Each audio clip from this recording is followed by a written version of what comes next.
Oh, my drinks. Oh, wait, they're right down here. Truly hot seltzer. See how that is.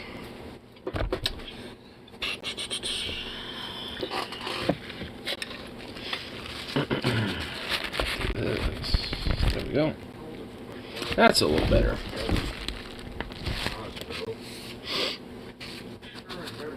Okay.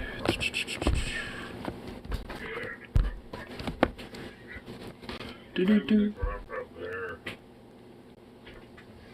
Get some background music going on here. I don't think there's so much pain in the room this time. Yeah, but I'm willing to push it a couple of times. Ow. Come here. Oh, wait. Yeah, you're a cat. You're not going to come near her. Fucking damn cat. Meow. Meow.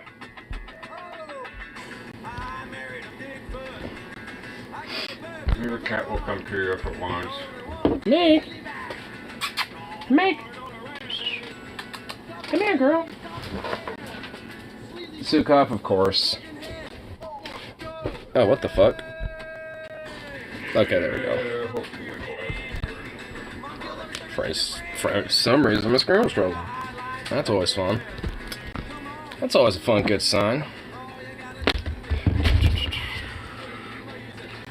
Alright, where's my fucking little... There you are.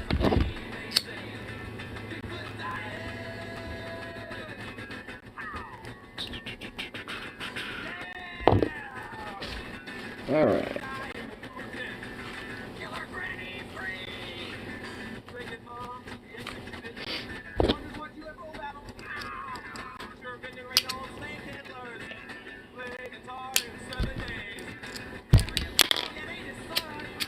There we go, I got rid of that stupid little child safety lock. I hate these things.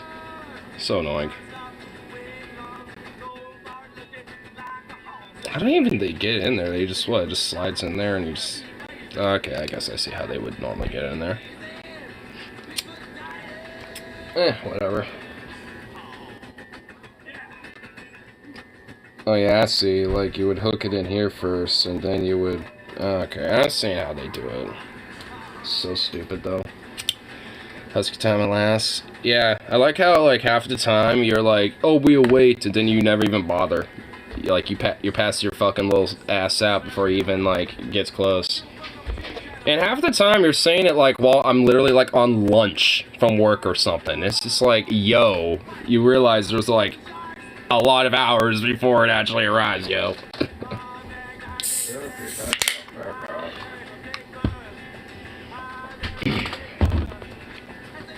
I like how the song is basically just like random tabloid headlines. I'm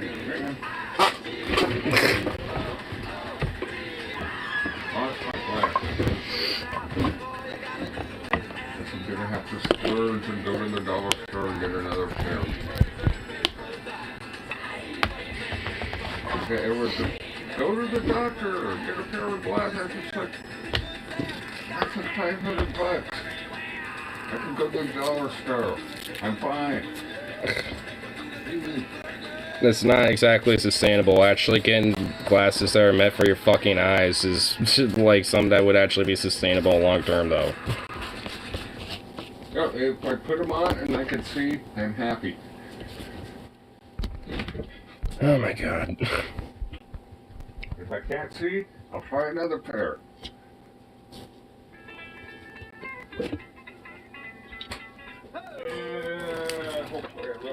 He's talking to Zukov. No, he was talking to me about like getting glasses, and it's just like he literally would ironically rely on cheap ass free market shit versus like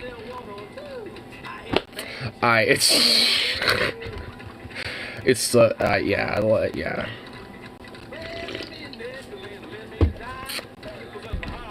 God damn, this is actually good.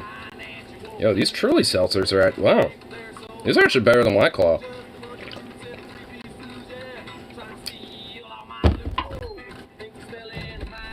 Like that. It's actually like carbonated too.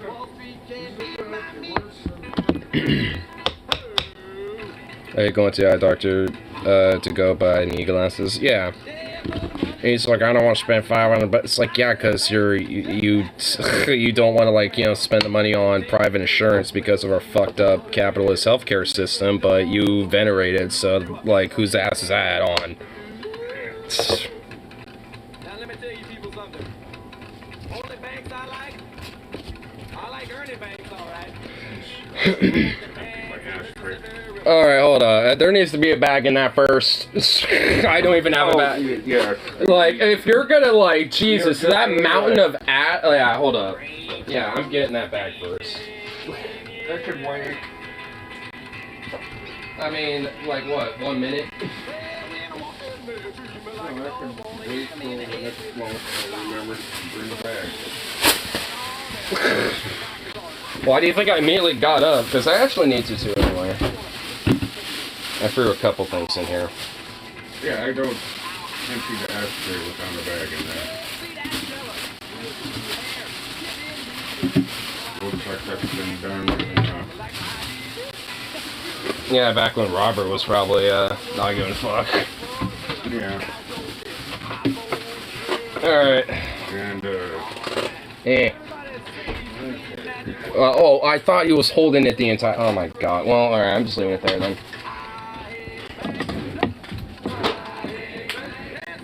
I don't want you getting ashed. You don't want that. yeah. $50 from that, that'll probably be the last time you ever do that.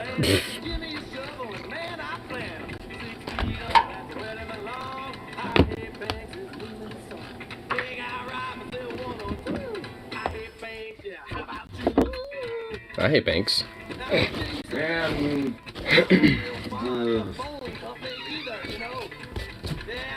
new ones in the bucket, so there should be nothing burning in there. Well, I would hope not. It was burning like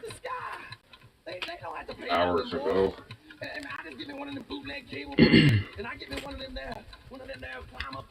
Oh, fuck. Oh my god. Oh, that felt good. Ooh.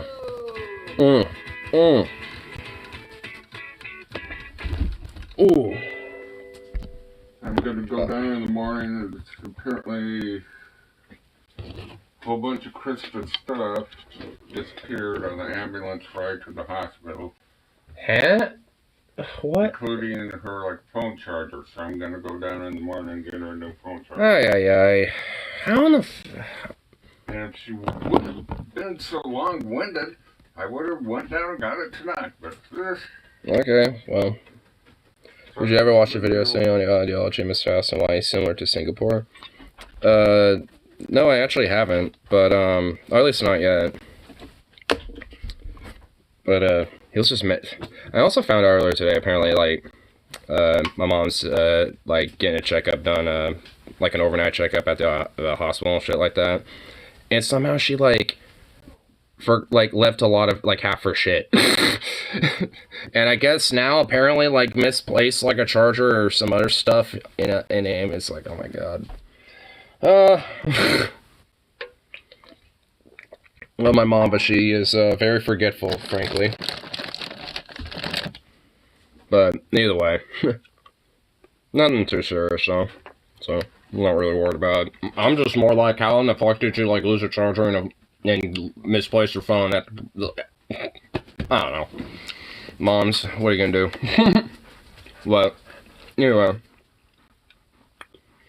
I kind of thought Mr. House, though, was already kind of similar to Singapore, because I distinctly remember he actually, like, references Singapore every now and then, if you talk to him.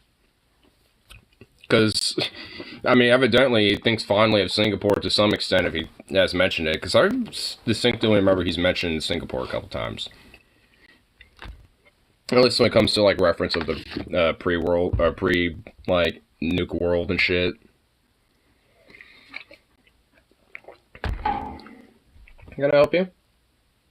Oh, you just want loves. You just want some loves and hugs. Yes, you do.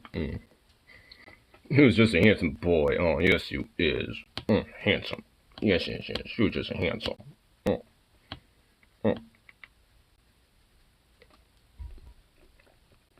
authoritarian capitalism. Well, that's that's always what Mr. House was. I mean, he was a venture capitalist, in the pre-war. I mean, what makes him, what would make him different, after the fact? And can I help you, you little lovable baby? It's basically his ideology boiled down. I mean, I kind of knew that, though. I mean, it's Mr. House. Like, he's an autocratic corporatist that lived during the pre-war and was a businessman, recognized, during his time and shit. And obviously, considering his tech and what he had available to him, was able to prolong his life, to after the fact. And because of being able to at least preserve a good chunk of Vegas, was able to kind of keep, a sense of, his, in his mind, his idea of what utopia is, for himself. Even though he was literally looking like a fucking rotting mummy. And so it represents neoliberalism and the Legion fascism. Yeah, there's no real, outside of maybe, some of the, smaller minor factions, there isn't really anything, left adjacent. And even then, not really. The boomers are pretty self-explanatory. They're, boom booms, explosions, yeah. And pretty xenophobic, too. If anything, they have, some of the, kind of sense of nationalism, militarism, and traditionalism / xenophobia that kind of encapsulates a lot of America to an extent, but not obviously in the traditional sense. Which I think, especially if they're named boomers, very fitting. I don't know if that was intentional at the time.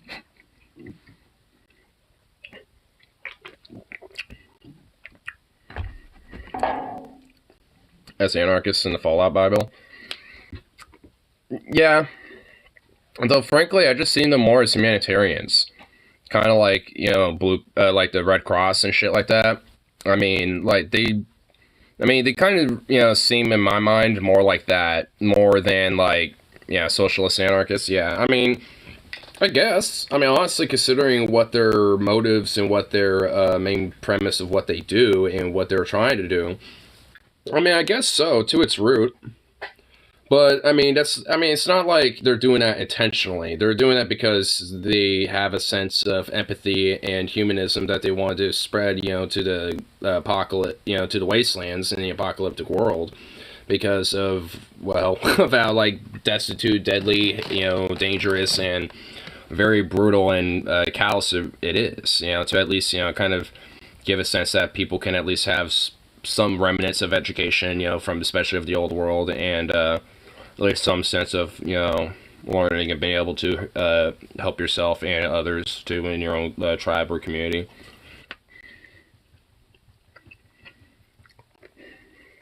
Because they definitely strive on a sense of education too, on top of helping people, with their ailments. So, I guess so. I mean, explains Kaiser. I mean, he was a follower of the apocalypse before he became Caesar. Or Kaiser, depending on how you see that, I guess. The Legion is basically totalitarian fascism. Apparently New Vegas was Russian, a lot of Legion content was cut. I noticed that, honestly. The Legate. I feel like there was some shit that was cut about the Legate. And Vulpes, there was some stuff I've noticed was cut. They basically kept, the meat when it comes to, your interaction with Kaiser and shit. And, the end game results for the Legate. But, I mean, honestly, for, at least a lot of the side stuff, I mean, I've noticed that. I mean, I've also noticed that there's, it's more kind of, there's not a strong, main NCR story. There is, but it's more built up on just doing side stories and just, doing quests for the NCR. It's not really based on, you have a main story plot going with it. It's all the story plots and all the different quests eventually in line, to, these events that are going to happen anyway. But it's not really on, a sense of, hey, President Kimball, is talking with you or some shit. I don't even think in the NCR element, until you're protecting him from assassins and shit like that. I mean, until that point, I mean, you don't even see the guy. You don't interact with him. He's only there for like a speech at Hoover Dam, and that's it. And you either can whack him, or you can let him live and protect him. Like, you kind of have two different options with that. Or I suppose you don't get involved in it. But I think you have to. I think it's part of the plot that you have to pretty much, be in that area and deal with that shit. Can I help you? What are you doing? Bug off. There's nothing under here.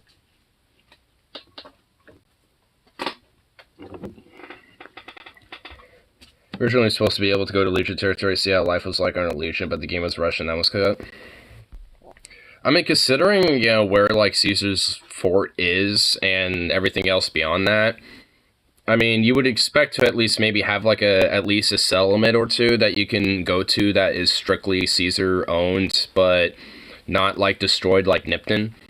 Because Nipton was, like, utterly destroyed, and Novak is basically in the border zone where it's, like, the contested territory of the NCR and the Legion at that point. It's in NCR hands for the most part, but it's not actually, like, owned by either of them because they're still their own little settlement. But it's just, like, you're pretty much, like, in that border zone between the two, and, like, anything can go at that point. So you never really do get a sense, and like another part of the border zone is like Camp Forlorn Hope, and unless you do quests there, that place is just a shithole. That's essentially the equivalent of like the Great War in the trenches and shit, because like it's destitute, medical supplies are short, people dying left and right. Like basically half the people there in the first place are just fucking recruits, just shit like that. So it's like Camp Forlorn Hope. God, it's actually a tongue twister a little bit. But it's like that fort is basically just like, and unless you actually purposely want to help the NCR at that place and like build them up there, it's just a destitute. Like it's going to be taken over by the Legion with enough force. Supposedly from developer notes that were released, you're supposed to get a deep dive into neoliberalism versus fascism debate, showing you that while brutal, the Legion gets shit done. It is true. And that's honestly why I think so many people, including myself to a degree, at least growing up, was so fascinated with like the Caesar's Legion. At least my first full gameplay of New Vegas, especially on hardcore mode, was with the Caesar's Legion, which is pretty much, if you think about it, probably the hardest faction to sign yourself with on hardcore mode, probably. So I just said, I said fuck it and decided to basically be a sociopathic sadist and shit, and I'm like, on hardcore mode, and I'm like, you know what, fuck it, I'm gonna be with the Legion. But I still, like, on my old Xbox, I still have the save, I guarantee it, where that guy literally has 3 health points left, no ammo, no stimpaks, all of his limbs besides his head and torso and, like, his left arm were broken to shit. It was just, like, it was insane. Like, my dude was basically, like, a breeze would kill him. But yet, it's just, like, somehow I was, like, the courier, that was able to, like, win it all. But, yeah, I'm sitting here like, I will die if you touch me.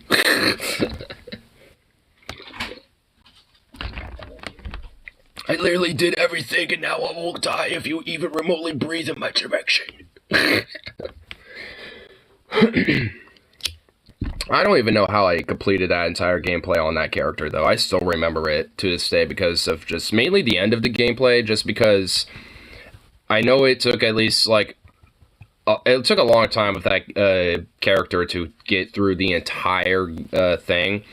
Because I wanted to actually, like, kind of absorb a lot of the game in hardcore mode with that a little bit, and just kind of actually try to, play it out, and with this type of character in mind. And looking back, I'm just like, how in the fuck? Because I had I forgot what it was called in the game, but it's basically the M1 Grand.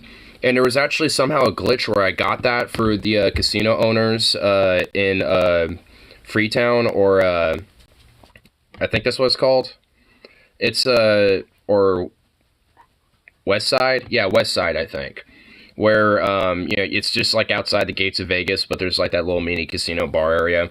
And I was doing quests for them, and it was a glitch because it's not how you get it, but I somehow got it through that guy. Like, it glitched out, and he gave me that rifle, even though technically, from what I understand, how you get the rifle is not through that dude. I just somehow got it from him by a glitch, but I don't even know how. I think the game just mistaken an award or something. But either way, it was my lifesaver because I used it a lot, but I decided to keep it, for safekeeping. It was using it every now and then for long shots in the Hoover Dam battle, but I was like, you know what, let me save like the last 16 rounds on this bad boy, just in case. So I kept it and saved it aside and was picking up ammo and different shit from all the guys that were fighting it out with like their service rifles and like the commando rifles and shit. So I was just picking those up, picking ammo for all that shit left and right, and by the end of it I had literally no ammo besides like 5 rounds left in my M1 Garand in that game. Or I forgot what it's called, but again, it's basically the M1 Garand, and I had to like go up against General Oliver and fucking like 3 or 4 of his fucking what are they fucking called? Why am I blanking on them? The fucking Fallout goddamn. Why am I blanking on the name of those suits? Like those fucking Brotherhood of Steel fucking power armor, the fucking power armor suits. Like, I mean, dealing with the NCR power armor dudes and shit. I don't know why it took me a minute to whatever. Anyway, but like a bunch of those motherfuckers, and they have miniguns, and I had like 5 rounds left, very little health, no health, nothing to help me actually like heal myself. And it's hardcore mode, so stim packs don't heal your limbs. Like, they'll heal your health points, but not your limbs. You need doctor's bags for those, and I had none of those either. Those were very hard to come by. Oh my god, I was like a poor fuck that entire hardcore gameplay because I would literally stock the fuck up on doctor's bags. And ammo, and every little thing has a weight to it, so you can't even have, like, infinity ammo on you. You have to actually have a certain amount if you really want to, like, kind of go out and about and do shit in the game. Or, like, especially in the end game, you have to, like, balance, like, just with the weight alone. So you want to, like, balance out how much health equipment you have versus ammo and guns. Ugh, my god. Dude, Fallout New Vegas on hardcore mode, like, thinking back on it, fuck that shit. Not because I hate it, but because, oh my god, man, it really made it hard. And, hence hardcore, but that's why I love it. I say fuck that because I love it. Because it actually made it, difficult to the point where, it actually made it like a challenge. Of course, you can make just a non-hardcore version of the game a challenge as well, but that was fun. Honestly, it makes me kind of want to try hardcore mode for Fallout 4, because I know they have it for that too, don't they? I'm pretty sure that they... Oh, fuck, there's a fly on my goddamn... I'm gonna burn you, bitch. Yeah, quit sucking on my fucking drink, asshole. I see that weird little suckler on your fucking fly ass, going to town. Oh, so freaky.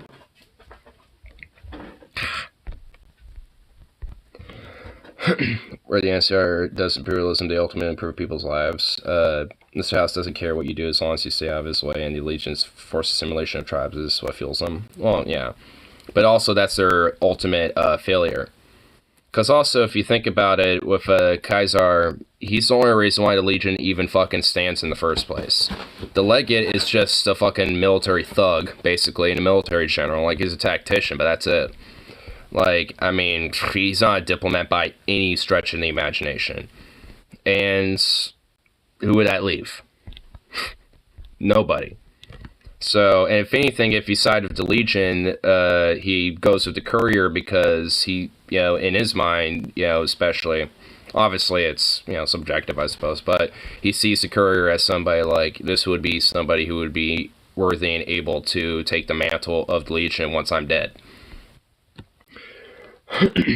Because obviously, frankly, the only person that probably would be worthy of it would be Joshua Grant, but obviously we saw how he treated him. Became the burn man after a while.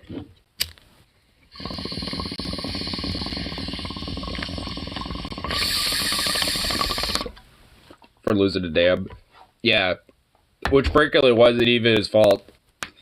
But of course, the Legion had to make an example, despite that.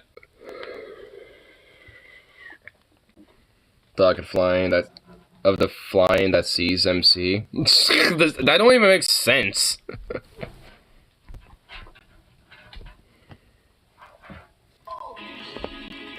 Oh, I just tried these like truly hard seltzers, Stefano, and these are actually a little better than the Claw. Make fuck autocorrect. Oh yeah, you got fuck autocorrect. You got fucking good.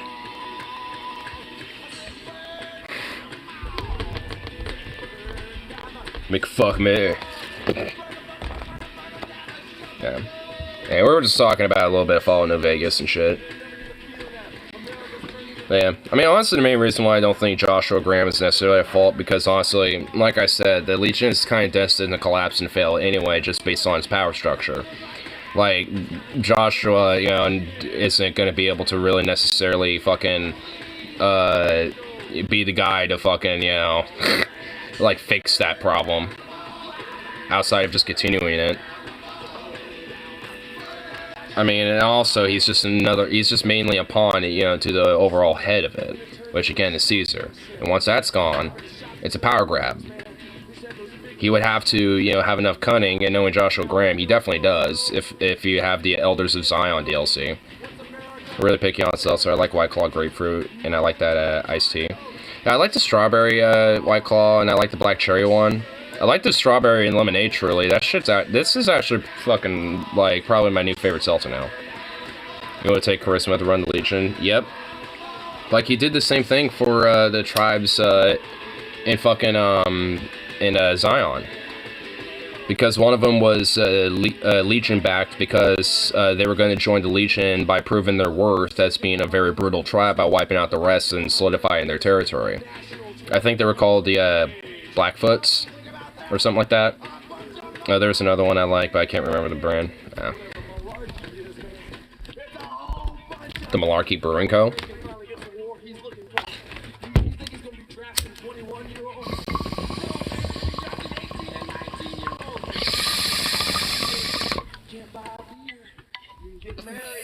White legs, white legs.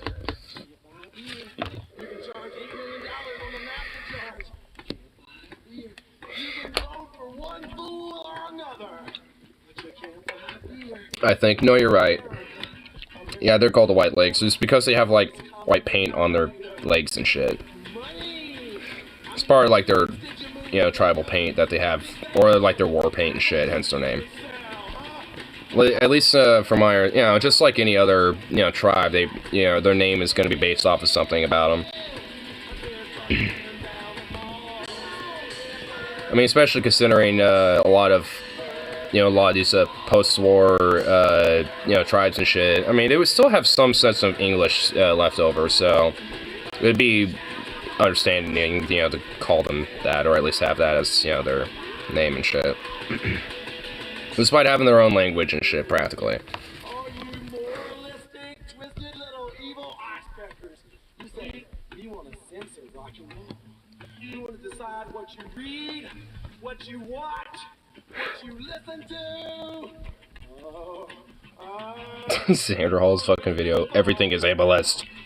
Are these words ableist? And the thumbnail actually shows a few here. Idiot slash idiotic, crazy, differently abled, dumb, insane. Okay, I'm already, like, no.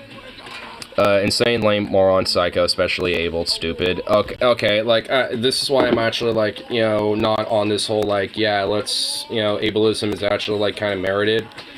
Like, I think it has its place when it comes to calling out ableism, but Jesus Christ, like, if we're gonna call, like, every fucking thing when it comes to mocking us son of a bitch for their stupidity or their insanity, like, then what the fuck? How are we gonna be able to, like, you know, fuck on people? Like, if I look at some far-right Christian fanatic and say they're a dumb, insane, lame-ass moron, like, am I being ableist? No. Like, I mean, Jesus Christ, man. Look at this. I mean, it's just like, what the fuck? I'm not gonna watch the video because I kind of get the idea and I already know what he's gonna say. It's not even a long one anyway. But it's just like, what the fuck? Like, I get maybe not, you know, calling someone retarded. I can kind of get that. You know, Like, but, you know, or, you know, like, I could, or maybe, like, looking at someone who's, you know, like, got a legitimate disability, like Down syndrome or something, and fucking on them for that, like, yeah. Like, I think there is cases where ableism exists, but, like, I mean, for fuck's sake, man. Are these nuts ableist? No. Well, I don't know, are they? I mean, some weird asshole might think that. I mean, I've heard that, like, you know, just, like, basically, like, you know, like, calling, you know, like, these obviously stupid as fuck, you know, conservatives, you know, like, you know, just basically demeaning their intelligence is, like, being a little bit ableist, or, like, if they're overweight or something. Like, you know, because, you know, like, fucking on, like, one of these fat, chud conservative types and being like, you know, calling that out or calling them a pig or something. It's like, what are you being ableist about, bro? It's like, shut the fuck up. Like, are we really gonna, like, seriously, like, you know, be on that hill right now? It's like, really, when we're, it's like, come on. It says I have it at the refrigerator next to me. I won't be surprised because they have a Liddy beer aisle. Hey.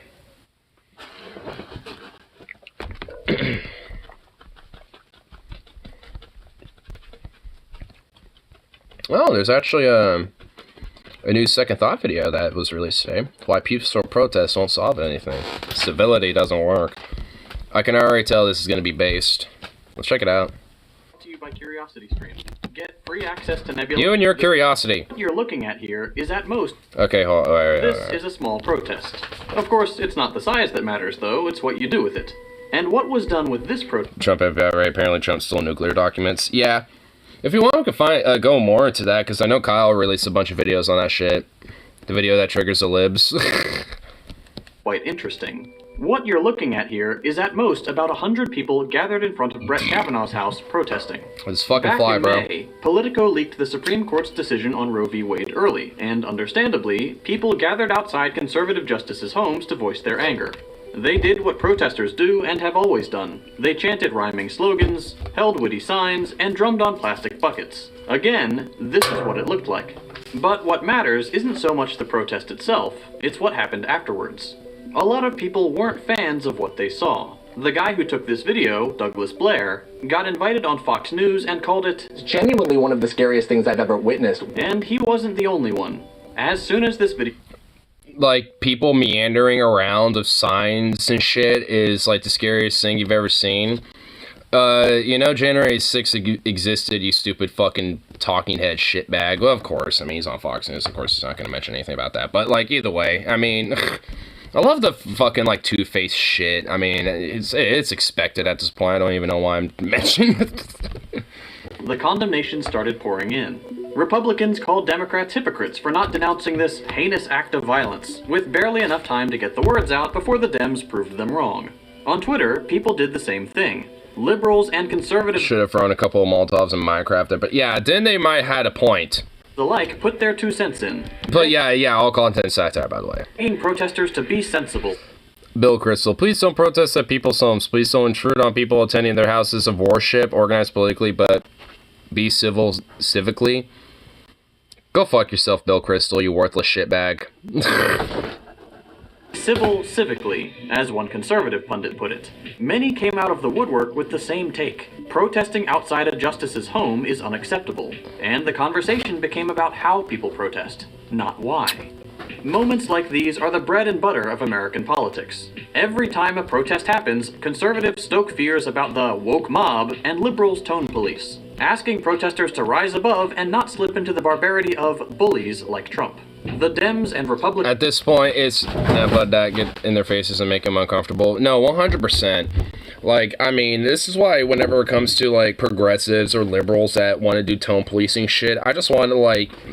I just want them to, like, you know, I don't even know, dude. Like, just, like... I mean, I don't want to wish them harm, necessarily, but I just want to, like... I don't know, make them eat, like, a shit cake or something. Like, just shove their face in, like, you know, a literal pit of, like, pig shit or something. Like, I don't know. Like, not necessarily, like, full-on harm, but, like, you know, something that would just, like, utterly embarrass the shit out of them. Just something like that, because Jesus fucking Christ. It's like, hey, you know, I know there's basically a bunch of far-right Christian fanatical fascists basically trying to, like, suppress rights, you know, left and right for, like, women, queer people and stuff, but can you keep it down, like, you need to be, like, civil about this. We can't be, like, the bullies like Trump here. It's like, go fuck yourself. It's like, shut up. As a way to try to call each other out, while simultaneously sending the same message to demonstrators. Stop protesting like that. We don't like it. A gigantic Trump-worthy Roblox shit. Yeah, pretty much.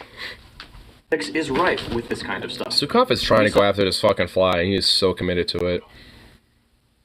Saw it with the BLM protest 2 years ago, the Women's March before that, and at least as far back as the 60s when MLK was leading the movement for civil rights. It's inside the lamp, and it's kind of burning itself. Every time a protest creates even the most minor disturbance, which is the point of a protest, the wheels kick into gear. People get all up in arms and start talking about the end of democracy and the need for civility. So-called comedians like Bill Maher run segments titled Bring Civility Back into Politics. And politicians like Cory Booker go on talk shows to preach for a return of civic grace. The call for civility suddenly becomes the news item of the moment. But that's not all. After years of this kind of high-roading, the appeal to civility has basically become the Democrats' entire political platform. A platform that's best summarized by Michelle Obama's famous, "When they go low, we go high." The Democrats have become incredibly attached to the idea that following strict social and institutional conventions makes them morally superior to the rest of the rabble, whether that's the protesters doing it the wrong way, or the Republicans they chide for bending the rules and being rude. We saw this philosophy of procedural superiority during Joe Biden's campaign, when he consistently reminisced about the good old days of civil, principled political arguments. Especially when it comes to the battle of the soul of this. I hate the whole soul of this nation trope that he does. It's so disgusting to me. Time when, quote, the Democratic Party still had 7 or 8 old-fashioned Democratic segregationists. You'd get up and you'd argue like the devil with them. Then you'd go down and have lunch or dinner together. The political system worked. You all remember those great times, right? The great times where we were talking and, arguing with racists and a bunch of literal, like, segregationist fucking pieces of garbage. And Parasite Session never see the light of day as far as I give a fuck. But hey, you know what? We had dinner, we had some beers together, and we had a good jolly old time. And we were just best buds afterwards. It's just like, it all worked out because everyone got to have their palms greased and everyone got to have a good time and got shit that they wanted out of the whole deal. And yeah, yeah. Full of segregationists. Must be defeated by social. Yeah. I mean, not even necessarily just socialism, but just like, legitimate, like, militant progressive leftism. Buddying up to segregationists aside, this sentiment that Joe is playing on seems reasonable to most people. At the end of the day, we all want to live in a world where we treat each other with civility. A world where every conflict gets resolved with violence or intimidation is awful, and wanting respectful debate to take precedent is normal. Better than normal, it's ideal. But that's not what this is. These calls for civility are not made in a vacuum, and they aren't made with the goal of real democratic resolution in mind. These are cynical demands to do politics through government, an institution politicians know will kill these demands for justice, a place where they will be watered down at best and outright discarded at worst. Pretty much. To understand what I mean, we first need to ask how this whole process works. First and foremost, the appeal to civility tries to draw strict boundaries between what is considered civil and what is considered violent. This is not a neutral process, and it's interesting to see where the lines are drawn by our politicians. Inherent to the idea that civil acts like voting or being elected and debating in Congress are preferable is the idea that they are not violent the way protests can be. But of course it doesn't take much to see how wrong that is. When protesters gather on Kavanaugh's street, they are doing so precisely to resist violence carried out by the government. They are protesting losing their rights, the guarantee of full control over their bodies. They're protesting the sudden explosion of unsafe abortions and the predictable rise in deaths that will come with it. Yeah, and we're already seeing pretty much the equivalent of, like, psychological and borderline death, already as it is of, a lot of different women. Curiously enough, ones that actually want children, versus, like, the prohibition of women who are apparently, like, like it's a casual Tuesday just getting abortions left and right or some shit, like, it's not affecting that as much versus, people who are actually trying to start families and shit, you know what I mean? It's just like, I mean, it's only a matter of time until we legitimately start seeing, articles about how, like, a mother lost her daughter because she couldn't get an abortion for, like, miscarriage after being raped or some shit. Like, straight the fuck up. It's gonna be, like, some straight sinister shit like that. There's gonna be some article like that out there.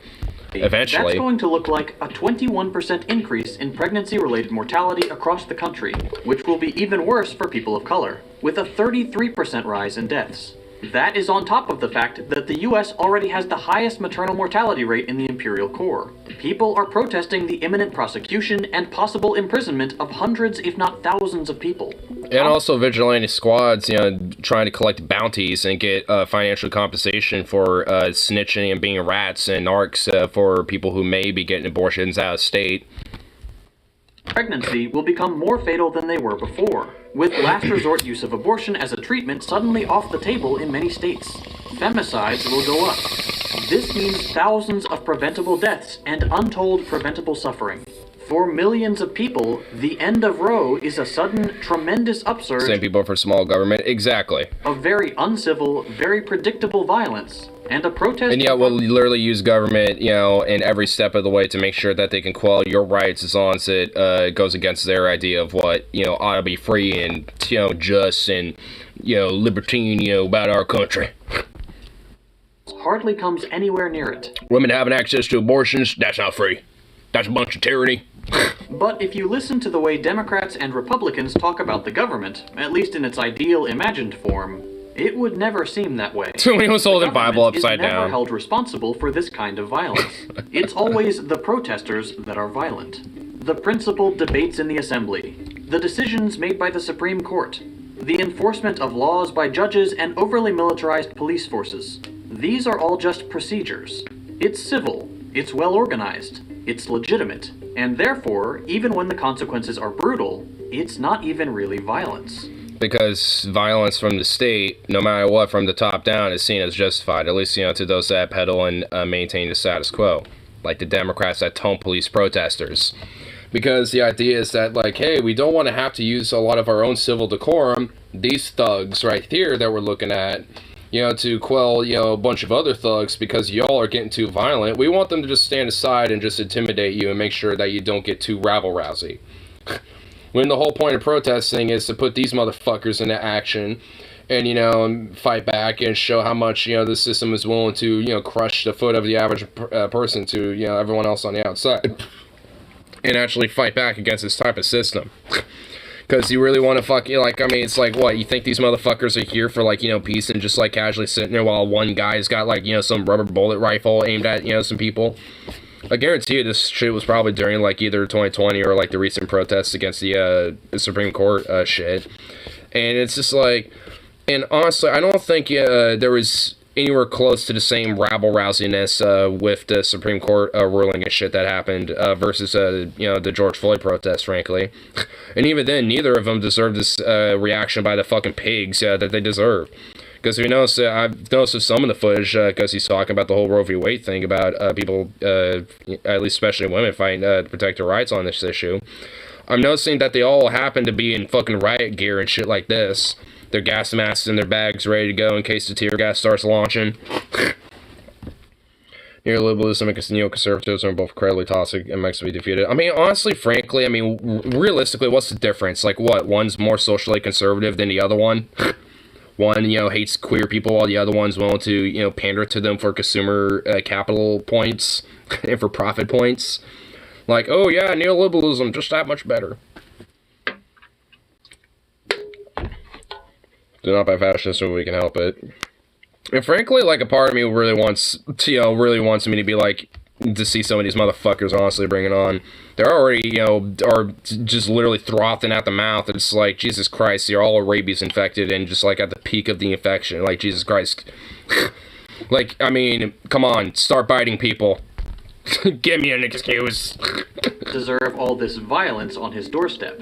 He deserves to live a normal, fucking peaceful freaks. life. All he did was vote in a way that you didn't like. And there's nothing violent about voting. It's easy to see how the contrast between angry people yelling and people in suits talking quietly reflects this idea.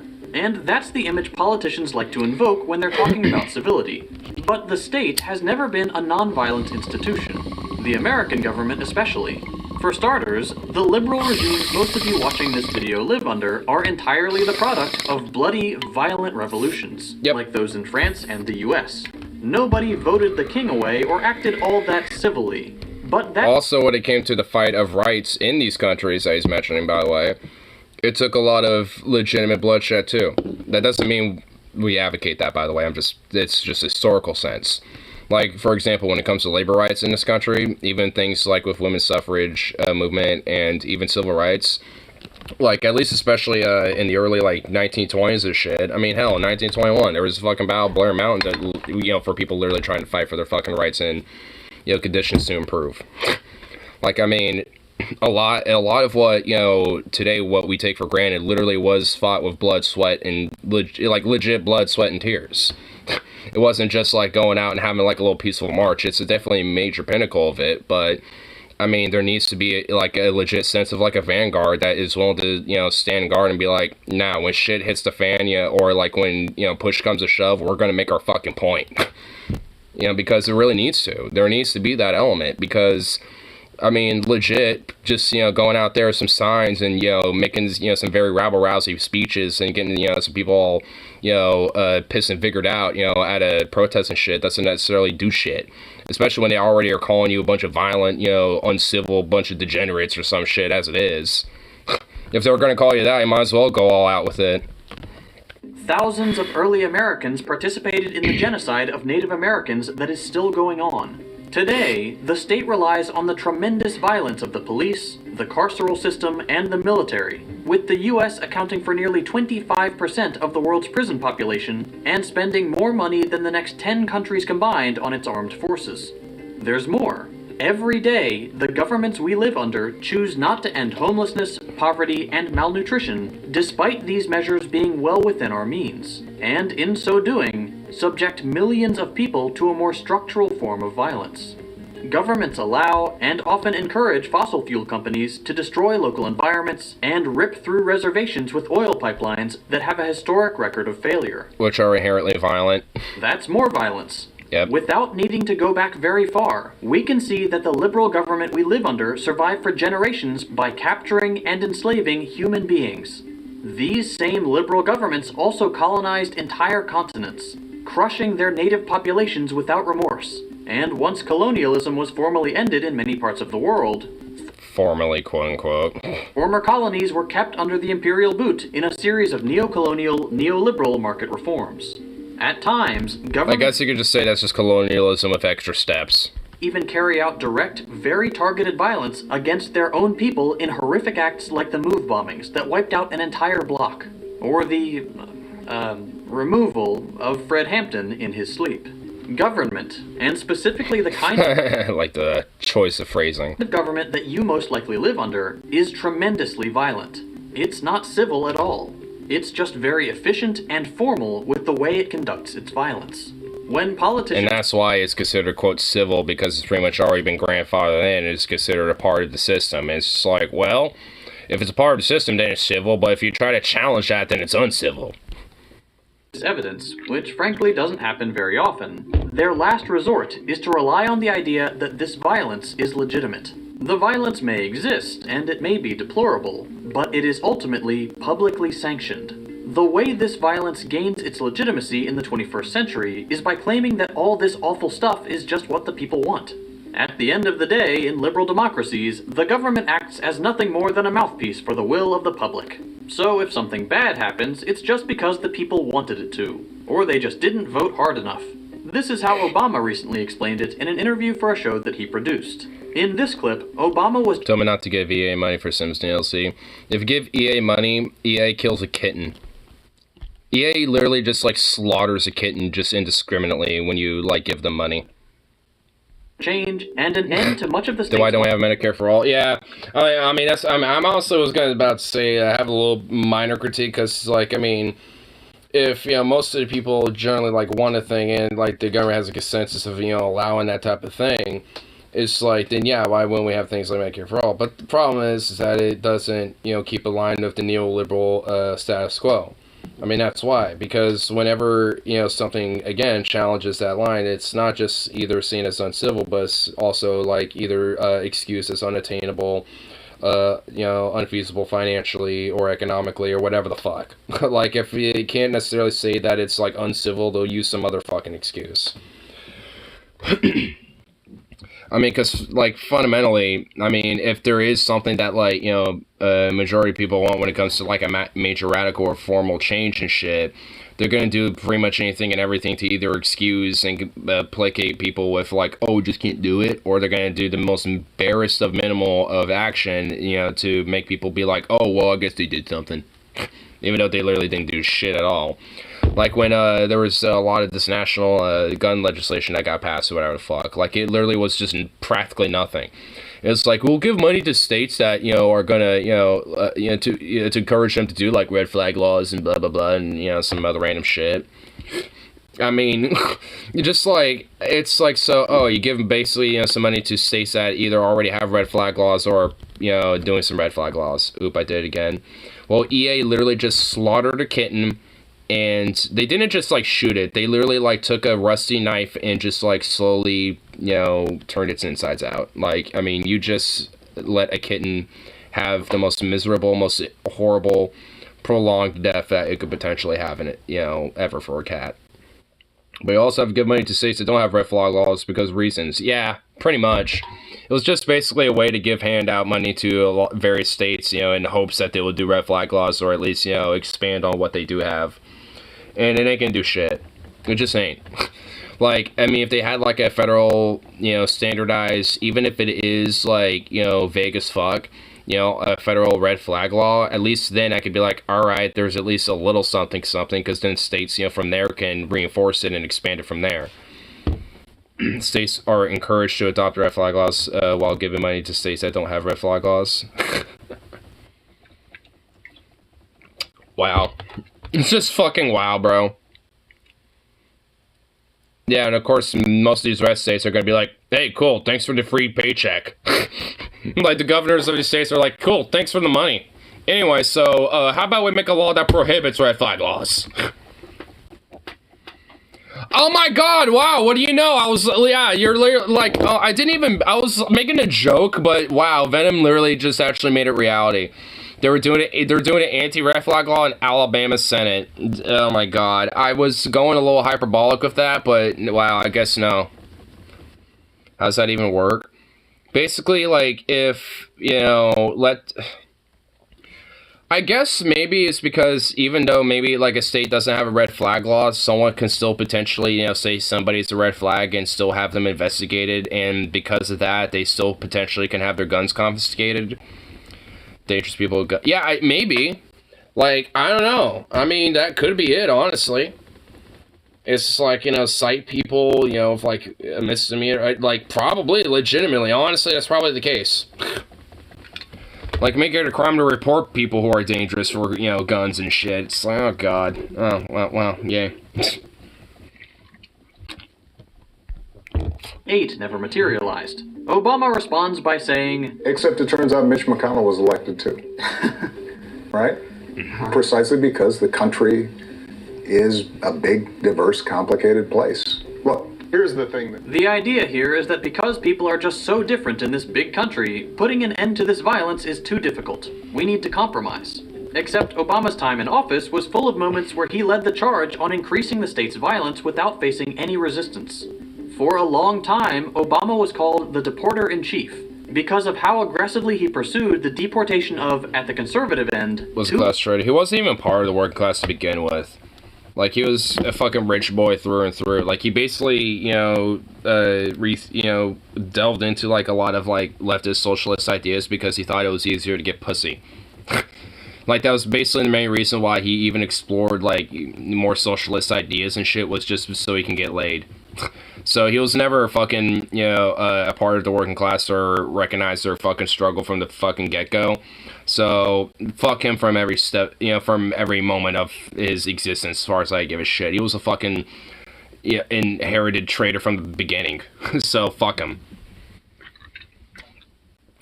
Like, I'm supposed to, you know, think that narcissistic cocksucker is, like, somehow, you know, for the working people, when that motherfucker basically, you know, just used any little trope that, you know, that would actually help working folks, you know, to just, you know, overly, you know, push his own fucking, you know, career and popularity and fucking influence and power and shit for his own wealth and his own family and shit. It's like, fuck him. And fuck his family, too, as far as I give a shit. Like, they're all fucking rich, elite, little prissy fucks. The fuck him. Yeah, I mean, yeah, I want to actually fuck him. Billion people. His legacy is also one of over 540 drone strikes and hundreds of civilian deaths, also unopposed by the Republicans he's trying to pin the blame on. Obama also imposed, once again without staunch opposition, the brutal austerity politics that made the 2008 crash so violent for millions of Americans. So look at Bernie back there, just all like fucking, this fucking bullshit. This is all bullshit. The banks were bailed out, but many Americans were just left out to dry in sudden, brutal poverty. He looks half dead. Good. Can we finish the job and have him, looking totally dead, 6 feet up on the ground? Wasn't because Americans... He'd look good with a nice, hemp-based necklace, if you catch my drift.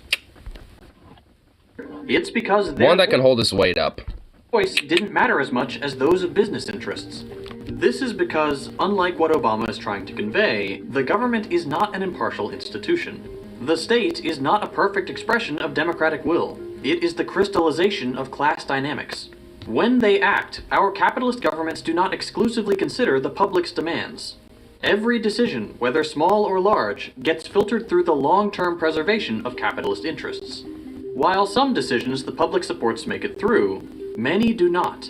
And imposing that corporate filter is precisely what the appeal to civility is trying to do. By calling for civility, by insisting that the only legitimate channels for political change are those of the government, liberals and conservatives alike are intent on submitting every desire for change to the approval of the ruling class. If that sounds a bit far-fetched to you, consider this. Researchers have found that in over 20 years of congressional voting records, the preferences of the bottom 90% of the population have, quote, a minuscule, near-zero, statistically non-significant impact upon public policy. Near zero. Almost nothing. Weird. That begs the question of who does have influence if not the public. And corporations, the owner class, and curiously enough, the top 10%. The same study goes on to say, when a majority of citizens disagrees with economic elites or with organized interests, they generally lose. Our elected leaders can act in our interests. Which is why things, like Medicare for All don't, get pushed through. Just don't if it conflicts with those of capitalists. Yep. This is because, at the end of the day, our elected leaders run on campaigns that need to be funded by billionaires. They are personally invested in the stock market to the tune of millions of dollars. And they are consistently and overwhelmingly lobbied by business interests. The US government, like many all over the world, was founded by liberal thinkers who sanctified the private ownership of productive resources, and in so doing, created government institutions that would always protect this right, even when it conflicts with the well-being of the population. The American government is not neutral. By constructing it as the only civil way to do politics, those critical of protesters are intent on keeping politics in favor of some over others, and shutting up those who speak out. If all that wasn't enough, it's important to remember what's being asked of protesters here, in real terms. Protests never begin as violent. Almost every protest movement that's had any element of violence or generic uncivility has come after decades of by-the-books peaceful protesting being casually ignored. Decades of state-sanctioned, pre-approved protests that do not produce even the mildest discomfort. That's why things like the George Floyd protests happened, and then things like Blair Mountain happened, and a lot of these different straight-up violent riots or fucking violent skirmishes that took place when it came to a lot of these fights, when it came to civil rights, to labor rights, and so on and so forth. Because, I mean, when you have, a bunch of strikes or protests and shit like that that pretty much are unheard for months, years, or even decades, and it's you're gonna eventually be sick of it and, make your point really fucking heard and start using, alternative means. To enshrine abortion for decades before showing up in front of Kavanaugh's house. The movement for Black Lives was not only overwhelmingly peaceful, the few instances of violence only appeared after generations of black suffering being systematically ignored. People asking protesters to remain peaceful at all costs are doing so knowing full well that they have had their chance to hear them out. Think of it like this. If the purpose of a protest is to force the government to act on something, and the government is the one telling you what is an acceptable protest, Do you really believe they'd allow a protest that would actually make them uncomfortable or force their hand in any way? Of course not. Of course not. People calling for civility in a society with this power distribution recognize that the outcome of their proposed civility would be the maintenance of the status quo. The status quo that benefits them, those at the levers of power, and the violent state apparatus they wield. As much as we can wish that asking nicely for things will solve all our problems, history has shown us that simply won't be the case. In every era, it has been the actions of countless ordinary people working together to force the change they want to see. Throughout history, protests, demonstrations, and mass movements have always been the main drivers of real change. If you'd like to learn more about one of the most iconic of these movements... And there is a fucking sponsor. I was wondering where it was. I know he mentioned it earlier. But, yeah, I mean, honestly, it's just like... I mean, yeah, pretty much all true, basically. Not really much else to say to it, I guess. But they don't throw Bernie Brown small. Yeah, I mean, he's pretty much an exception to the rule. I mean, it's very exceptional that you will find somebody who will actually legitimately run on small dollar donations like Bernie. I mean, it's, like, he's more of an exception, more so than, like, you know, the rule of that. But for the most part, you know, politicians, I mean, by proxy, I mean, their existence relies on that type of, you know, means of living and shit, where it's like, oh yeah, I'm going to invest a lot in the stock market, make sure that my corporate buddies, you know, get what's good with them, and, you know, do a lot of inside trading and tax evasion and all this other shit. I mean, it's like, you get the rare exceptional cases, but... I mean, at the end of the day, I mean, that's just basically the norm of how that type of, you know, career is lined with. I like to ignite the ramming now. Oh my fucking god. Why must I have a somewhat horny chat? Like, what the fuck? But little do we know, there's a new threat on the horizon, which is Australians. Emus. Scientists expect to genetically engineer emus to dinosaurs within 10 years. Oh my god. No. Science. Oh, Neptune. Talks of the Emusaurus lit up science world last week when researchers announced they had modified the beak of an emu embryo to resemble the sound of its dinosaur ancestors. Whoa. Whoa. Dude. The Emu War 2 Electric Boogaloo, dude. Dude, Australia is literally gonna have their government, like, taken over by emus. Dude, Australia better watch out. Yeah, there's unironically, like, an emu war that happened by fucking, back in, like, the 20s or some shit. They're, like, because farmers were literally getting infested with so many fucking emus because there was literally, like, an overpopulation of emus that they would use machine guns and other shit to try to kill these emus. You know how fast those fuckers run? Yeah, they basically didn't hit a fucking emu. Yeah. Like, they barely got any of them. Yeah. And it's pretty much a meme that the Australians lost the war against the emus. Those fuckers are fast. Emus take down the American government. Emu one world government. I'm down for an emu one world government. I feel like they would at least, you know, run shit better than we would. They can't talk. Well, you know, give them enough tech and give them enough enlightenment. You give them a couple generations, they'll figure it out.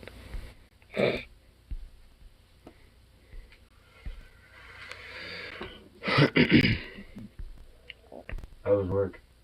It wasn't too bad. Pretty chill.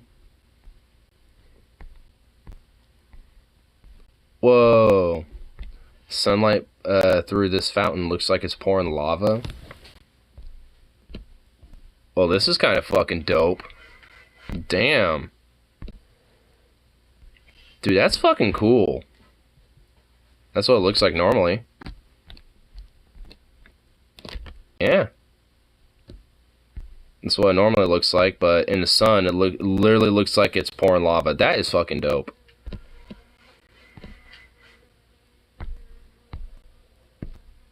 A group of emus fighting a pile of cornmeal would produce better results in Congress. Yeah. Yeah. I mean, we're all just like, yeah, that literally would. I agree with that one.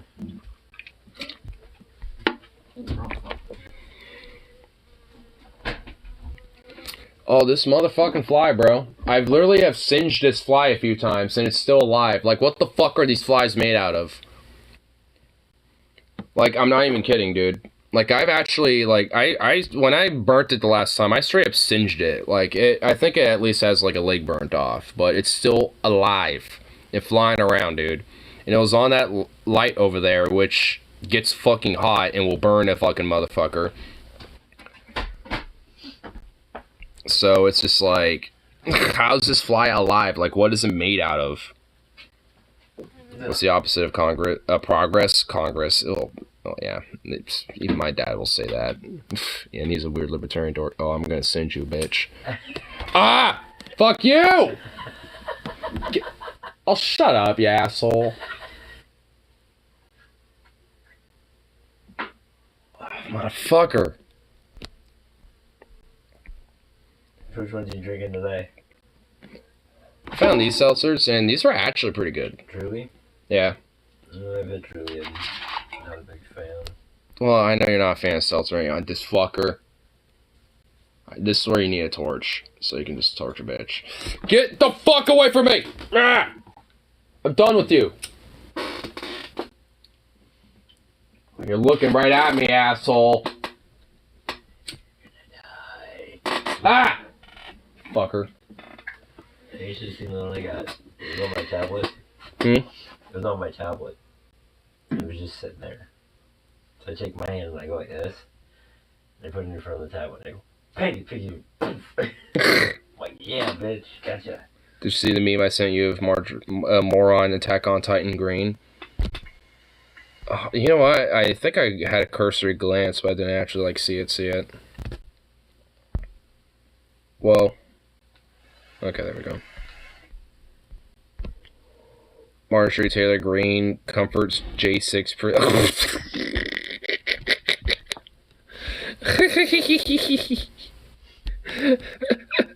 I don't know what it is now, but now I have, like, sinus pressure.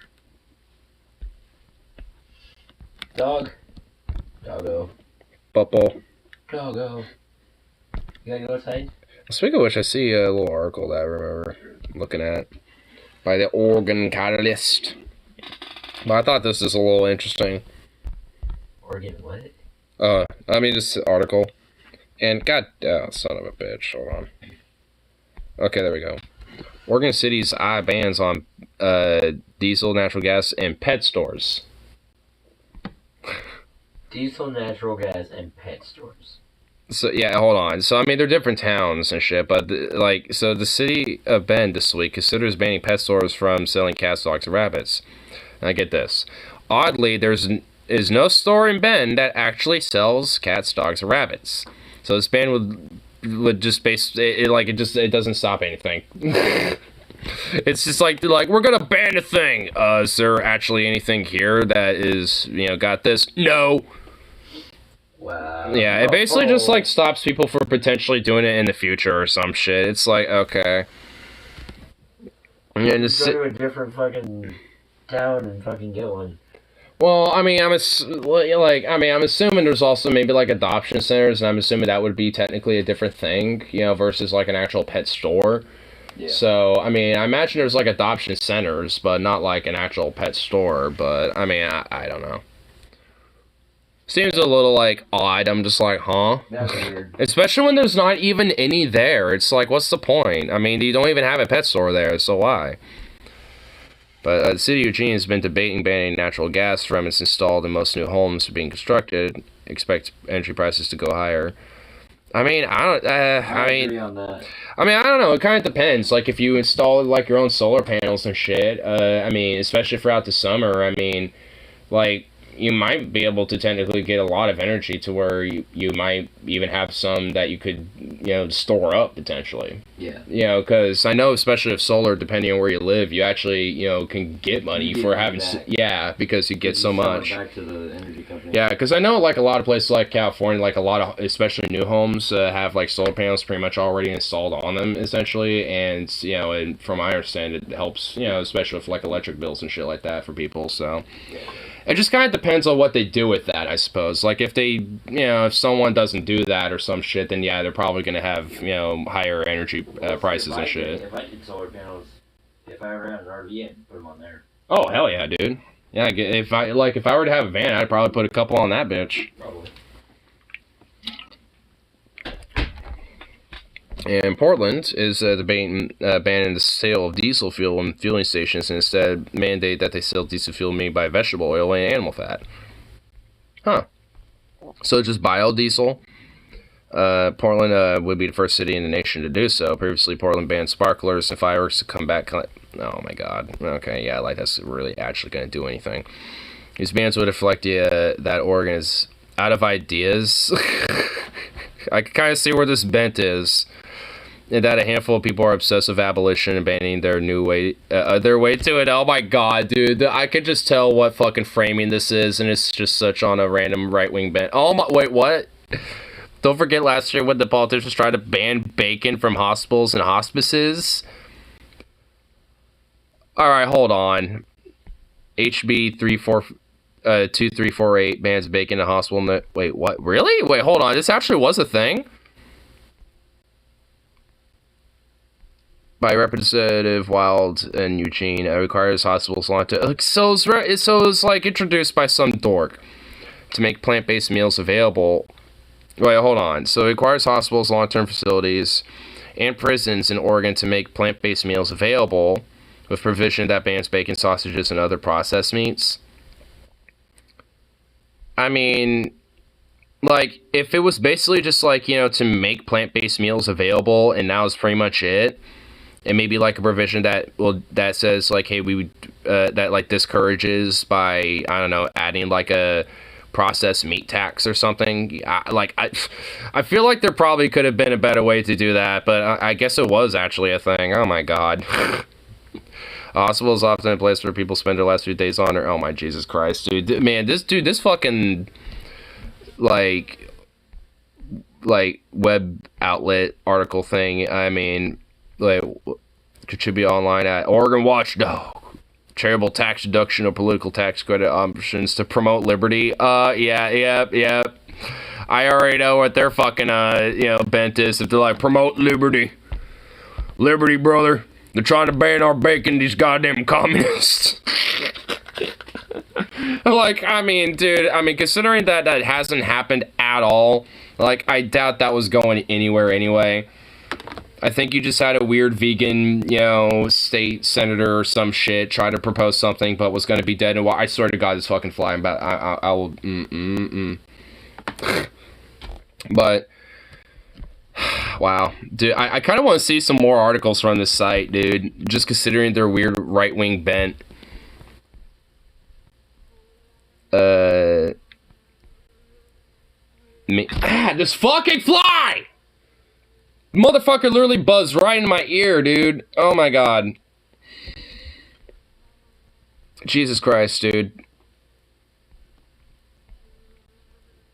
Oregon bans hiring bonuses. Other states jack them up. Okay, you know what? I'm willing to see this one. I want to check this article out from the Oregon Catalyst. The libertarian circle jerk in Oregon, I guess.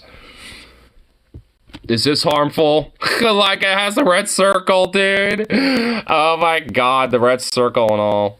By October 1st, 2022, a new Oregon law will go into effect, banning hiring bonuses in the name of equality. I mean, no. It doesn't ban hiring. I went through this the other day because I saw something about this. It doesn't ban hiring bonuses, you fucking weirdo. Oh my fucking god. Like, wow, these people are stupid. Like, no, it basically, by the Oregon equity law, like, if you do a sign-on bonus, you have to do basically a retention bonus for all current employees of that same type of position, essentially. Like, that's basically is what it is. Like, and corporations obviously don't want to do that and, like, get a cut of the profit out by doing shit like that, so they're not going to do it. I mean, like, oh my god. Anyway, McMiniman's restaurant, yeah, blah, blah, blah. Anyway, if minorities are suffering from a lack of employment and... Oh my god! Wow! Really? They're gonna use that trope? See, we're not racist. If minorities are suffering so much, then why suffer them? It's like, what? What? Like, Jesus Christ. Oh my god. Like, yeah, this is like, yeah, I mean, you think this is the only thing that's hurting them. Like, yeah, maybe your whole law and order stances and shit. I bet you all have a very strong law and order position, don't you, you weirdos? I bet you're all very pro-cop over here, aren't you, Oregon Catalyst? Oh my god, dude, this chuckle fucking random circle jerk, dude. from lack of shortage, and now it makes it worse. It's like, I mean, whatever. Okay, yeah, maybe it does. So maybe, sure. I can at least to some extent maybe grant you that, but like, okay, whatever. Then new law says if you offer hiring bonus, you have to offer T. You have to offer T. You have to offer T to every single current employee, making it impossible. No, it's not impossible. It's just that corporations and fucking CEOs and rich bastards don't want to fork over their profits by giving their, employees a little bit of a gratification by being like, hey, thank you for, being employed with us. Here's a little retention bonus for you. It's like, I mean, fuck. I mean, it'd actually be nice if corporations actually gave us a fucking bonus every now and then while the fucking store directors and corporate fat cats, make bonuses left and right every fucking quarterly. Like, it'd actually be nice. So it's like, eat a dick, bitch. Like, it makes it impossible because it's essentially saying that, like, corporations have to do that for all employees if they do a sign-up bonus for new hires and shit. And it's like, of course they're not going to want to do that. And frankly, even I think that's a little, like, it could be maybe expanded a little bit. Like, they don't have to do it, like, every single time. But, like, for every, like, 10 people hired or some shit for all the current employees, there, or, like, maybe every 3 months they have to do it, for, like, every hire that happens, like, every 3 months or some shit. I don't know, like, there could be a way that I think it could be better balanced, I suppose, but, like, I mean, I'm not even inherently against that. I mean, because, yeah, if you give a sign-on bonus to someone, I mean, it makes sense to at least have a retention bonus for the current employees, too, at least to some extent. Oregon outlaws hiring bonuses, other states are raising their offers. Montana is offering $12.5K to hire nurses, and blah, blah, blah. Worse than nurse shortages. Yeah, you want to know what reason why there's a nurse shortage here in Oregon is because there's actually like a lot of labor fights for contracts with unions with the nurses and these fucking hospitals, bitch. Like, there's literally been like a long fight back and forth with a lot of different hospitals due to fucking shitty labor conditions and wages and their fucking benefit. Like, maybe that could be it. Like, especially around in Portland, even here, like, that's been going on. Like, there's some settlement for a hospital in Portland, but for the union that's fighting for them and shit, they still have to reach a settlement or at least, reach a consensus for the contracts for hospitals that are in my local area and a few other places. So it's just like, I mean, that's the part of the fucking reason is because, they don't want to actually have, like, good wages and actually good conditions and safe working conditions, especially at a fucking hospital. That would probably be important, so, yeah. I mean, if maybe those type of things would improve, maybe there'd probably be more nurses. Same logic of any other fucking workplace, dipshit. Just fucking... This fly, dude, I swear to God. Ignore vote for tech crews for prep. No, I literally would not, dude. What in the fuck? What? No, I literally would not. Idaho. Oh, God. Wow. Has hired 155% above his pandemic loss while Oregon remains under. I find that to be bullshit. I know there's a link to it, but I find that to be a little bit sus. Just right off the bat. Idaho. Okay. Sure. Yeah, let's just also forget that Idaho has a lower fucking state population than Oregon, too.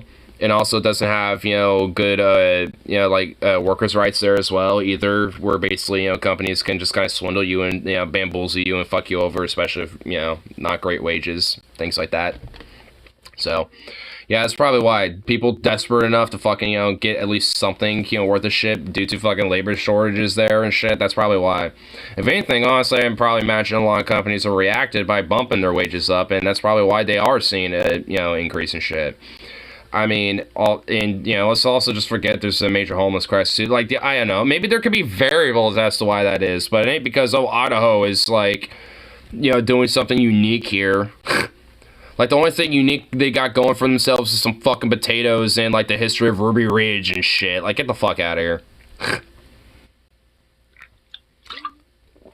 It could be a job boom state, but instead they're a job bust state, as new taxes and new government bans work to keep Oregonians and minority jobs. Oh my God, they're really trying to trot that out. So they're really trying to push that. Like, oh my good lord. I mean, I don't inherently disagree with, like, yeah, I mean, yeah, like, minority and Oregonian, like, you know, just, I mean, just, like, people doing job seeking and just, like, you know, trying to make sure that they have at least, I don't know, a basic living need to be lifted up. I don't inherently disagree with that, but I could just immediately tell where their ideas are with, you know, things, and I'm just like, nope. We have a totally different mindset. I kind of want to bookmark this website now because I just want to see what weird shit comes out of this now. There's contributors you can look at. We can just see this. Oh my god. Let's see who contributes to these fucking people. Dude, what in the fuck? Okay, I don't even know. Okay, whatever. Okay, is there like organizations or anything? I don't give a fuck about the people. Like, I mean,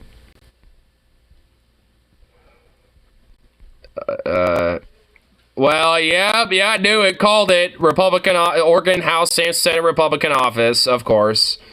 Oh, here we go. Cascade Policy Institute. Taxpayer Association of Oregon. Oregon Republican Campaigns. Oregon Republican Party. The Oregon Executive Club. That just sounds like some rich pro-business fucking circle jerk elitist club, dude. Lars Larson! Oh god! No way! Lars Larson is a contributor too? Oh dude, that guy's straight up a fucking fascist, bro. Like, oh my god. That radio hosting fucking fake news peddling fascist freak shit? Oh my god, dude. Lars Larson too, bro. I'm not surprised. Wow. Jesus Christ, bro. Yep, this website's a gem. The Oregon Catalyst. This place is a gem, dude. Oh my god. Yes, please. I'm gonna like check out articles here often just to fuck on them. Alright, I'm bookmarking this. Alright, I got their homepage. Alright, let me add to bookmarks. Yeah. Wait, I don't want to go do just the bookmarks. Actually, add the fucking bookmark. Add it. Add it, bitch. Where, what? Oh, there it is. Yeah, bookmarked. I'm at, subscribe to Oregon Catalyst mailing list to get regular updates. Oh my god, should I? No, I'm not gonna go that far. I don't want to get like that far into it. I'll just bookmark it and check it out every now and then. Fly 3 ignores it. Dude, I will kill this fly. This fly is actually driving me insane a little bit.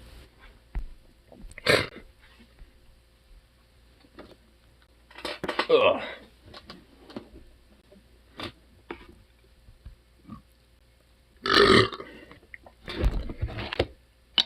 Honestly, like, I know y'all don't know, but low-key, though, we gotta, like, check out some Lars Larson, though, because this motherfucker is just straight up a fucking absurd, worthless little freak bag. Oh, no, what is this? Nomad Capitalist? Oh, he was a guest on this? Lars Larson, the American Dream in a Time of Wokeism. Oh my fucking god, bro. Oh my god. Okay, we gotta watch this. We gotta watch this. Rush Limbaugh changed America. Oh my god, look at that literal fat pig, bro. Gross. Ugh, god, I actually, ugh. Okay, let's just get to this, because, god, that was actually disgusting to look at. Wait, that's what Lars Larson looks like? I know his voice, but that's what he looks like? I expected him to look like some weird boomer trucker looking motherfucker. He looks like some weird sleazy businessman that probably like fucking like forced a few like random women, you know, at like, you know, waitresses and shit to like give him a hand job or something. God, dude, what a guy looks fucking sleazy and greasy.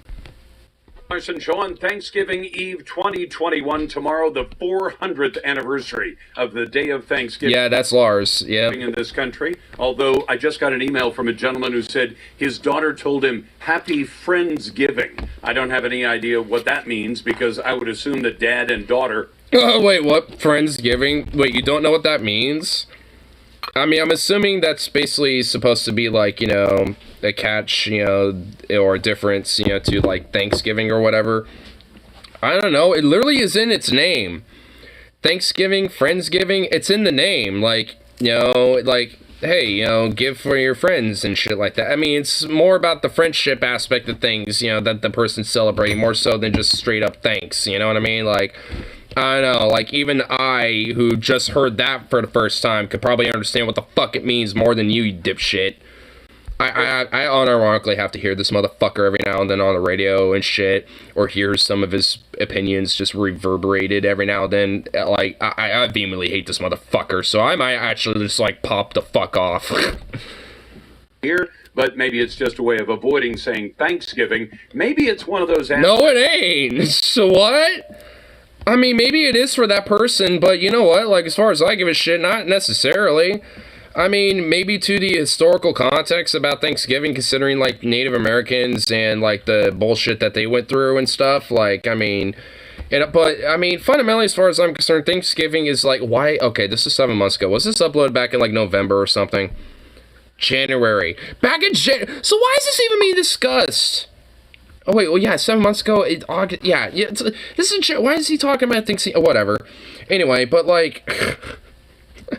I mean, it's just like, bro, I mean, you know, maybe some people, especially in these days, you know, probably have a better understanding about, like, some of the historical context about Thanksgiving and, you know, and all that shit, especially when it comes to Native Americans and indigenous peoples, you know, and their treatment, especially, you know, during that time, and, like, the supposed story, you know, between the Pilgrims and Natives, which didn't even happen. That's just a fairy tale anyway. It's just like, I mean, it's just like, I mean... That's probably why, you know, I mean, and really, realistically, most people just think of Thanksgiving as, like, you know, you get the big old ham or you get the big old turkey and you get, like, all the goods and all the potatoes, the stuffings, you know, like, you know, maybe some stir fry on the side or some shit, and you just, you know, stuff your face in. But... I mean, because someone wants to change up the name a little bit to Friendsgiving, and you're just like, I don't know what it means. Maybe they're just trying to, like, get away from saying Thanksgiving instead. I don't know, but it's just, you know, just wokeism. It's like, give me a fucking break. And I don't know when this was specifically recorded. It was uploaded 7 months ago, back in January. I mean, but he's freaking the fuck out about Thanksgiving in January, and I guess I'm reacting to it now, but it's just more or less just as a way to, like, give you an idea about what Lars is about. He's just a typical, like, far-right commentator and shit, because like I said, like, this dude's just pretty much a fascist. Why is he fucking around with the profile pic and literally zooming into his face? Like, why did he zoom in so close like that? So, God. I invited Andrew Henderson on, who's a consultant and the founder of the company Nomad Capitalist. Andrew, welcome back. Thank you so much, Lars. So, oh no, so Lars is having this fucker on? Oh God, this is, a lot of us worry about woke culture in this country because, I don't know whether you know this or not, but you can get canceled by woke culture in this country. I don't want to be... Oh my God. Well, you know what? Then why haven't they, you know, caught up to you yet, Lars?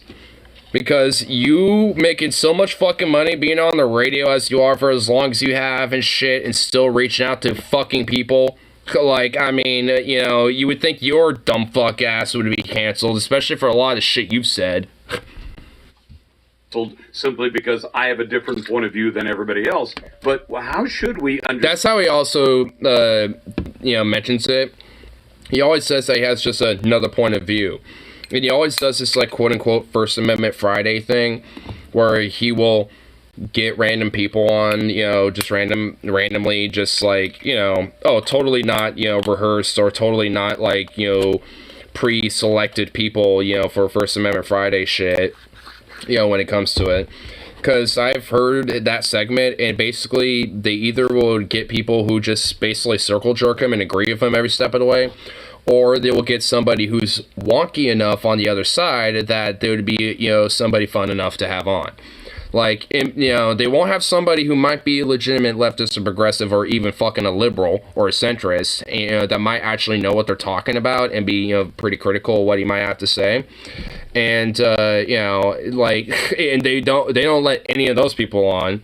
They basically just let people on who are just dumb enough, you know, to, you know, let Lars basically, you know, just talk, you know, and, you know, spin wheels around him over and over and shit. Is the rest of the world behaving the way the United States has been behaving lately with regard to woke culture? You know, I haven't been in the United States in about 8 years, and people just tell me it's getting worse, it's getting worse. So wait, where the fuck do you live? And I know wherever this motherfucker lives, I guarantee you has universal health care and legitimately, like, more progressive policies, especially when it comes to maybe, like, economic and social standards and shit.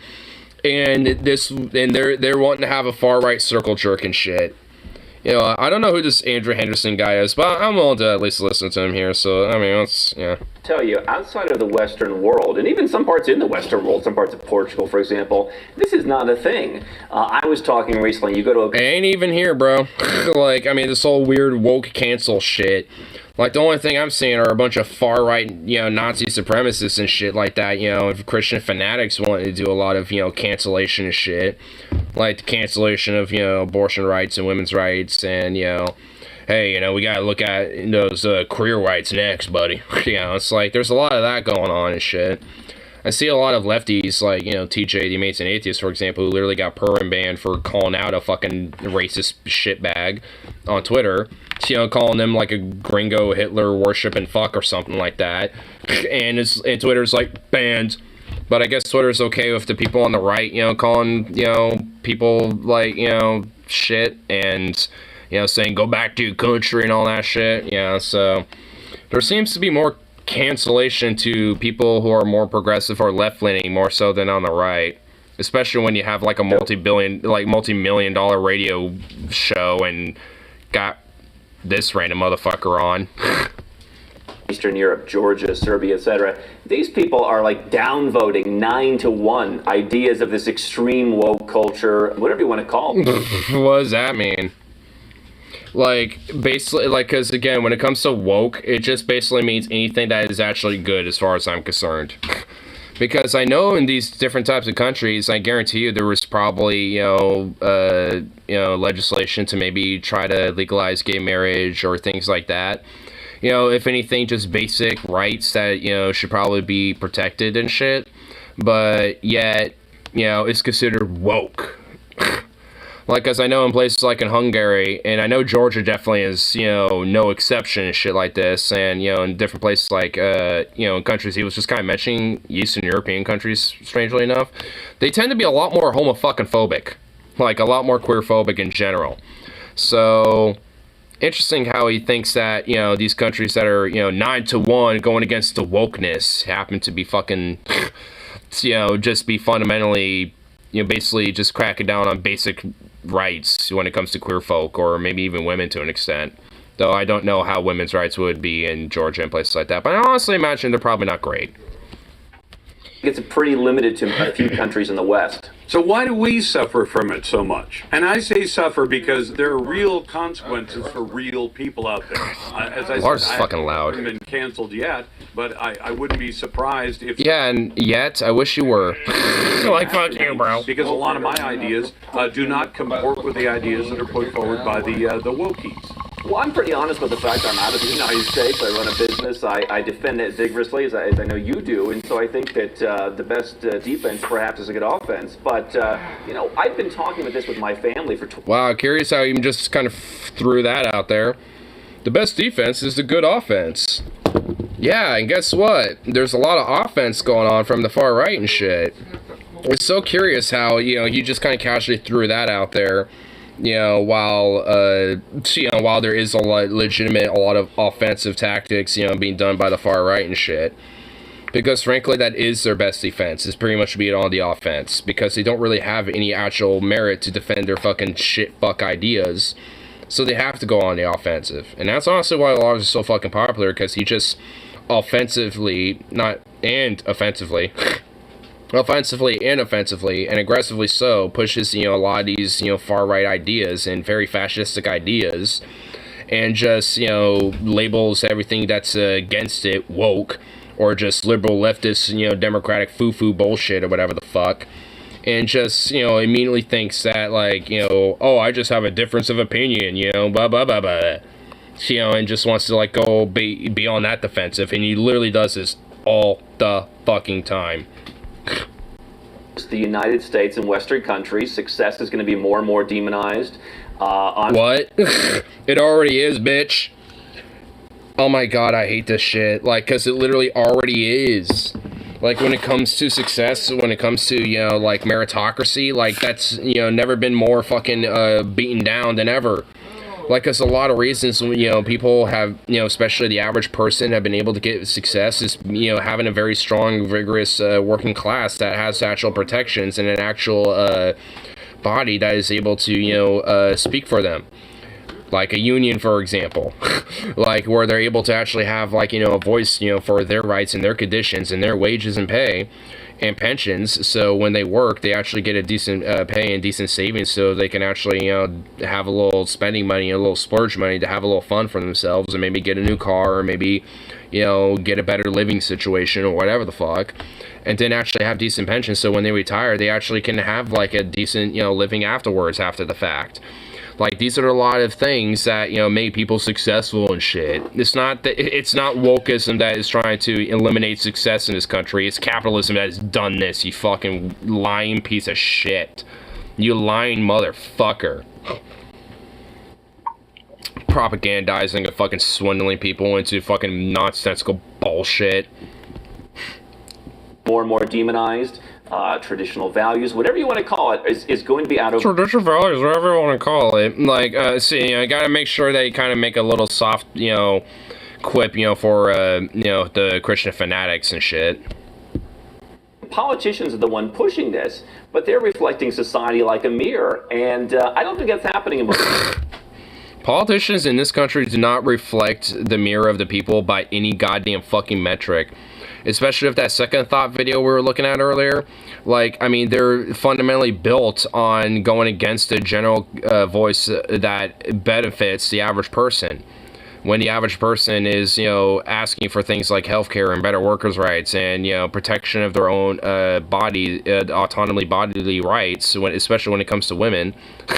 And, you know, and voicing a concern of, you know, hey, you know, we should make sure that queer rights are more codified and secured in this fucking country because, you know, the Supreme Court is most certainly going to try to go after that next.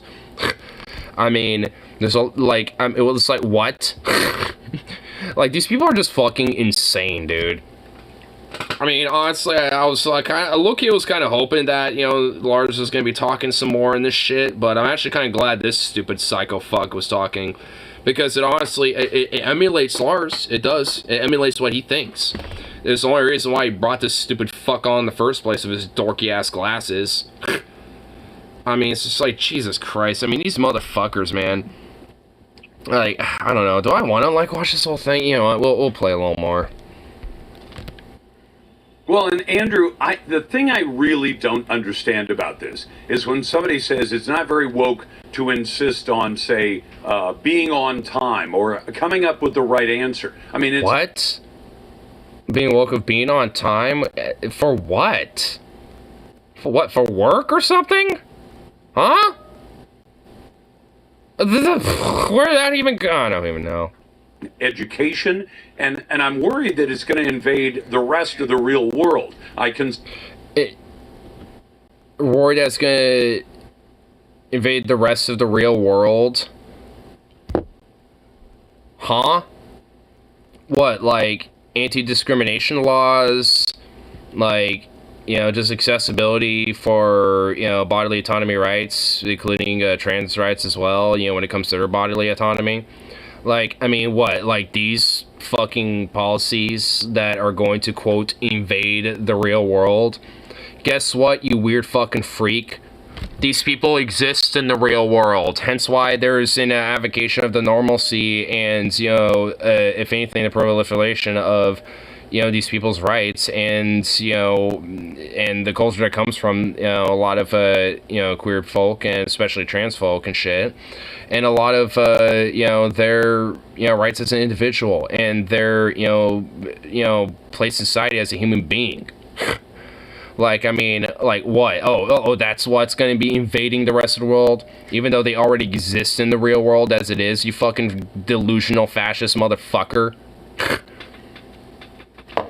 I mean, this is what I mean. Like, he always couches it as, like, you know, some vague, gesturous shit because he's on the radio, so he can't necessarily be too blunt with his fucking thinking.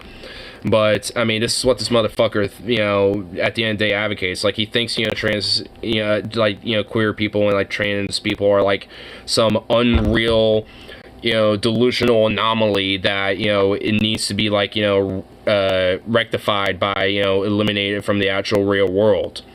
Which, how do you do that? Well, I don't know. Just kill trans people? Like, I mean, that's basically is the, like, end, you know, root of that, you know, type of, you know, mindset. So, it's just like, I mean, what? Like, I mean, a motherfucker like this ain't, you know, like some fascist motherfucker. It's just like, this, you know, these pieces of shit, man. Like, and the only reason why I pop off, you know, a little extra about, like, Lars Larson, for example, is because I have to actually, like, listen and have to, like, you know, hear regurgitated talking points from this worthless fucking bastard on the radio and shit all the fucking time, and it's ridiculous. Dana Loesch is another fucking psycho cunt. Like, Dana Loesch is literally, I mean, at the, you know, as far as I'm concerned, not just a fascist, but a fucking Nazi. Like, that bitch and that fucking venomous cunt is just a straight-up Nazi. And and she has to be on the air at like 1 to 3 o'clock in the morning because she's too much of an extremist to be, you know, put on, you know, for regular ears. If she cooled it with her Nazi shit, maybe she would be, you know, on an earlier timestamp around here. But nah.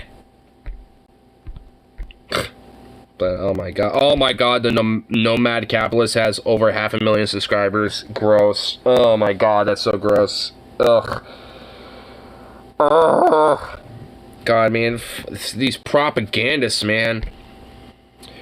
We always like to, you know, especially on the left, like to talk about, like, the Daily Wire or, you know, fucking Matt Walsh's shit or whatever the fuck. I think he's a part of Daily Wire, too. But, like, you know, we always like to look at the Daily Wire or, like, you know, the Ladder of Crowder or all these other shows or, like, Fox News. But it's like, I mean, there's a lot more obscure shit out there that, you know, is, you know, maybe not as popular, but frankly, pretty popular.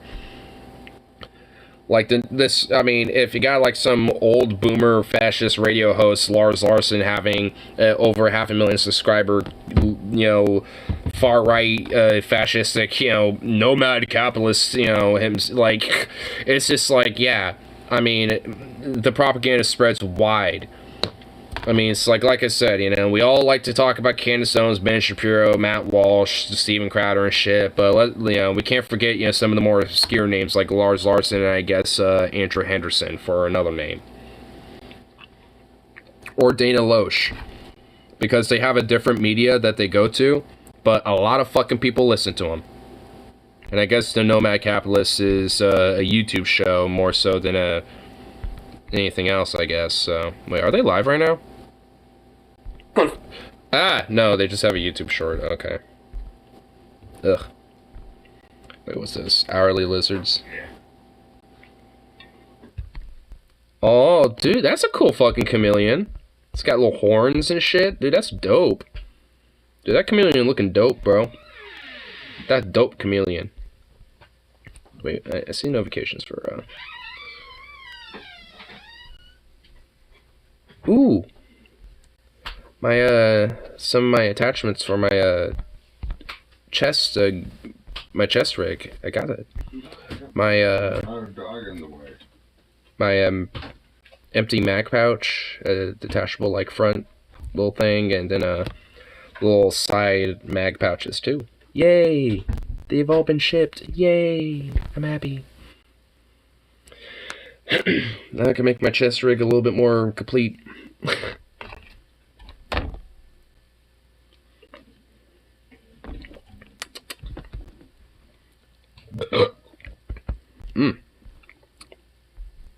That was a little absurd little burp.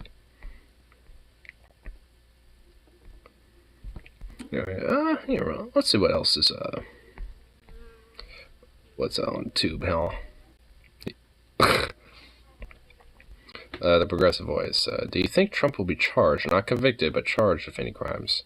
I don't know if, I'm just gonna put, I don't know. A lot of people are saying yes. He might, like, my problem is that he might just literally be considered a black sheep, you know, to the precedent. Like, instead of being a new set of precedent. Like, should we have a, like, I would rather have a precedent that we actually do hold presidents accountable and arrest them for shit, but, like, I mean, especially considering that, you know, it took a lot, especially with what Trump has done, to essentially get that in the fucking first place. I mean, I doubt that. So I have a strong feeling he's just essentially going to be seen as a black sheep instead of, you know, a new set of precedent where we hold presidents accountable for shit. Zukov, excuse me. Don't be a bitch.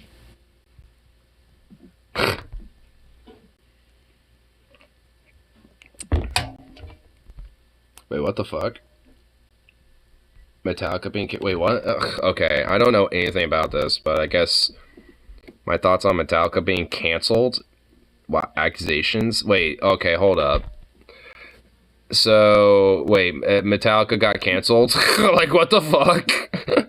Hold on, I actually want to look at this. Metallica... Yeah, Metallica... No! Fucking Google, you bitch! Don't be a whore. Metallica... Accusations...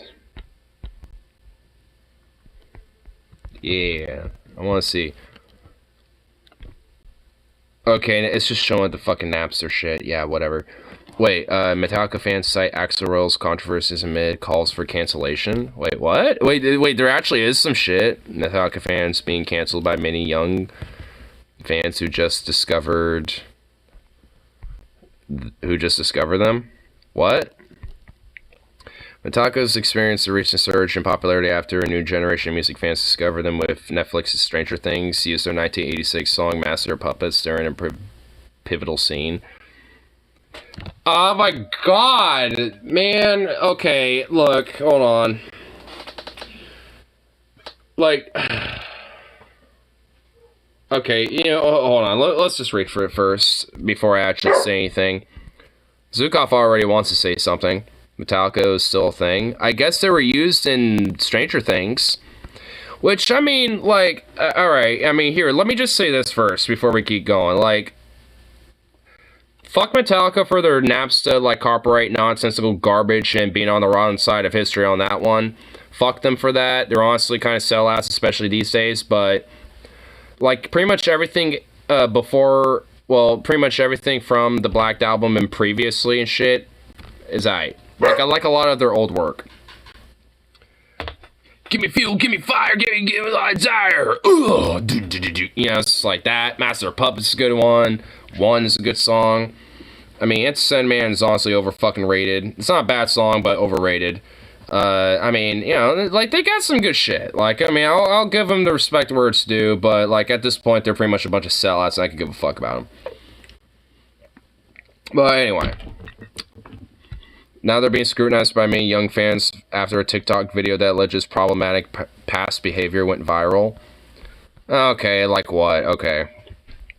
Posting videos discussing various artists' past footage of former bassist Jason Newsted appearing to do a Nazi salute on stage, as well as band's members making jokes on stage about the recent death of Nirvana's Kurt Cobain. I mean, okay. I mean, hold on. Like, the Nazi salute thing, I mean, is there a video of it? I mean, I'm guessing there is. I mean, like, and also, was it actually, or was it, like, you know, yeah, or some shit where he's, like, you know, kind of, like, having his arm out to the crowd, but it just kind of looks like a Nazi salute, you know what I mean? Like, was it one of those things or some shit? Because I've seen so many different bands where they're like, yeah, they have their arm out where, you know, out of context, honestly, it would look like a Nazi salute almost. But they have their hand out to the crowd like, you know, almost reaching out like, what's up? You know, I want to, like, I'm symbolically, like, holding on to your hands as you reach out and fucking, you know, being like, yeah, or whatever the fuck, you know what I mean? Like, so, I mean, I kind of put that into question a little bit. I'd have to see the video, I suppose. I mean, maybe he was doing like a, oh, you know, whatever the fuck. Maybe he was going the full fucking thing or some shit. Maybe he was. I don't know. But the jokes on stage about the recent death of Kurt Cobain, you know, at least at the time, like, I mean, it's distasteful, but metalheads and, like, grunge alternative rock heads and shit, like, they clash a lot. Like, I mean, there was a bunch of alternative rock heads, you know, that were like, oh, you know, these fucking weird-ass metalheads, blah, blah, you know, so, I don't know. I mean, it's distasteful, and fuck them still, you know, for it, but, I mean, I don't know. I wouldn't necessarily be like, oh, cancel him or something. Metallica singer James Hetfield is also accused of racism. What? One clip shows Roberta Freeman, a backup singer for Guns N' Roses, when the two Rockettes toured together in '92. Legend Hetfield used the N-word to describe Ice-T. Well, it'd be nice to have these videos. What, do I have to, like, go on this fucking person's TikTok? I don't want to go on a TikTok to fucking look at this shit. Like, I mean, honestly, for real. Another video included by Triple S showed an archival MTV news segment that reported Guns N' Roses frontman Axl Rose accused Metallica racism in regards to Ice-T and his band Body Count.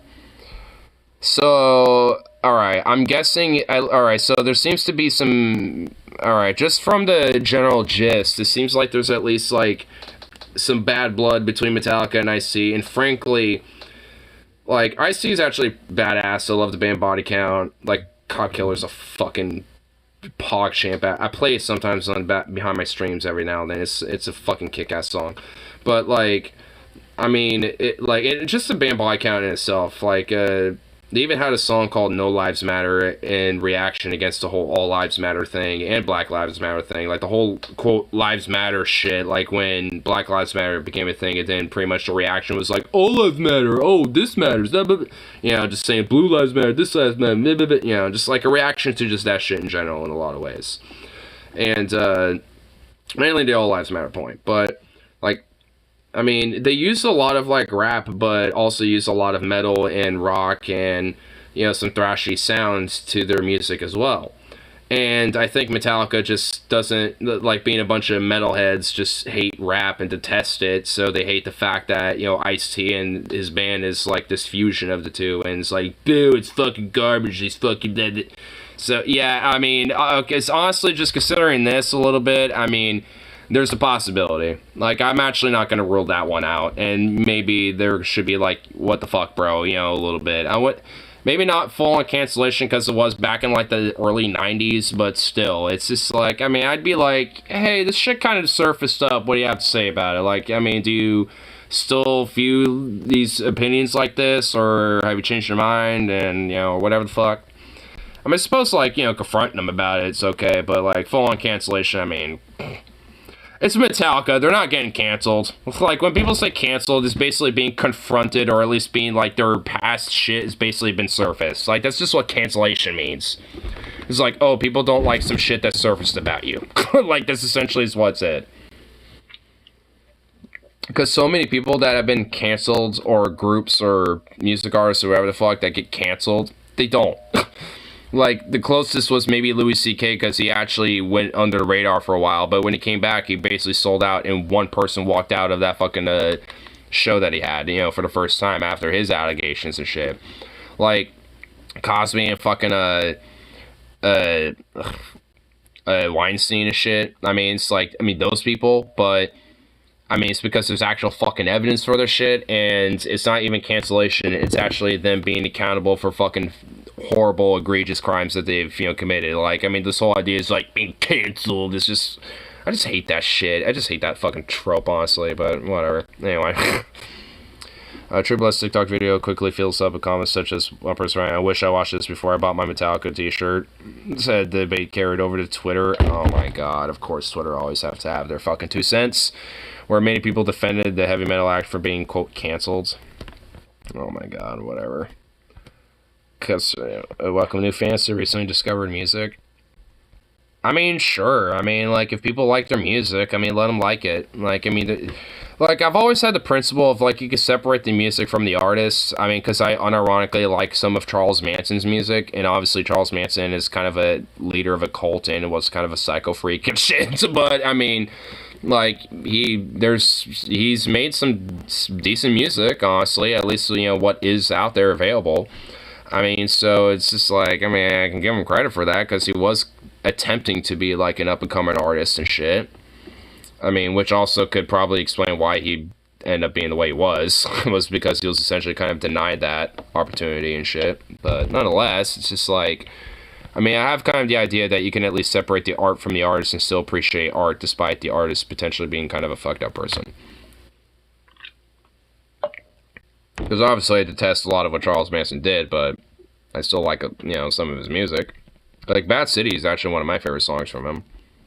At least personally. Many of these fans also follow Stranger Things during his show, season 4 finale, popular character Eddie Okay, I don't, yeah. Hello to Madsen. You too? Yep. Yeah. Yes, Hitler, I was cancelled. And it feels really bad. Oh, yes, I know how that feels. Being cancelled, especially on such a global level like I was, it's a travesty, I know. Oh my god.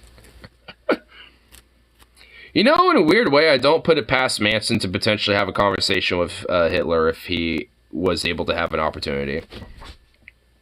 Maybe not because, like, he would venerate him, like, I highly doubt that, but, like, just because he'd probably want to just, like, kind of pick his brain a little bit. And honestly, I would too. Like, I'd want to pick at Hitler's brain if I had a weird opportunity or, like, some, like, hey, you can go back in time and talk to him for, like, one, you know, you have, like, you could go back in time for, like, you know, 6 hours or some shit. Like, I'd use that time to talk, you know, it's like, and you're in the room with Hitler or some shit, and you can just talk to him for however long. And it's like, if you don't want to use your 6 hours, you can, like, say a certain phrase, and you'll just, like, boop, immediately back into your current timeline or some shit. It's like, I would just use that as an opportunity just to pick at his brain and be like, why do you truly, like, you know, have the views that you do and shit? Because obviously, at first, you know, he's just going to go over his cliche, but if you have enough time, he would, you know, you could probably prick his brain a little bit to really kind of get an idea.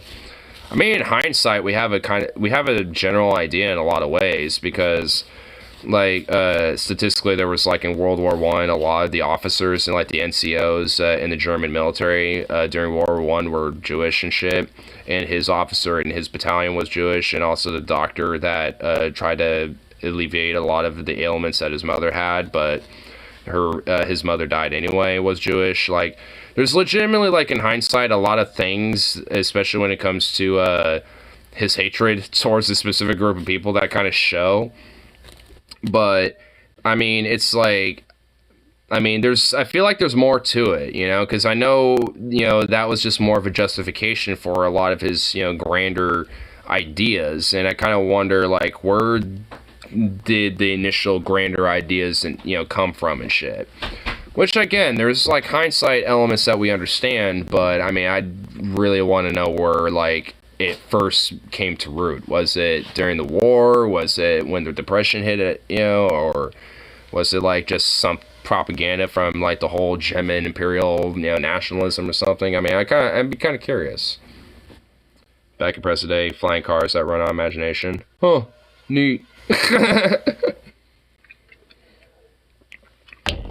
I imagine cars flying on fucking wood. As long as they're automated, because I don't trust humans to, like... Drive flying cars, yeah. Yeah, no, seriously, yeah. If we have heavy qualifications for just flying planes, like, I mean, yeah. Like, I mean, We've got qualifications for everything. We've got qualifications for dump trucks, backhoes, earth movers. Yeah, I mean, it's understandable, because obviously you just don't want some motherfucker who just you picked up on the street to go, go on the job or some shit, just doing it the first fucking, day you got hired or something. You want to make sure that they are trained and, or at least qualified enough to know what they're doing, because if you just have some random bloke and you just kind of train him on site, the same day, something's gonna go wrong. Like, something will happen. I mean, like, I remember when, back, in, like, 2021, or, like, where like during October, John Deere, a lot of workers went on strike to get a settlement on their contract and shit because they got stonewalled. There was scabs and that were busted into a lot of these John Deere manufacturing warehouses and shit that they were being where the strikes were taking place. And the first fucking day, like not even before noon, it was like 8 a.m. or some shit. And there was ambulances already being like called in, to deal with like some sort of emergency or some shit. Yeah, because and another story the same day apparently was that some other bloke or some other dumbass, basically just like creamed one of the tractors into like one of the sides of the walls and wrecked it and shit. And it's just like. I never heard about that one. Yeah, I mean, there was a few different things that kind of popped up, but, I mean, the strikes didn't last too long. They eventually, because I think they realized, like, yeah, these people that we kind of, busted in to be scabs, like, they suck. Like, this is not working out, and they were eventually like, all right, we'll just come to agreement and get you guys back, because, like, obviously you all actually know what you're doing, and we never had problems, and now we have a plethora of problems. So it's just like, uh-oh.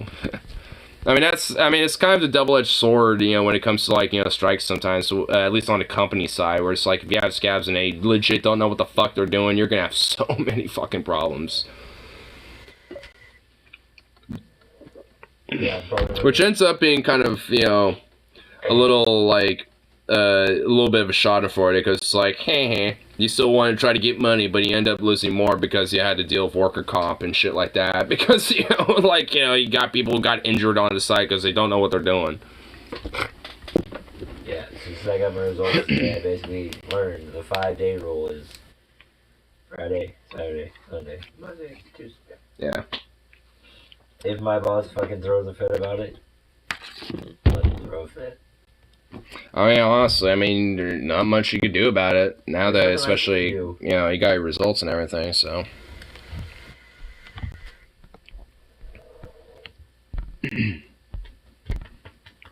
Oh, goofy baby, look at you. Oh, getting little head pats. He's like, don't stop. Oh, goofy bye.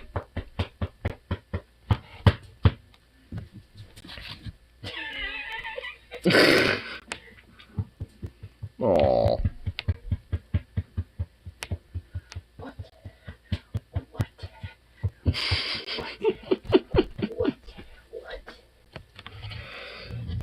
You don't know anything about social distancing, do you? Just goofy.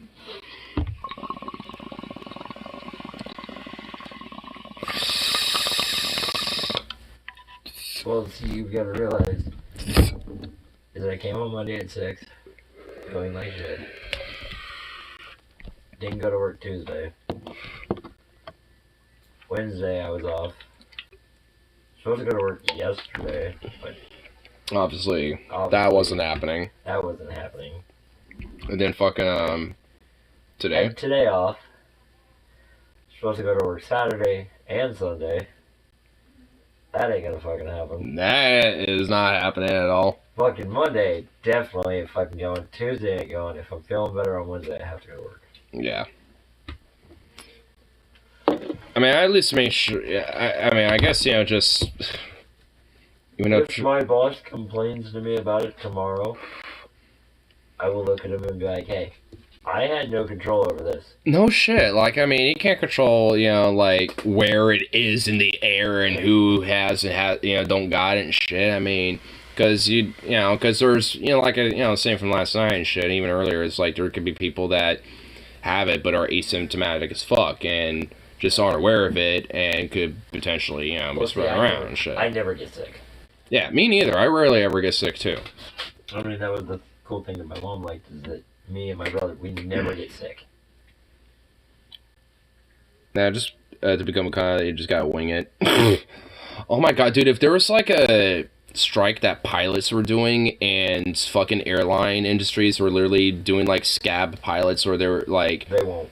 Well, obviously they wouldn't, but like, I mean, I'm just trying to imagine a hypothetical where like, yeah, we'll do like a rush training program where you have like a week training program instead of like the months long that requires. Dude, there's a weird months. It's like years. Yeah, honestly, yeah, I'm understating it. You have to start with Cessnas and yeah, because the months is like to start with it. Like the years is where it takes to be the commercial airline, motherfucker. This is like. Just like lower the qualifications to be like, if you're a Cessna pilot, you're qualified to fly an Airbus 321 or a 737. If you played Microsoft Flight Simulator for at least 5 years straight, we qualify you. It's like, oh god. Maybe. Well, Rich Russell, the Sky King guy that stole that plane, and yeah, I mean, a part of how he was able to fly was literally flying flight sims. Are you talking about that guy who fucking stole that plane and like flew around for a while? Yeah. Yeah.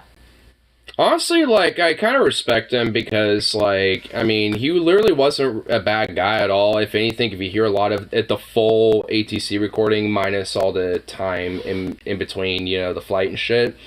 Like, I mean, you could tell that, you know, if anything, he felt bad for the ATC dude at one point, where he's like, I hope I'm not making your day any worse or nothing, you know, like... God, you are. I mean, in a way, he kind of is, because he knows that he's trying to talk down this dude, you know, to land and shit, but he's not going to. Like, he made up his mind before he even, you know, got on that plane to, you know, do what he did.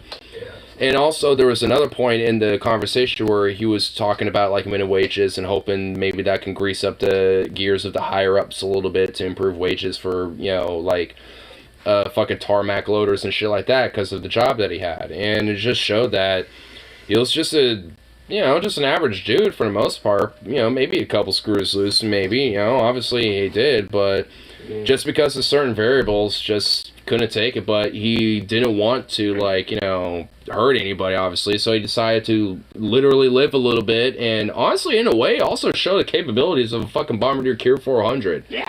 Like, that, like, doing barrels and shit, like, I mean, it's like, fuck, I didn't even think that plane was capable of it, and seeing it, too, it's like, fuck, bro, respect, man. It's like, I mean, shit, wish I could do that.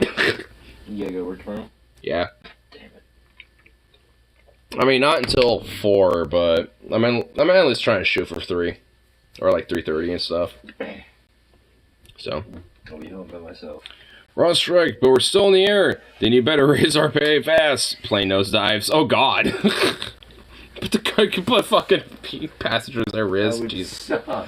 Dude, yeah, all of a sudden I'm looking out the window of the fucking, you know, like just the plane, and all of a sudden I just see the earth just like I'm like, what? Just feel myself going like this, like, oh shit. And it's like, I'm starting zero gravity. Whoa, this is what it feels like. It's like, oh shit. Oh, like, oh my god. I mean, honestly, especially considering modern aircraft and how they are built, like, they are capable of, like, going, you know, maybe going down in a dive and pulling out of it. It's just that it's not recommended because, I mean, they're, you know, obviously, like, I mean, if you put that much stress on an airliner, it's going to wear out a lot of the fucking parts on it. But they make sure that essentially they can take, like, literally pretty much like 10 times the most maximum turbulence that you can experience while in the air and shit. Like, they make sure those planes are sturdy as fuck. It's very rare, you know, when it comes to accidents and shit, and usually if it is, it's because of the lack of proper maintenance, which usually comes from, you know, the lack of, you know, probably decent working conditions or whatever the fuck, you know, skimming regulations, things like that. I mean, there's a lot of various elements that kind of come into role of why an accident happens. I mean, the plane in it itself, if properly built, I mean, unless human error becomes a role, like, it ain't crashing. In fact, I mean, a lot of planes these days actually have, like, a lot of computer systems in place to where, I mean, unless for some fucking reason that shit, you know, goes haywire, like, which is obviously a possibility, but, you know, it rarely ever does. But let's say, you know, like, for obviously hypothetical sense, you know, everything's all perfect. It doesn't. Like, a lot of planes, even if they have, like, an engine busted or something happens or some hydraulic fuel starts leaking and shit like that, like, it would be able to, you know, have an automated system to where it would be able to, like, correct itself and still be able to land the plane, even if more risque and shit because of certain things not working. Like, planes are built today to be legitimately pretty, you know, safe. So, like, I mean, outside of the 737 MAX, but Boeing even had to really rectify that pretty quick. Because, I mean, the Boeing 737 MAX, like, those planes are in the air again.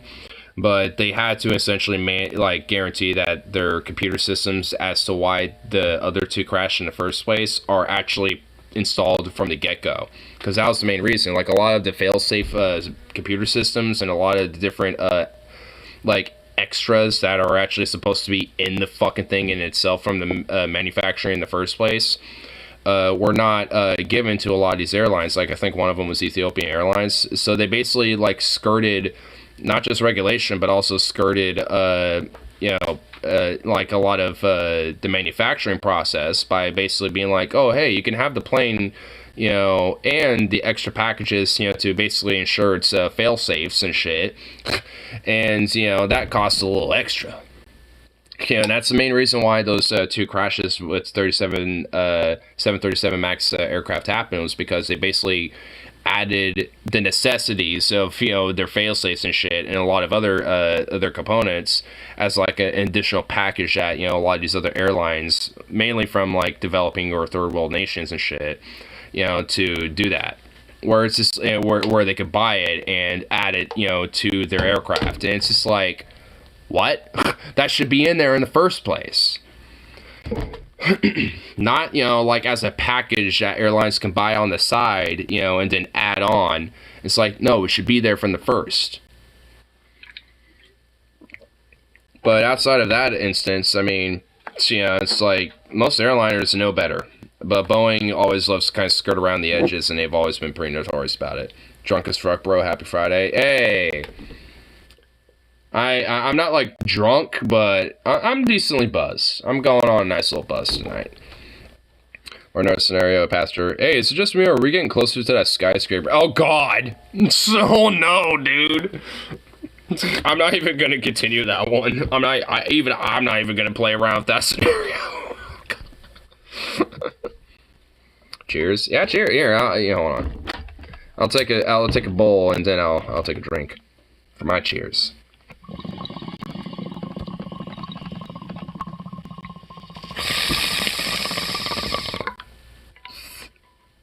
Brew art video, I know you like it. No, that's all good. That ain't lame. I mean, you actually make some interesting videos every now and then anyway, so I'm kind of meaning to actually check them out every now and then, honestly. You know what? I feel like a dick because I haven't even fucking checked out that, like, what music thing yet? Oh, Silver and Gold, I Don't Want to Die. Yeah, I think that was it. I didn't even check this out yet. Man, I feel like kind of a dick now. Oh, the Red Pill documentary, Chapter 1. Oh, you know what? YouTube recommended me that, like, when you upload it. I was actually curious to check it maybe later.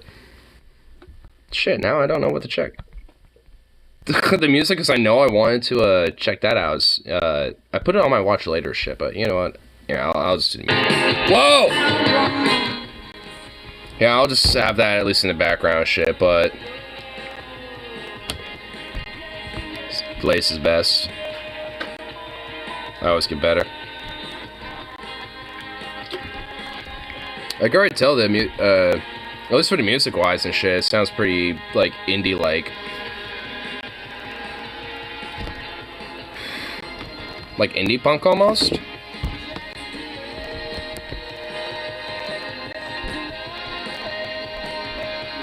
I mean, honestly, it does kind of sound like indie punk. Indie punk? Yeah. I've seen house shows and shit that, you know, have different music that essentially would be like this. I mean, but at least at house shows, it's more of a hit and miss, but there's every now and then some decent indie punk bands that actually sound like this and have a pretty good sound to it. Because that voice, I can instantly, or at least that singing style, I can instantly tell is more of an indie punk style. Where it's like a little raspy and almost whiny, but not really. It's like, not in a bad way, but like borderline whiny almost. Like I said, not in a bad way, it's just like, it's kind of like how I would you know, describe it in a sense. But given some of the themes of a lot of indie punk, I mean, it does kind of make sense. Not all of it, but at least, you know, for some of it. It's just like one style of like indie punk vocals. Totally indie. It's like Velvet Underground. Yeah, a little bit. So, Cuff, what are you doing? What are you jumping for? You want a treat? I'll give you a little snack. Oh, yeah, he's running over here. Look kind of unique. Yeah. Little prick.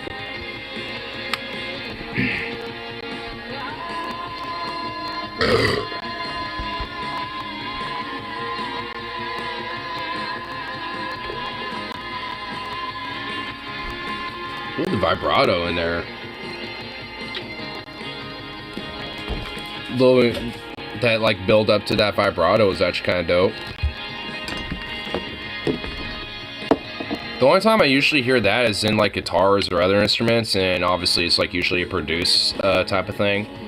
And if vocals are usually vibratoed, it's usually more in like a traditional style of like, oh, you know, like that. Where it's more like, you know, I guess like a classical sense of it. You don't really hear someone going like, oh, you know, going like, you know, increasing into it. The Red Pill documentary is my last project. It's pretty dope, I think. I don't want to necessarily say make it your last project, but at least, you know, when it comes to, you know, the last concurrent project. It's like a philosophy rap. Oh.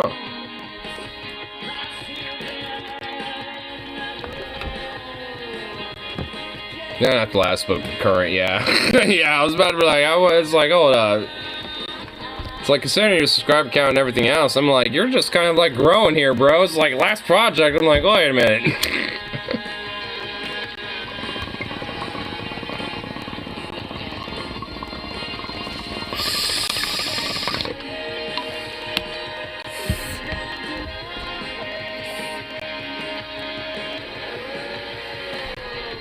Yeah, I'm blowing up a bit. Yeah, I've honestly noticed that a little bit. Like, I've seen, like, I've kind of looked back on, you know, channel from, like, you know, a couple months back and shit like that. There's not as many views, but, at least, you know, when it comes to some of these more recent ones, they've, you know, kind of bumped up a little bit. You know, from my notice. So, for some reason, YouTube's algorithm has actually noticed you to a slight degree. You know, I mean, it's, you know, like, the algorithm is kind of weird with its shit, but every now and then it will actually, like, you know, look at more obscure channels and uplift shit from their, you know, from their sphere of things. And honestly, I don't know how, like, the community posts work yet, or anything like that. I don't even know if I can post them on mobile, but I noticed that the algorithm also prefers community posts. So I've kind of been, you know, thinking about if I can, at least on my phone, I kind of want to do like different like polls and shit like that. Because I get recommended like the most randomest obscure channels that basically post nothing for videos, but will post community posts like all the time and get a lot of interaction. So it's just like, the community posts seem like to be another thing too. And YouTube Shorts is like another thing that the algorithm also is really into. Like, the algorithm, I've noticed with the YouTube's algorithm overall, it definitely prefers, like, certain elements of its platform.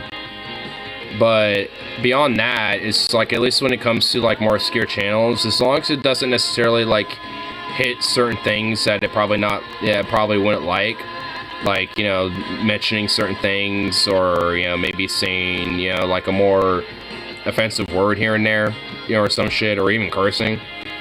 Or at least, you know, cursing in certain parts of your video. From my understand, it's like, if you curse within, like, the first, like, 30 seconds, and then, like, the last 30 seconds of your video, it's less likely to be bumped in the algorithm.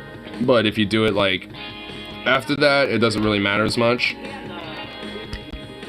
Fucking hiccups. Using 2 to 3 tags are well calibrated. Yeah.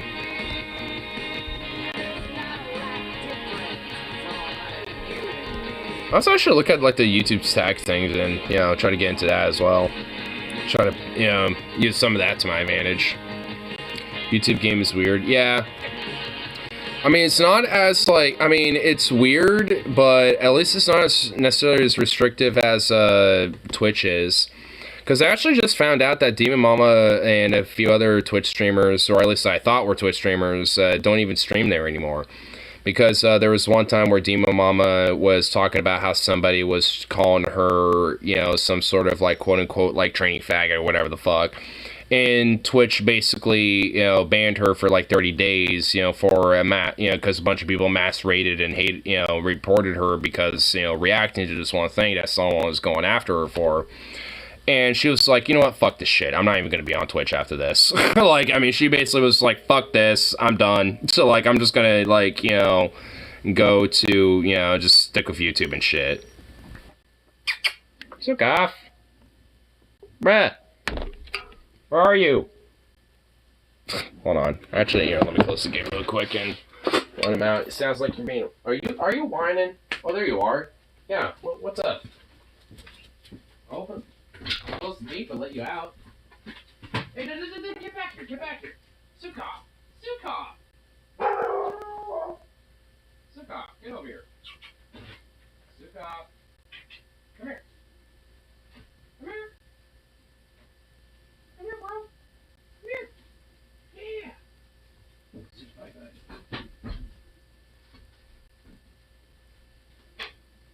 Oh, it's your thing.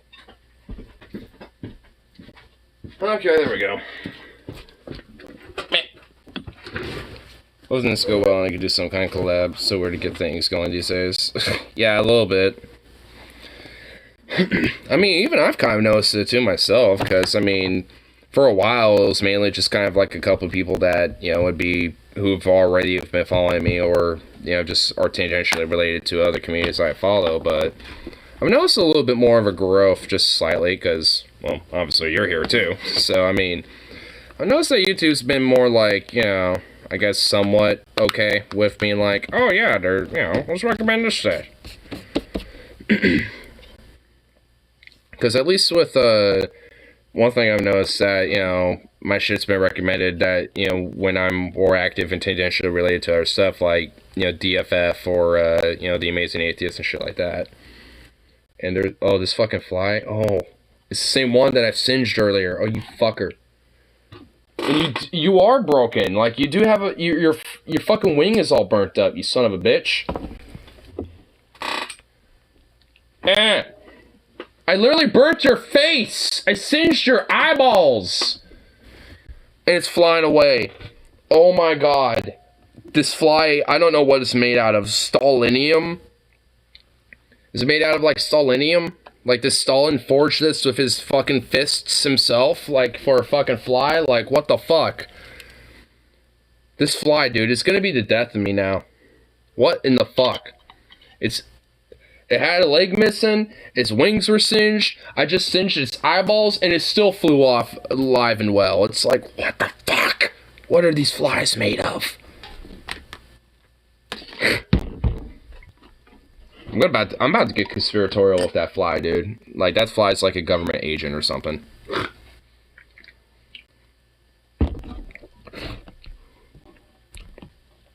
But anyway, here.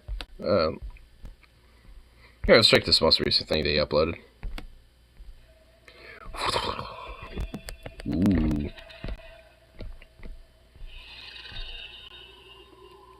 Whoa. Where did my shit go? Okay, there we go.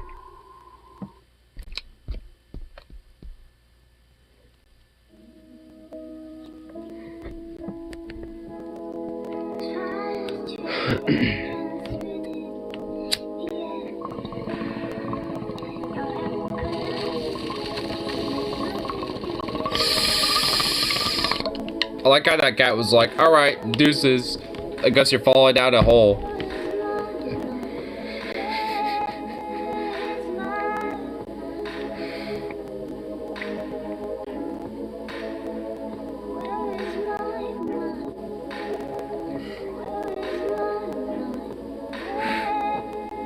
I mean, considering what's going on now, I'm assuming she basically fell to her death, and now she's just like, whoa.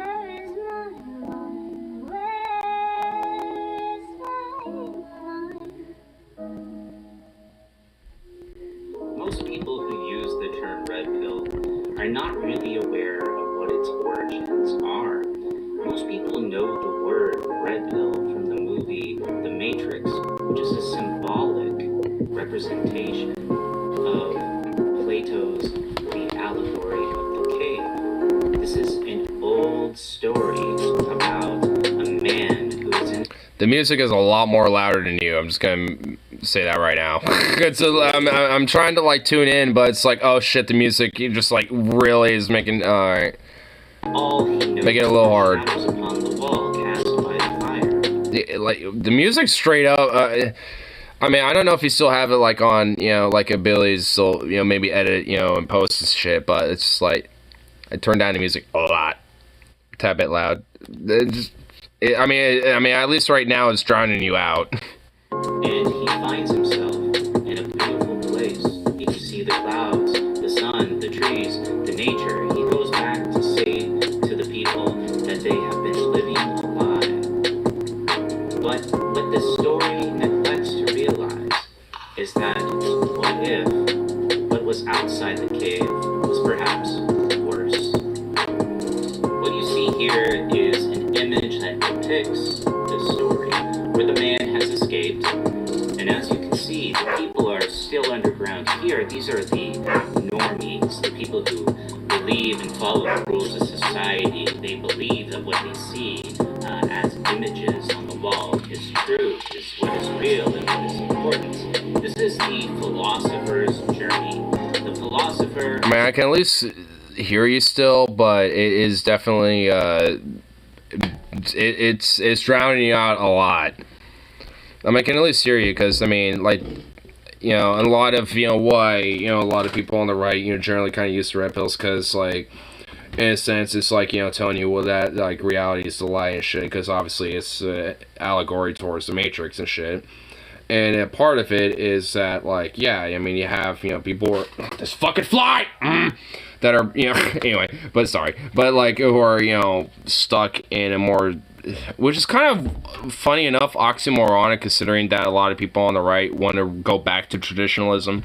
But yet we'll, like, you know, see that, like, the quote-unquote normies, or, I guess basically at this point, whatever's woke and lib, you know, is just, you know, basically just, like, oh, they're, you know, basically just, like, going with the, you know, standardized traditional norm and, you know, are not, like, breaking out of their, you know, NPC shell or whatever type of trope that they have. I mean, honestly, I could tell it's not a bad video. I would just, you know, like, if you still have, like, the, you know, editable version on your hard drive and shit, I'd just make sure that the music is just, like, dropped down significantly and you bumped up. Or at least just, you know, the music dropped down, like, at half and then you bumped up, like, twice over or something. For the first song, it's kind of loud. Oh, so there's another one that's a little more... Okay. I mean, it is, you know, I guess I'm only halfway through, so... Normal encumbrances of everyday life, and can now look at the world from a new perspective and see it for what it really is, be able to enjoy life for what it really can be. And that is the premise of what philosophy tries to do. That's its point, is to create an opportunity for one to think deeply about their existence, to think deeply about society, their relations with the world around them. Which, well, I know you just said however, but I was, you know, at least for me, especially when it comes to the whole, like, red pill analogy, it's just like, I mean, I always, you know, never necessarily disagree with it, because obviously, I mean, if anything, honestly, there's, especially with the, Wachowski, sisters, I mean, they, you know, there's also, like, at least, you know, some part that I think can at least be confirmed to an extent that at least especially with the first movie, it's kind of a allegory to them, you know, kind of, you know, confronting their transgenderism and, you know, them, you know, becoming, you know, transgender and realizing who their actual identity was instead of the lie that they've built up in their lives and shit. Because it wasn't just one Wachowski sister, but it was both of them, you know, that kind of felt this way. So, you know, it's just like, I mean, and I think, you know, there's at least, you know, some validity to it too, because, I mean, the whole premise of it is very, it's very broad in a lot of ways, where it's just like, what, the societal norm and what the cultural norm has told you, is a lie, and you are breaking out of that shell and realizing what your actual identity is. I mean, there's definitely, a strong truth to that. It's just that, like, honestly, a lot of fucking film, because a lot of people on the right don't fucking get the actual meanings or the themes behind, or the commentary behind a lot of these movies, is that, it's not talking about, like, this weird traditional social conservatism or the, quote, red pill of, like, the alt-right or whatever the fuck that, they paint it as. Because they think that for things like They Live, where they think it's more of like, oh, they're talking about the, quote, Jewish cabal or some shit, where you have literal fucking Nazis that think that's what it is about. Even John Carpenter himself is like, no, you are a bunch of fucking psychopaths, and at this point, I hate this movie because you fucking freaks literally think this. Like, I mean, so it's just like, totally blatantly missing the point. There's people that look at Starship Troopers and be like, wait a minute, this is actually a critique against the military, society that it is, and the fascistic, society that it upholds. It's like, yeah, like, it's a satire. Like, what, you didn't notice this? I mean, it's just like, there's a lot of movies that, like, a lot of people on the right, like, The Boys is a new example, honestly, for a contemporary version. Because a lot of people, like, they were on the right, like, these hardcore nationalist type of dudes and yokel chuckle fucks, like, wait, Homelander is actually the bad guy? What, he actually is? Yes, he always was from literally the start. Well, this is a bunch of woke garbage, boo, this is a bunch of bullshit. It's like, what? Like, are you serious? Like you never noticed this? I mean, it's just so fucking ridiculous. Like, they pretty much, like, want to, use whatever form of media, even if they can't see it, as, like, a way to justify their type of, like, social and, like, commentary of, like, how they think things ought to be. And it's just, like, half the shit that they venerate isn't even, it's, like, it's literally critiquing their shit. And they don't even see it. I mean, The Matrix is just, another example of that. I mean, and they just don't realize that, because especially with the Wachowski sisters and, kind of seeing how their, life is in a lot of ways, and putting that in, the commentary of, their films and shit, at least for The Matrix, at least for the first one, and this other one that they recently released and shit. It's just like, yeah, I mean, it's more of a critique of your bullshit, you fucking weirdos, but they just don't see it. And if anything, at this point, it doesn't even really fucking matter, because they pretty much appropriated it, enough to where it's like, oh yeah, you're gonna take the woke pill or the red pill, basically. It's like, oh my fucking god. I mean, it's pretty much, like, adapted to other stuff. Like, there's the black pill for, like, the defeatist doomer that is like, fuck everything, it's all just a bunch of shit, man, and all this. Like, it's adapted beyond just, like, the red pill, blue pill thing now at this point. So, I mean, it's pretty much hard and impossible to put that shit back in the bottle when it comes to that genie. This story doesn't depict I think it almost says, yeah. things to be the opposite of this. We might refer to as the anti-philosopher's journey, or perhaps the anti-allegory of the cave. This is most successfully pictured in the popular TV show Stranger Things. Dungeons and Dragons playing kids have discovered a whole new world, much like the philosopher in the philosopher's journey. However, they discover that on the other side of things, that is much worse. That instead of rising above, that they have actually fallen. Same thing can be seen in the movie The Matrix, where the real world is more gritty, more dangerous, and worse than the actual hallucination of the Matrix. The anti-philosopher is someone who does not accord themselves with reason and logical principles, who determines things based upon emotion, who determines things based upon whim, who determines things based upon what other people do, without consideration to the proper practices of philosophy, logic, and reason. Basically a reactionary. These individuals may notice that there is something inherently wrong in society, or that things are not fair in society, or that there is a better way to perceive the reality around them. However, they have fallen into the dirt by not performing the proper practices of philosophy, using reason and logic. And thus, they find themselves in an emotional state, in a state where they are not using proper thinking. And what happens as a result of this is they fall deeper into darkness. They fall deeper into a kind of sleep. They have fallen from embracing the capacity and strength of their own mind to overcome the reality around them. And instead, due to their emotional distress, they go through intensive trauma. And this intensive trauma pushes them into a situation where that is projected outwardly, where control of other people, control of their environment, control of the world around them, whatever the means are to obtain that control, then become justified as a result of this new state of mind. Yeah, reactionary. Yeah, I mean, essentially, it's kind of like the summary of what a reactionary is. Where it's like somebody who essentially doesn't really use logic or reason or critical thinking, but just your impulsive, emotional type of thinking, to essentially, like, react to whatever might be in the world around them. And if the end result necessarily isn't, like, a justifiable or meritable or, like, a good outcome necessarily, I mean, as long as it, is a fundamental reaction against, what, they can potentially control, when it comes to what to disagree with, and then at the end of the day, it doesn't really matter. At least in their mind, it is justified. This is the journey of the anti-philosopher. This is the anti-allegory of the cave. We have seen this play out many times throughout history. Dictators, leaders of gangs.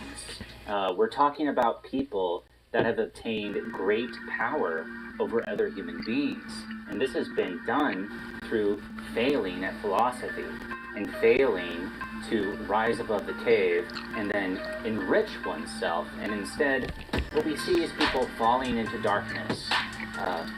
They fall into these emotional states. They fall into the desire for control over other people in order for them to feel complete as a person.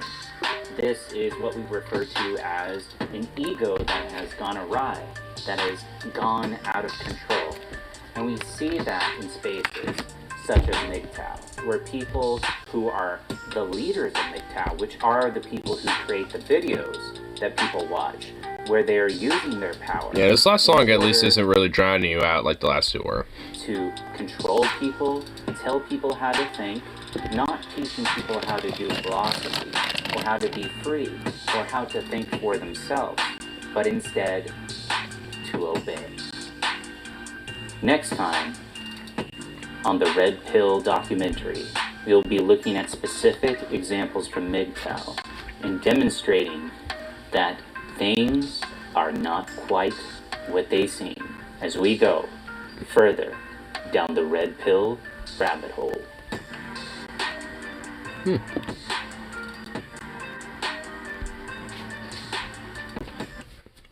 Yeah, honestly, like the last song was honestly a lot more mixed better.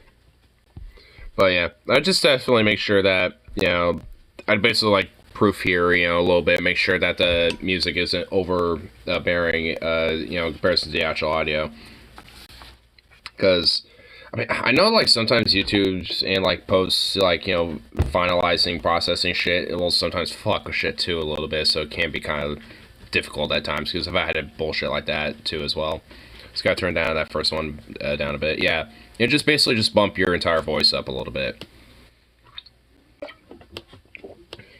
Like, it probably wouldn't hurt to do a re-upload of it, just by bumping the voice up, turn the first one especially down a pretty decent bit, and then the second one just a little. And the third one's fine, but as long as your voice gets bumped up, the last two should be alright, but the first one definitely... the first one was, like, almost, like, straight up drowning you out, like, I almost didn't hear what you were saying. Like, I was able to hear what you were saying just enough, but it almost was totally drowning you out, and I was like, uh-oh. Like, because I actually want to hear what you're saying and stuff, but it's just like, I mean, if it's drowned out, it's like, uh-oh. We're working just a bit. Yeah.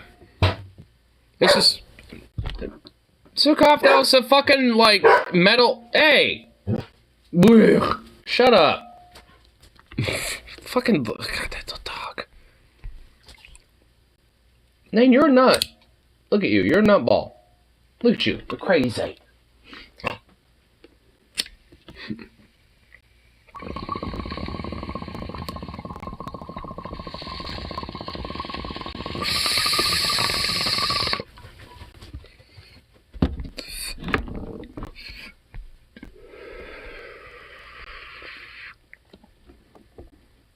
Ooh, this is kind of an interesting poll.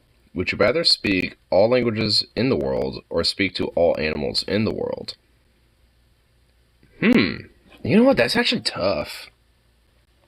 All languages of the world. That'd be kind of cool. Like, basically, like, C-3PO status or some shit. With, like, languages and stuff. I mean, yeah, like, I mean, there's an element where that would actually be pretty useful and pretty cool. But, I mean, there's, like, an entire barrier... you know, of, like, life that we can't speak or communicate to. So, you know what? I think I answered that. Ooh, it's contestive.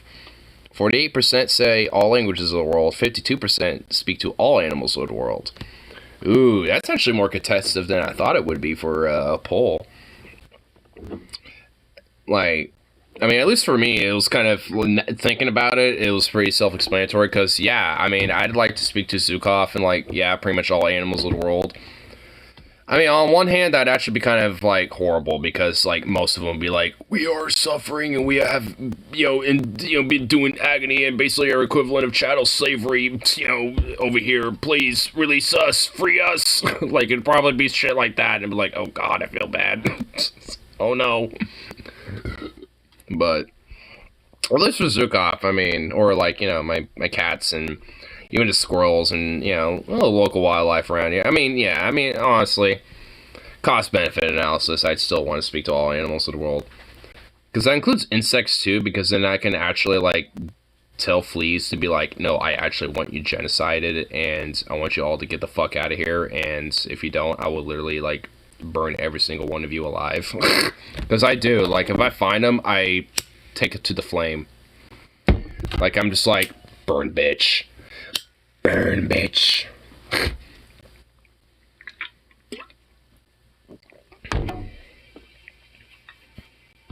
And honestly, especially if I find a pregnant one, because at this point I could tell if they're pregnant or not, just based on if they're, like, the inside, or if they're big enough and they have, like, this weird orange, like, thorax shit going on.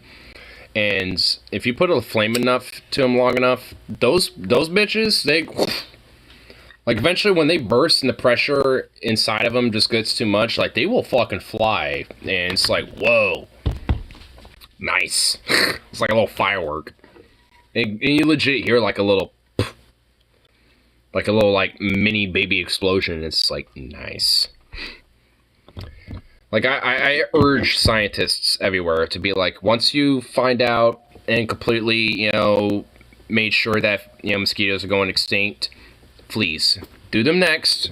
Genetically modify them so you can do the same thing that you did with mosquitoes for these fuckers.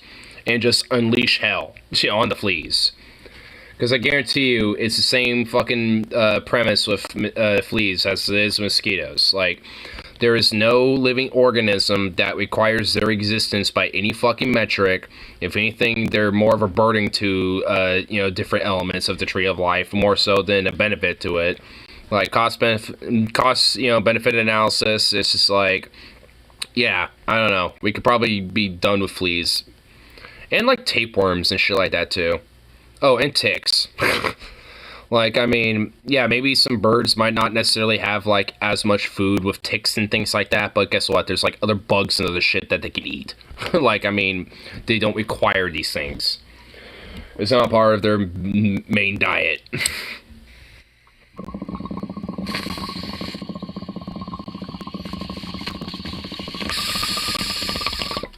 So, like, scientists, get on that shit. Get on with it already. Mainly fleas. Ticks, I could probably see for, like, birds and shit like that, picking them. picking them off of different creatures and eating them and shit like that, because they're a lot more of a bigger insect, for other animals to look at and deal with. But, like, fleas, though? Come on now. We can extinct those bitches. Fuck fleas, bro. What's up, Zukov? You poor little baby. Oh, you sweet thing. You want a little treat? I'll give you a treat. Little sweet boy like you always deserves sweet. Come here. Yeah. Oh, look at you. Yes, yes, yes. Oh. Made the edits will re-upload. Nice. Oh, fuck, you just, like, assumed that in an instant, bro. Damn, son. Damn, bro.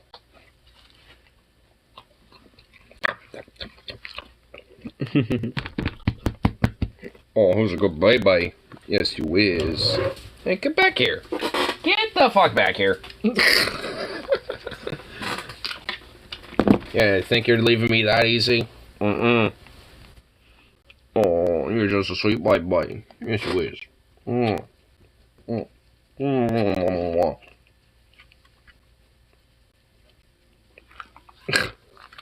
You're just a sweet baby.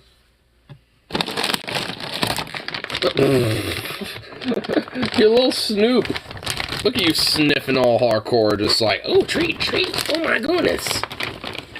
Excuse me, sir. Patience. There's no patience in you. What? There is no patience in you. Oh my god. How dare you? Oh, I didn't say paw. Paw. Now I'm saying paw. Hey. Paw. Jeez. What was that? Whoa. Careful, please. Oh my god. Hey. Oh, you're trying to get the fly. Please eat it. Please eat the fly. Oh my god, he's like going schizo. Your dog is not. Yeah, he's going schizo over this fly. It's over here, dude. It's over here. It landed. I see it. It's over here. No, it's not. Oh my god. Jesus Christ, dude. What a fucking freak. What a freak, dude. Hey. I got this. The fly ain't there anymore. Damn. Oh, did he find it? Yeah, get it. Oh my god. I think Zukov is just as determined as I am to kill this fucking fly, dude. Because, my god. Like, I haven't seen him go so schizo over a fly. Hey. Here. At least have this in the meantime. Why'd you step back? Oh, I think, did you find it? You just ran off. Fly inside, dude, they are so annoying. Like, every now and then they won't, like, annoy you, but you get one that has the personality of, like, I see human, I shall fuck with you. Then it just immediately just goes right into it, you know. I'm so done with it. I've singed its wing. I literally saw it over here. You fucker! Oh, drive-by! Oh! Yeah, even Zukov is furious. Shut up! Get over here! Man, it's like the side plot of the stream, dude. This fucking okay, Zukov. Oh my god. It's Zukov! Hey! Hey! Shut up! Get over here! Come here! Come here! You little fucking freak! Anyway, but like... I'd be pissed too. Dude, no, seriously. But like, I saw this fucker. He was over here. And a wing was straight up singed off. And it's still flying around! And a leg was singed off. I singed its face. And it's still flying around like it's the goddamn Terminator, dude. It's just like, what the fuck? Does it have, like, regenerative properties where it's, like, wing regrown or something? Like, what in the fuck? Like, does it have, like, a fucking force field around it or something? I've straight up, like, singed this fucking fly. Multiple times. It cannot die. Yeah, it doesn't. Yeah, it's immortal, dude. Like, it's gonna drive me insane. Nature sometimes flips that bird. Dude, it does. Nature's flipping to me a bird of this flea infested shit, and now there's a fucking fly. It's like, seriously? It's like, is this really what I need right now?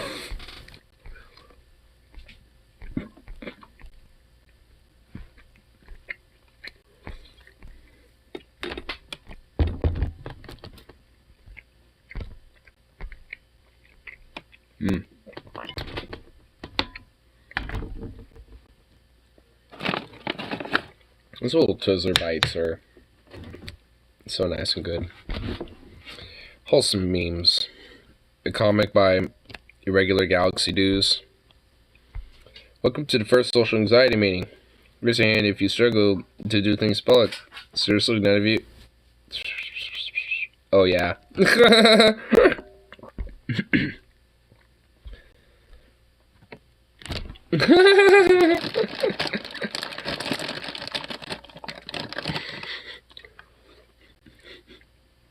Oh my god, it's funny. Ah!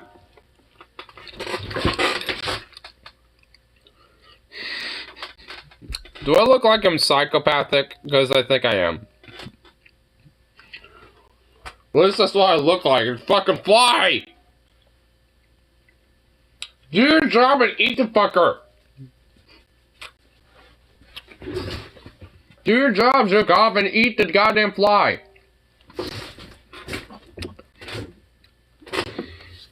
You even heard it? Oh my god, you even heard that shit fly by? I know I'm not insane then. Y'all feel my pain now. You know the fly flew by and it's being insane. Ugh. Dude, this fly, I swear to god, like, if it lands anywhere around here and I successfully singe it, I'm gonna take so much bliss in burning the fucking fly that it's not even gonna be funny. I'm gonna, like, dual wield some Flammenwerfers and just, like, I'm gonna make sure it feels it.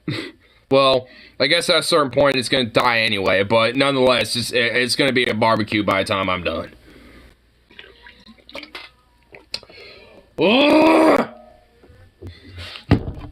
Oh, you're landing on my... Oh, you fucking flew away. You landed on my bong. I was gonna burn you from my... Okay, I'm committed, dude. I swear to God. With the bodies of all his enemies in a smoldering pile before him, he smiles. There's a distinct noise. Bzz. Don't even fucking dare with that shit, boy. Don't even dare. No. I don't... Dude, I swear to God, bro. Dude, it's actually fucking, like, on my mind now. It flew over here somewhere. I swear to God, I was gonna swing back and go by my goddamn ear again. Got five in my hand. I very rarely have ever been able to do that.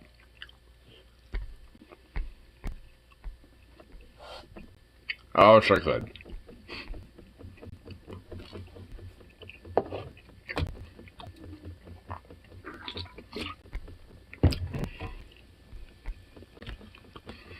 Reminds me of when my brother told me B would fuck him out of work. Yeah, B would fuck, like, not just like bees, like a specific particular bee. Every day would fuck him at work.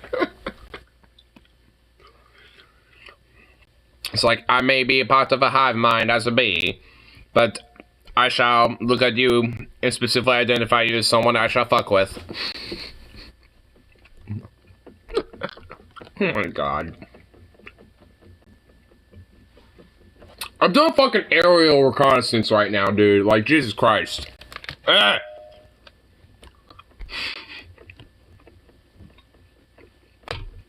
PTSD, man. Bitch. See what happens with flies, don't you? You'd be out, you're helping someone in car trouble, and buzz. I got it. So I could just hear a distinct sound in the background. I was like, God damn it.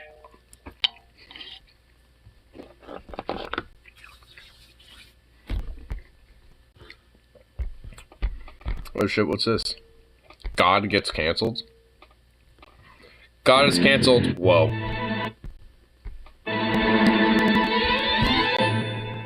I'm always down for a Dark Matter 2525. God? Can I come in? I don't want to intrude. God? What's wrong, big guy? I'm being cancelled. What? But you're the most powerful being in the universe. I know. So how could you possibly be canceled? Because It's okay, God. You can tell me. I allowed people to have their own opinions.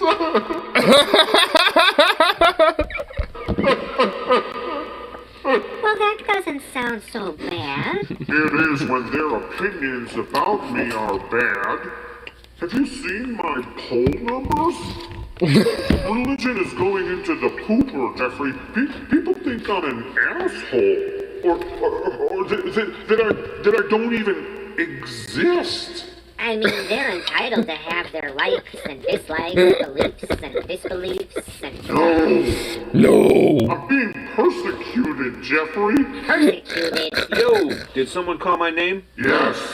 Yes, damn it, we're being persecuted. I knew it! I knew it! I told you, didn't I? Jesus, you actually were persecuted, but that was thousands of years ago. Oh my god, this is getting too fucking gold. Oh my god, this is already platinum. You know what? As bad as mosquitoes are, at least they don't scare me who they fuck with no matter the skin, nationality, or wealth. There's still a loose arm of the tree of life that ought to be fucking removed, and fleas are no exception as well, by the way. Is this Dave Chappelle? No, this is Dark Matter 2525. What, you don't know this? You don't know the specimen of beautiful amazingness? Persecuted now? Sure, but not in America, where they complain the most. But how can that be true when I'm being canceled? Oh no, Dad's being canceled? No, he's not being canceled. Are you sure? You know how people love canceling nowadays. People have always... You know, I just realized because I'm drunk that you were probably being sarcastic. Jesus Christ. Gotten canceled. They just didn't call it canceling until recently. Well, prove I'm not getting canceled then. Okay, how many churches are there in the United States? 380,000. And, how many you... Okay, what the fuck? That's a lot. I'm just fucking around. All this shit Dave Chappelle talks about is not being canceled, just fucking cries about. Oh yeah. Again, I just realized. It took me a minute. have there been? 46. I'm fucking drunk as How shit many too. were Nice. 46. Really? How many Supreme Court justices have there been? 116. How many were Christians? 107. What percentage is that? 92.2%. And how many are Christians now? All of them? And how many Christians are in Congress? 468. What percentage of Congress is that? 88.1%. I got pizza rolls in the micro. I'm just gonna go grab them real quick. Jeffrey. You don't. You stay right here. Oh man. How many Oh people man. are unaffiliated with any religion?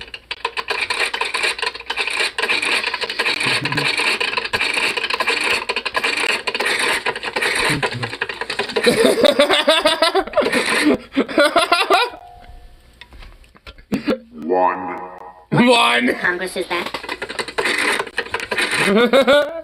0.2%. So, who exactly is persecuting Christians? Seeing as how they literally control the most powerful government on earth. Jeffrey, have you seen my numbers? They're dropping like a rock. It's only a matter of time before they go after the politicians, too. I wish. Can we? Awful would it be to go after politicians, the most moral and upstanding of citizenry, and democratically replace them with those who are more representative of their constituencies. Oh yeah, 100%. So terrible. So should Absolutely horrible. That's just fucking communism. Christians be happy with becoming a minority? Huh? You think they won't be persecuted once they're only 87% of Congress? Jesus, you want to take this one? No, Well, do it anyway. Why? What's he talking about? I don't wanna. Jesus? Fine. I kinda sorta told everyone that only a tiny fraction of people will make it into heaven, while the rest of humanity will perish. What? But Hold up. Let's go, baby. Where's Matthew and this bitch? Where is it? I actually want to see it. I literally have to go to context because I can't. I literally cannot flip it. It's like what in the new fucking. Oh wow! It's literally like the first book in the New Testament. What 7? Okay. Wow. Matthew chapter 10. Okay. Cool. I'm near it. 13 for 14. Okay. Oh my god, it's all in red because basically anything that's quoted in by Jesus is in red. Sweet. Heaven can be entered only through the narrow gate. The highway to hell is broad, and its gate is wide enough for all multitudes who choose its easy way. But the gateway to life is small, and the road is narrow, and only a few ever find it. Yeah. You just spawn a bibble? Yeah, I did spawn a bibble. I literally spawned a bibble. Yes. I quite literally spawned a bibble.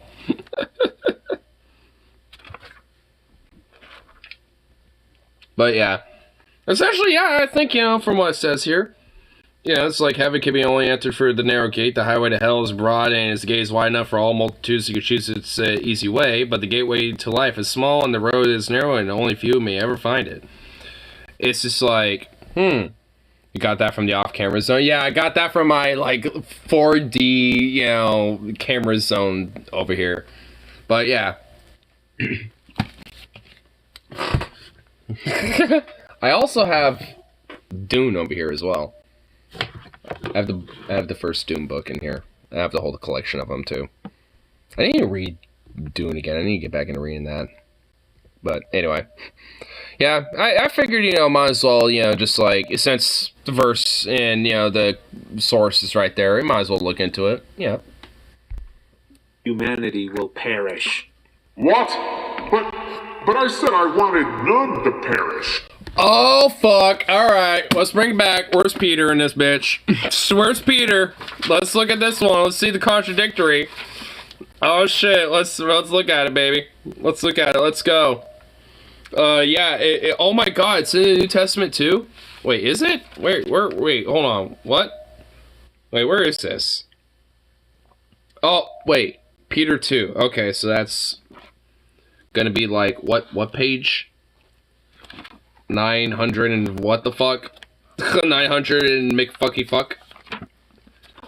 No, wait. It's... Fucking hell, it's like barely... What? Where is it? Ah! I was at the pages, but it misguided me. How dare you? Well, of course, it's a misguided book. Yeah, I was literally on those pages. What the fuck?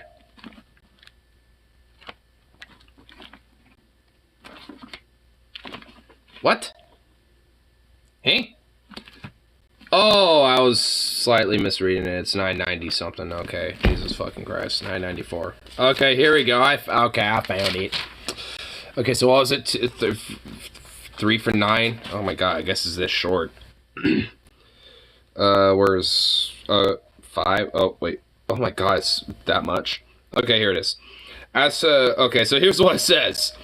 For as you know him better, he will give you, through his great power, everything you need for living in a truly good life. He even shares his own glory in his own goodness with us. And by that same mighty power he has given us all the other rich and wonderful blessings he promised. For instance, the promise to save us from the lusts and rottenness from all around us and to give us his own character. Huh? Okay.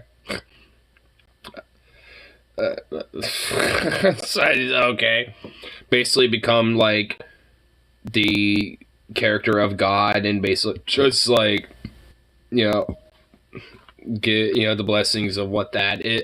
Okay, whatever. But to obtain these gifts, you need more than faith. And this is verse 5. You must also work hard to be good. Even that is not enough. Is this just the bootstrap fucking mentality? Pull yourself by the bootstrap. This sounds like bootstrap mentality. Well, oh my god, the whole bootstrap thing was... It's biblical! Ah! Oh god. You need... To obtain these gifts, you need more than faith. You must also work hard to be good. That's basically the whole bootstrap mentality. Like, oh my god, dude. The whole bootstrap shit was even back in the day. Oh man, oh my god. Anyway, but it keeps going on. For then you must learn to know that God better and discover what he wants you to do. Verse 6. Next, learn to put aside your own desires so that you will become patient and godly. Gladly let... What? I'm a patient person, but at the same time, I also... you know, have my own desires that I, you know, have that I definitely enable and I guess or whatever the fuck, or enrich or some shit. But like, okay, whatever, I guess you can't have it both ways. But anyway, gladly letting God have his way with you. Okay, let's just go back to the beginning of verse 6. This is verse 6 in its totality. Next, learn to put aside your own desires so that you will become patient and godly, gladly letting God have his way with you. What? That sounds so sexual, dude. It's so wrong. I don't even like that. Go away. Get away from me. Stranger danger. Anyway, verse 7. Like, 3 for 9, so we're not even through it entirely yet. So 7 is, this will make possible the next step, which for you to enjoy other people and to like them, finally you will grow to love them deeply. The more you go on this way, the more you will grow stronger spiritually and become fruitful and useful to our Lord Jesus Christ. But to anyone who fails to go after these additions in faith is blind indeed, or at least very short-sighted, and has forgotten that God delivered him from the old life of sin, and so now he can live a strong, good life of the Lord. Wait, so... 2 Peter verses 3 through 9. It doesn't even say anything about, like, basically heaven being, you know, open to pretty much, like, I guess in a sense that, like, if you basically just, like, overcome your desires, become patient and godly, and, you know, and because of that, you'll be able to enjoy other people and like them, and then eventually love them deeply. Sukov, shut the fuck up! Boo! I'm having an atheistic Bible study, shut up! Hey! Hey! You know what, I'll literally give you a treat to shut the hell up. Get over here! Hey! Okay, whatever, you shut up, that's all that matters. But, like, anyway, it's just like... Yeah, I mean, pretty much all in all, it doesn't inherently say anything about, like, oh, everybody can basically get to it. Because essentially it's saying you can, but you have to, you know, go with my edicts and shit. I mean, it's still saying that, like, I mean, not just everybody can do it. You have to, you know, still abide by a certain, you know, the laws that I've, you know, decreed and shit. So, I mean, like... you know, to a degree, but even then, it's just like, there's still kind of a prerequisite of like, hold on, not just anyone can enter here. I know. Don't you see what that means? If I create... The Bible does rape jokes? Of course it does. Like, I mean... I mean, honestly, it's like, if there's literally a story, you know, via the Sodom and Gomorrah story, where Lot literally gets raped by his daughters because they got him drunk enough to fuck him, then yeah, it's not past the Bible to make jokes of the shit. In which I want nobody to perish, but then most of the people in it end up perishing, then that makes me an utter failure. Me, God Almighty, a failure. But I thought it would be kind of cool. Because you are. To have heaven sort of be like, like a private country club, really exclusive with all drinks for all eternity. Wait a minute. I thought you were against wealthy hoity-toity crap like that. Oh, don't get me wrong. Heaven will still be totally communist. I mean, there's not going to be any ownership or currency in heaven, Jeffrey. But aren't you against decadence? And Jeffrey, we're talking about people who want to literally live forever in a place where there's zero discomfort, everyone is just like them, and all their wants and needs are met. These people basically want to live as babies for all eternity. It doesn't get any more decadent than that. Shut up!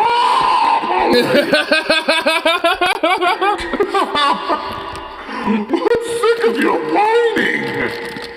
Both of you have gone totally off track and forgot that this is supposed to be about me getting canceled. God, you can't force people to like you. And if a bunch of people dislike you, you can't just write it off as getting canceled and thus somehow not your responsibility.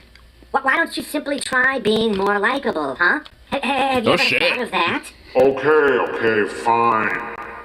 I'll try to be more likable.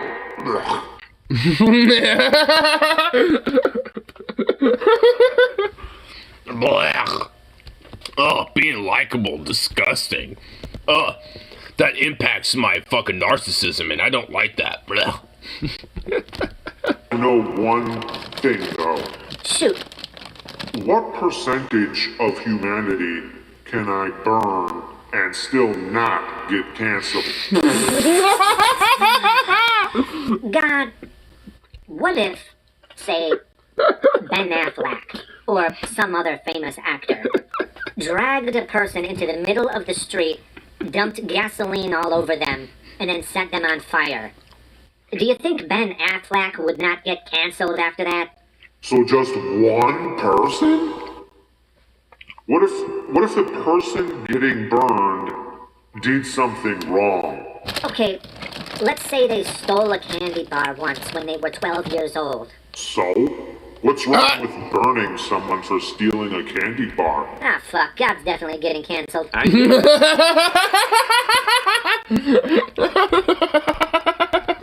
why? Why?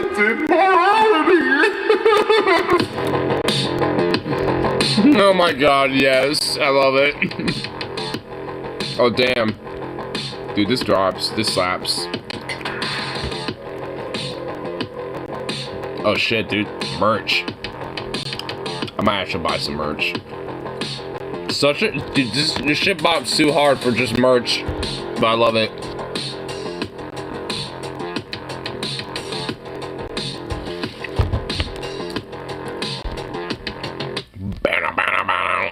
This video was sponsored by Bounty. Baba! So what's this? When your religious friend dies and you find out there's no afterlife? Told you. Fuck you. I tried to convince you. I have no regret. Maybe for an eternity in hell means it was still worth it to believe in God and an afterlife. Like, have you ever heard of Pascal's wager? What is that? Like, hey, I bet you $10 no one actually believes this shit? Shut up. No. It says a rational person should believe in God. Because if they're wrong, there's only finite loss. But if they're right, there's infinite gain, eternity in heaven. Whereas not believing in God has potential for infinite loss, eternity in hell. It's called making calculated decisions. It's called you got played. I made the right choice. You lost, bro. You lost, okay? Like, Jesus never took the wheel because you already took the L. That was only slightly clever. You know what? How about you give me $20, and if you do, you'll go to heaven. No. But, bro, it's only a finite loss. I mean, you only lose $20, but there's infinite gain in eternity in heaven? Like, come on, I thought this was how you roll. Not the same. I mean... Not the same? Well, hey. Still Pascal Rager. It is the same, bitch. It isn't too bad though. No afterlife, you just chill there forever. Like, imagine if the Scientologists had it right. Like, you die, then you go to the gates of Scientology heaven, and standing there is just Tom Cruise in a white robe, like, wrong choice, bitch. Complete the mission. Sends you off to Scientology hell where you're forced to watch The Mummy 2017 on repeat. You want to talk about infinite loss? You have a point to this? I'm just saying, it could have been worse. Could have been better. And by the way... Could have been better? Pascal's wager, like, the religion of Islam, or Hinduism, or Scientology for that matter. Like, don't most of these religions have their infinite downside, and you just so happen to pick the one that your parents taught you about since you were too young to form opinions? You didn't see just a slight red flag with that one? See, what you should have done was figured out the religion with the worst hell, and then Pascal's wagered that. And by the way, the worst hell is the Mormon one. Oh my god, shut up. Because first of all, you got a bike everywhere. Like, oh my god, just kill me now. You what do you call it, midnight, then having to bike 5 miles? How do I die again? Then you can't do How do I die You again? can't have alcohol. You can't gamble. You can't swear. Like, what the fuck? You're just listing stuff Mormons can't do on Earth. Oh, sorry, it just seems like hell to me. And how are you... It just seems like hell to me. There's no afterlife and I'm genuinely dead. Like, your title makes no sense. Oh, because you can learn to speak to anyone by using Babel. Even after I'm dead, I have to deal with your ads? Bro, my ads are the closest you'll ever get to heaven. Because you see, Babel's this amazing language app. Sponsor, boo! Like common phrases or questions. Definitely I'm using that one a lot. And what's great about Babel is they don't just teach language. Well, that's just incredible. And to begin your journey of learning a new language or enhancing really infinite gain by signing Would you state for the record, the church, along with the people who attended, unlike you, did a lot of good things. Charity work, donations, and more. So even if we were wrong, we still had an impact on the earth. No, okay? No. Like, you don't get to be a flat earther your whole life and shove your flat earth beliefs down the throats of everyone you ever meet, then go on an expedition where you prove the earth is actually round, but you also rescue, like, a fucking penguin, then come back and say, well, I guess the earth is round, but in the end, I did rescue a penguin, so isn't it good that I was a flat earther because some good did come out? No, fuck you. You're wrong. Bask in your wrongness, okay? Bask you don't get to go to Bask in your wrongness. every week and all be wrong, tax-free, and expect not to get some shit for it. Well, what good have you done? I mean, none, but at least I own it. Oh, and by the way, is it cool if I make a move on your girlfriend? Well, ex-girlfriend now? No. Pretty sure the Bible said being a good wingman is a one-way trip from the ground. I'm going to kill you. Even if I'm wrong, there's only finite. I'm gonna kill him, but yeah, he's already dead. Boss, but infinite gain because for the love of God. I mean, shouldn't we be thinking about her needs? She's mourning. Well, we'll fuck at night, so there's no overlap. Go near her, and I will come back as a ghost and shoot you in the face. So what? You get to be in a hole for all eternity, but I can't be in one for like 2 minutes tops. Selfish. Okay, that's it. You're done. All right, made it. Oh, dude, you're a ghost. Come on, why you gotta take everything so seriously?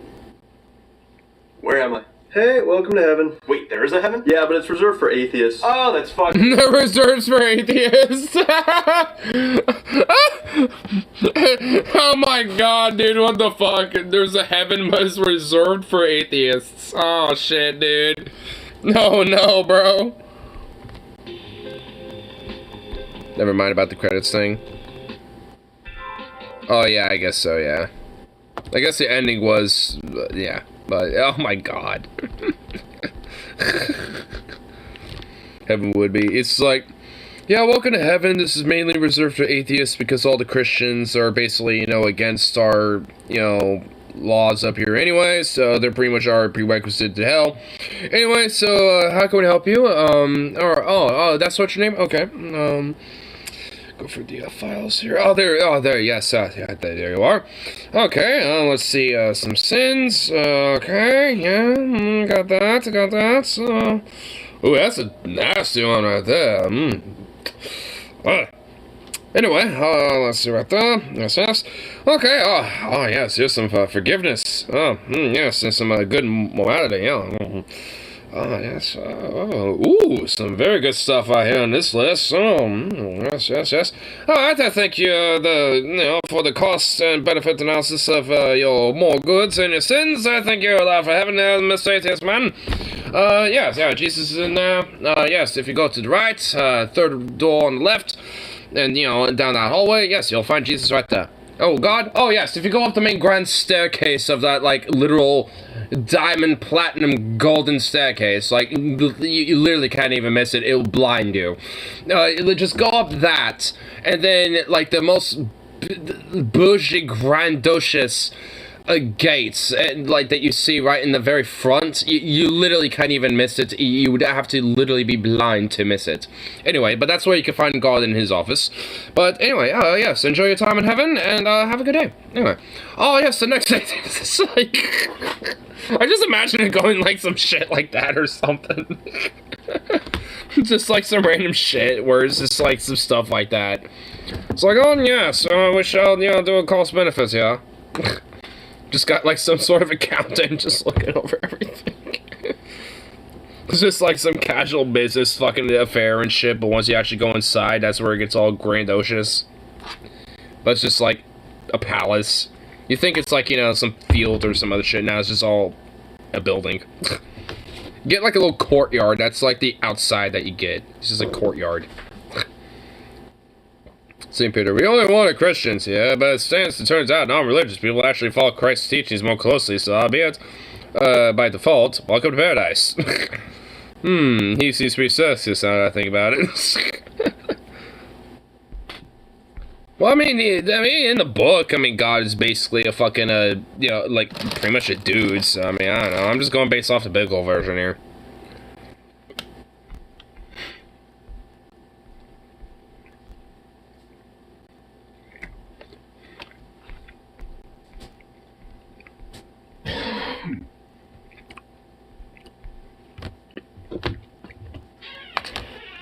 Alright, well, I'll also see whatever random shit's on tube here. Yeah, Mr. Schnoz. It's my dog being a fucking freak. Schnozzles. Oh, no. He's trying to get his attention. Yeah, I seen that schnoz poking out. There we go, there's some schnozzles.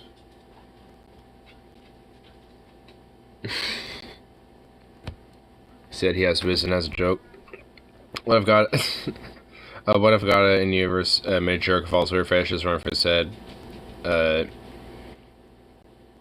would explain everything. Oh yeah, at least here on in the Earth, like it was great in the universe of everything, but you know, as soon as that like weird, you know, like mid jerk, you know, fetish feel ran through his head, that's where like the Earth was created and humans were created. Like that's essentially it's like where that, you know, part of the universe was made. Everything beyond that, you know, is all Gucci. But Earth and humans and pretty much everything on it, that's where God's weird, like, fetish feels start going through his head and being like, is this something I can bust a nut to? Hey! Excuse me. What is your deal? What the hell? Hey. Have a treat. Come here. Asshole, come here. Come on. I have two now. Yeah. Come here. There you go.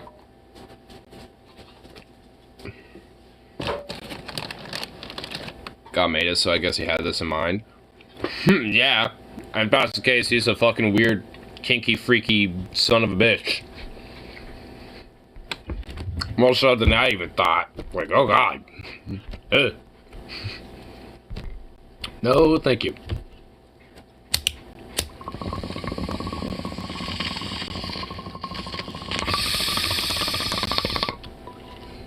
Because, like, think of, like, the most weird, degenerate, kinky thing that you might be into. And just realize that there's some son of a bitch out there that has a kink that is, like, 5,000 times worse. Like, ad infinitum times worse. Like, there are some people out there that I wonder why or how they even exist, considering their kinks in the first place. It's just like, what?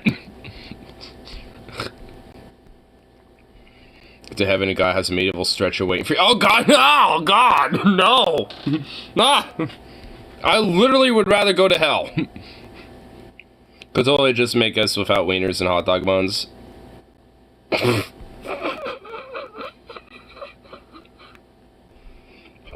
God damn it. Just make us like little Barbie dolls of just pure androgyny, just like nothing. No sex drive. That would just be horrible. I mean, I'm sure there'd be like an element of procreation. I bet it would be like some weird asexual shit. But like, where it's like, you know, it's like...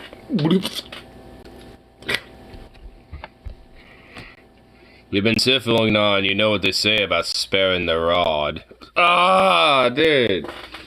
What if that is actually hell? It's not Lucifer, it's just like, it's actually just God there, but it's just his, you know, punishment dungeon. Like, I mean, so you technically are in heaven, like, so everyone does go to heaven, but there's like a specific element of heaven that's actually meant for, like, you know, the sinners, you know what I'm saying? It's like, oh my God, dude. Yeah, like, I mean, that, yeah, no, nah. I'm a kinky bastard, but I would literally rather have Satan's, like, BDSM, you know, female, like, devil, demonic, like, sex dungeon, libertine, you know, all goes world versus fucking God's punishment dominatrix world. Because at least then, the dominatrix shit in hell is at least consensual. At least that shit's consensual. This whole, like, God dominating, you know, me in every way, no, that's not consensual. I don't want that. I'd rather have, like, some crazy, cool, you know, servant of Lucifer, demon bitch fucking do that shit. Like, that's fine. The biblically accurate ones, I would literally rather die. I will literally, like, no, you can, like, actually murder me, like, 5,000 times again, please. Like, actually, like, end me. Like, end my actual spiritual and soul and its existence as much as my, like, actual real physical one. Like, I mean, my material real body might, you know, be dead, but no, you have to kill my soul and spirit. Like, you have to literally destroy it, so I'm, you know, even in an ethereal sense, I no longer exist. Like, you would actually have to, like, kill me on every description. You just end up in super heaven? Oh, God. Well, you know what? I'd rather hedge my bets of that, then. I literally would rather hedge my bets of that shit. What the hell, super heaven? No lube. Oh man. Okay. Same thing, but no lube. God damn it. You're a fucking son of a bitch.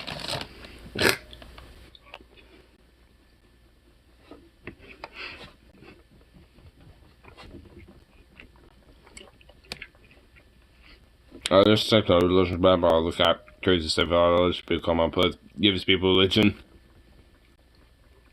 It seems like a lot of the crazy civic ideologies that people come up with is usually because of religion, so I'm usually like, please, give these people anything but religion. Anything but this crazy shit. No.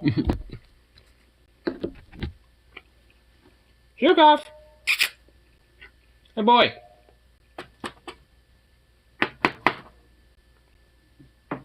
Took off.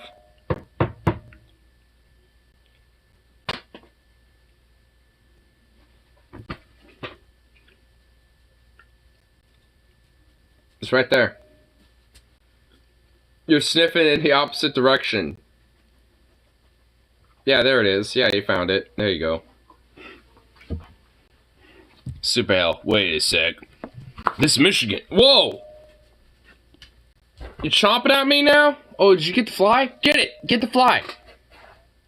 Get it! No, you almost had it! You almost had it, bro! Oh, you almost got the fly. The side plot of the stream. The fly, dude. It's not even Jeff Goldblum's fly, dude. It's not even Jeff Goldblum to fly. I mean, even then I wouldn't want that, but, like, I mean, that'd at least be preferable.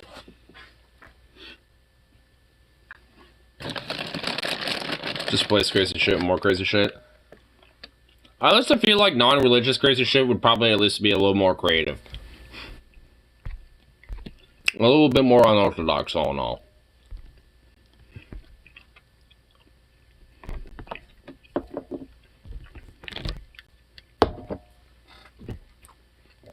Which at least in some degree I would be okay.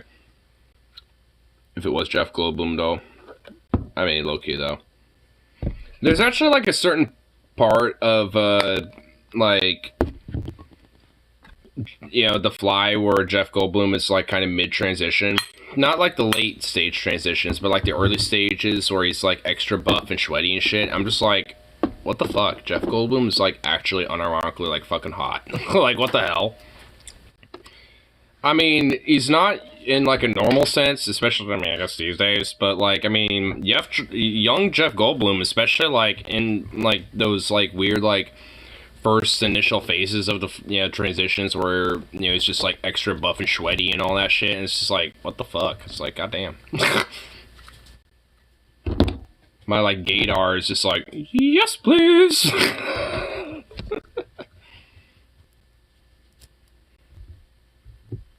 What, you want another treat? Oh my god. You know, I just realized it's to forget your food bowl and your water in here, so that's probably, I mean, horrible pet owner. Here. Here you go. Stand up. I'm at least gonna make you still do at least a little something here. Come on. Just fucking fly. Where'd it go? Did it actually, like, go, like, face first into that light and burn itself? I hope it died. Because that light is nice and bright. Oh, it's in there. Burn, bitch. Get in there and burn and die, motherfucker. Yeah, get closer to that light. Yeah, that's right. No, don't walk away from it. Asshole. Oh my god. How's it in there where it's... Oh my god, what the fuck? Why is it in there still alive? You should be like scorching and burning and singeing. You know what? You know, fuck it. I'm going over there. I'm gonna burn you while you're in there, bitch. You're in a little capped dome. Dude, your wings are singed. Ah, you fucker! No, he flew out! Ah! Bitch! Ah!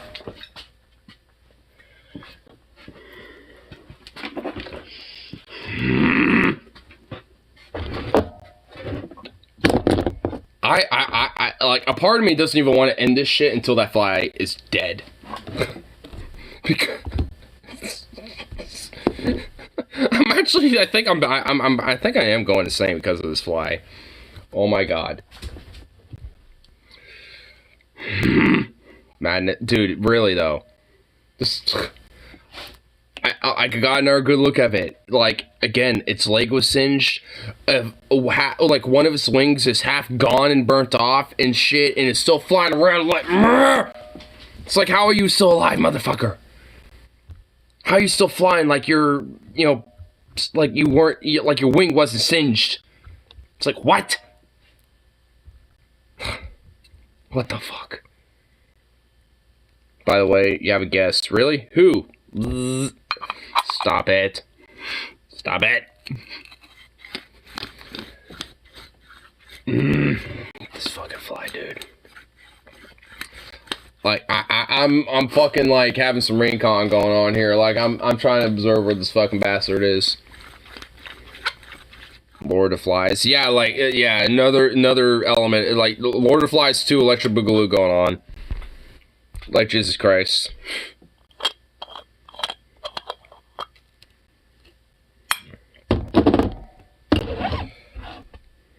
Obviously, in that case, quickly jump off the cloud. Man, at this point, I literally would rather be in super hell. At this point. This is getting ridiculous. The fucking fly. I could have sworn I just saw it. Where'd it go?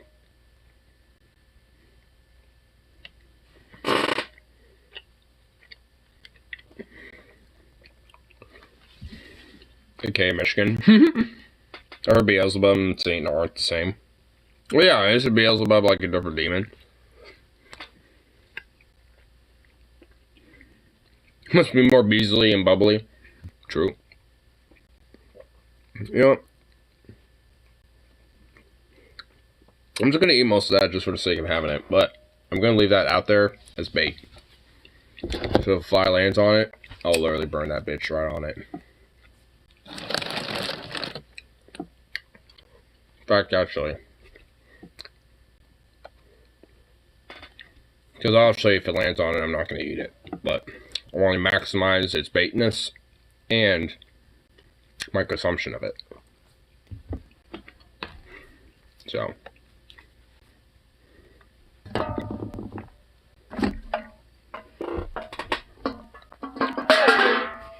Okay, you're an asshole.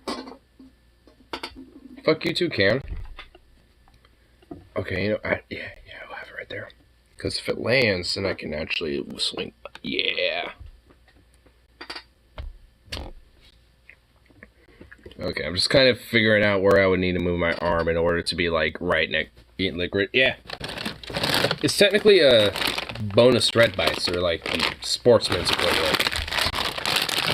But yeah, they're pretty much. Alright, let me just get the last one out. There's not much left. There we go.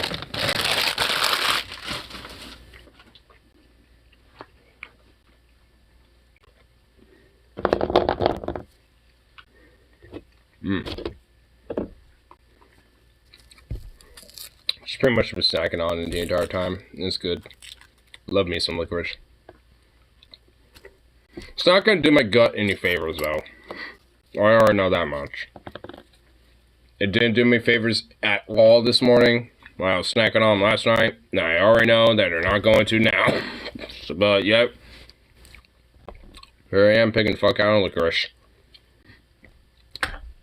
Treat my gut real nicely. And it's gonna get me to a very nice response by the end of it.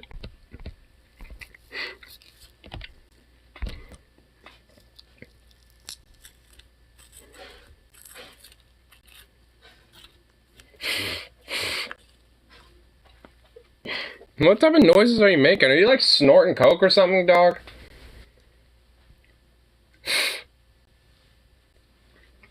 Fucking little nut.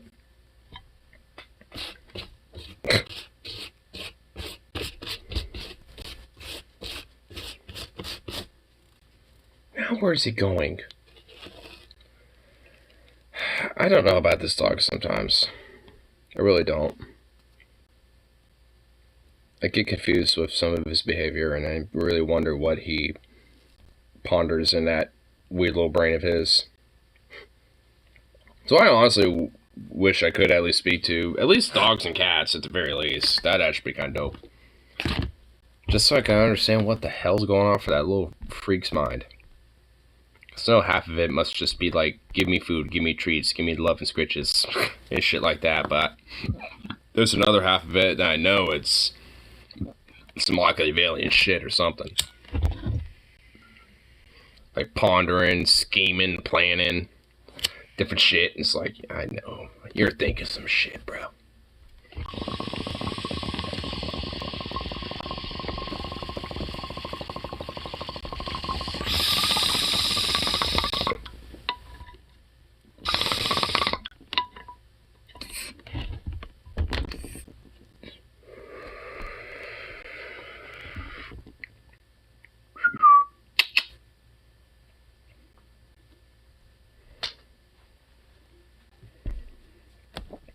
A wholesome meme.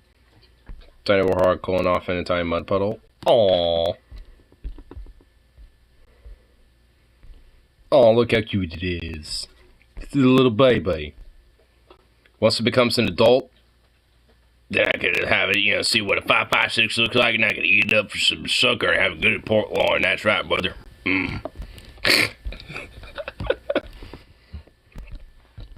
mean, it's adorable, but I know they can actually be a menace in some places. But it's so small, though. Like, why is it so tiny? It's just such a tiny thing, especially considering how warhogs can legit be fucking huge. Like, there's, like, every now and then, like, photos of, like, super hogs that are just, like, just fucking, like, unusually huge. And it's like, what the fuck? How'd it get so big?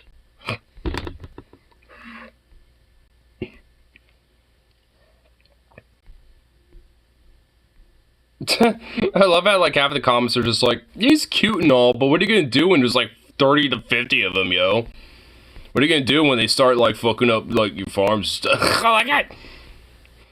Well, there's another one that literally just simply says, what's for dinner? Oh my, like, half of the people are just like, oh, that looks good, or, oh, that's a pest. But, like, most of them are just like, yeah, it's so cute, adorable, and blah, blah, blah. But, like, oh my god, I love, like, how there's, like, nothing in between. It's always just, it's just like one or the other. It's like, it's so cute, or it's like, that's grub. It's like, my goodness. It's future grub right there, brother. I tell you what. It's like, good lord.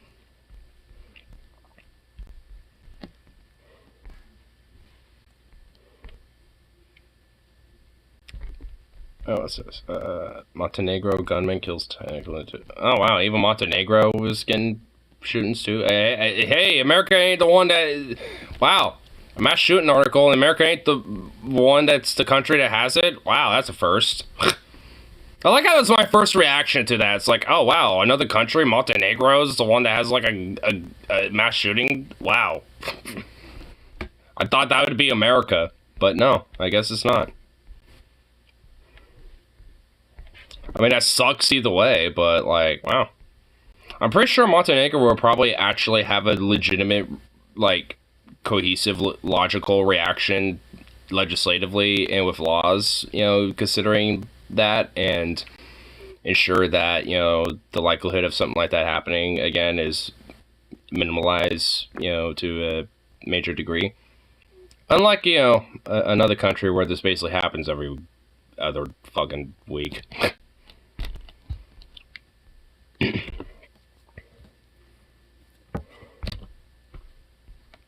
I like how, like, most of the comments are pretty much, like, saying the same thing. It's like, wow, Montenegro, really? What the fuck? Even I am, too, a little bit. It's like, really? Like, when's the last time anyone's heard Montenegro on the news? Like, no one really hears, you know, that type of fucking country. USA, not us. Another country, like, yeah, one. The USA, like, over 1 million. It's like, not us, no. Look at these other countries with their fucking, like, shooting issues. It's like, you get, like, to Montenegro that has, like, one per, like, every 4 decades. And then you have, like, fucking, like, Japan that barely has, like, one every 5 years. If that. It's like, give me a break.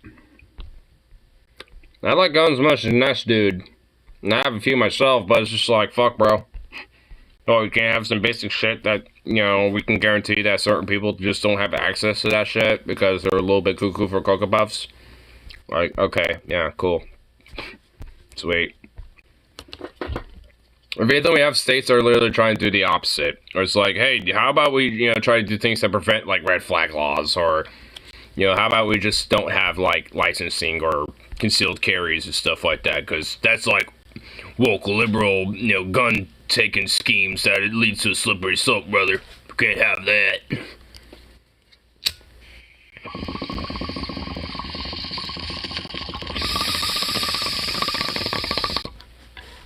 It's like, oh my god, give me a break.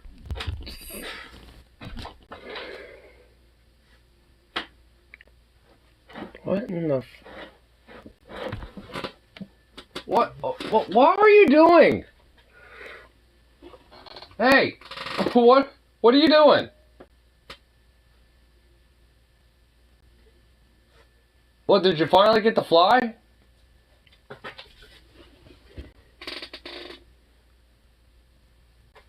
What in the fuck is he doing?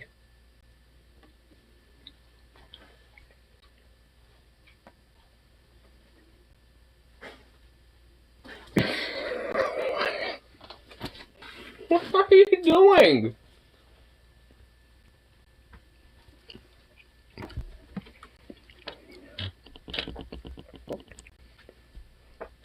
Used to be fun to make fun of people who are totally oblivious to doing things that are good for people. Now it makes me sad, Panda. I mean, a little bit, yeah.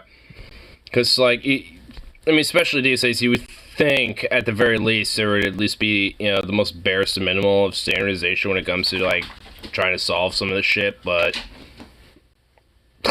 Nope. I mean, depending on what state you live in, maybe. But even then, it's kind of a coin toss. Because chances are you might also be in a state where they're trying to reverse shit like that. And it's just like, what? Like, excuse me?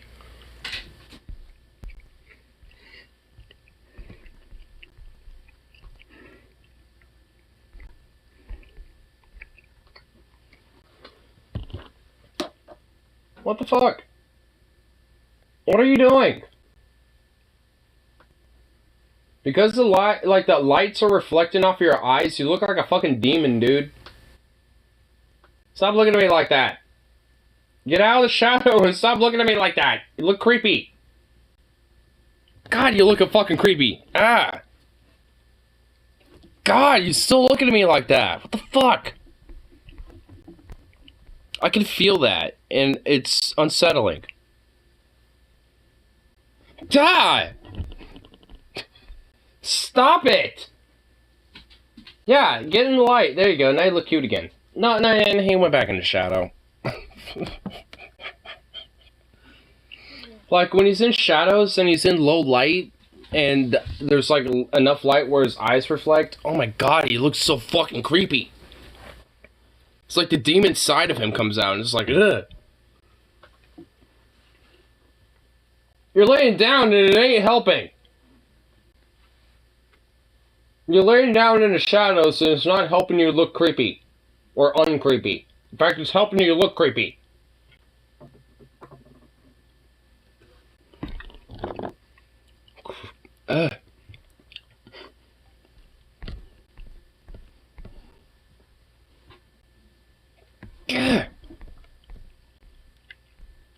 Like, he'll know when I'm looking at him, if he looks away for a second, and just jolts his head. It's just like frozen like a statue. And it's like, ah. His eyes reflecting. It's just fucking creepy.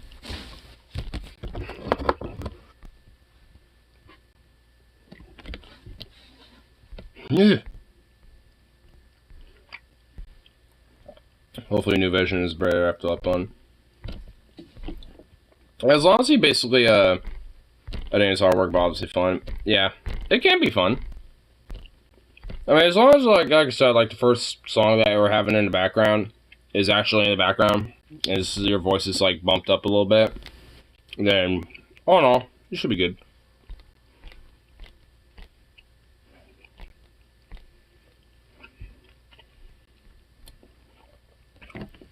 Ackee and Saltfish, the national Jamaica dish.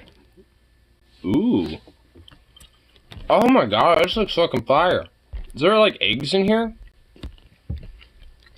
It looks like those are eggs. Yeah. Mmm. Eggs, onions, fish, pepper, some bread rolls. Mmm. Dude, that looks good. I mean, instead of the bell peppers, like, I'm never a fan of the texture or anything like that about the bell peppers necessarily. At least that's just me. But, you know, instead of those, I'd probably do different peppers, though. Things sound different with headphones compared to stereo. Find it between very hard. Yeah. It can be pretty hard to find, you know, to balance, especially with that type of shit.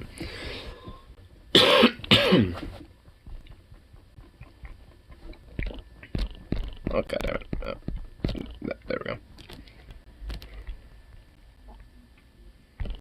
Huh. What is that, like, live version of Emoji Nick song? Donald Trump can suck my Ooh. Oh my god, it's fucking loud. Ah. Jesus, I just want to hear a song.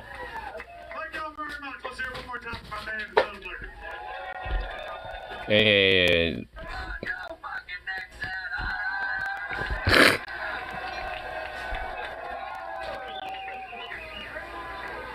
Hear a song. Where's the song part? Is there a song to it? Fucking a teenage star on MTV. Oh, here it goes. Halfway through the fucking video.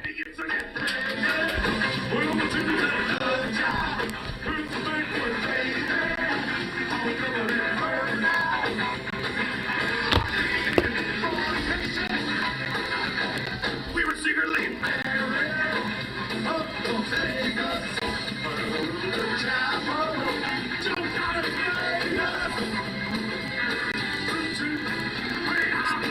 One thing about live performance is you can't really hear the lyrics as much. Probably could hear it in the actual performance. Is there a studio version of the song?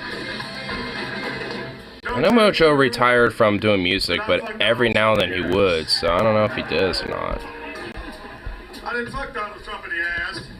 I pulled out his fake eyeball and I skull fucked the motherfucker. Now some of y'all are going, Mojo, you're going too far with the skull fucking. Skull fucking. Goes too far. That's why I am Mojo.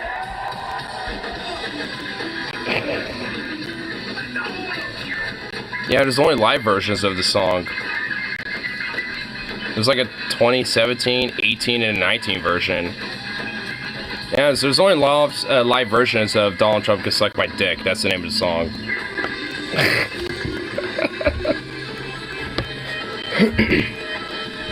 Because I know technically Mojo Nixon retired from making music in 2004, but he will do every now and then play.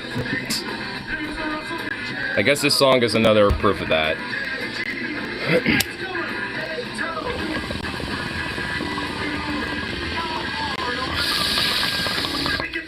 Let me see if I can find a better version of it.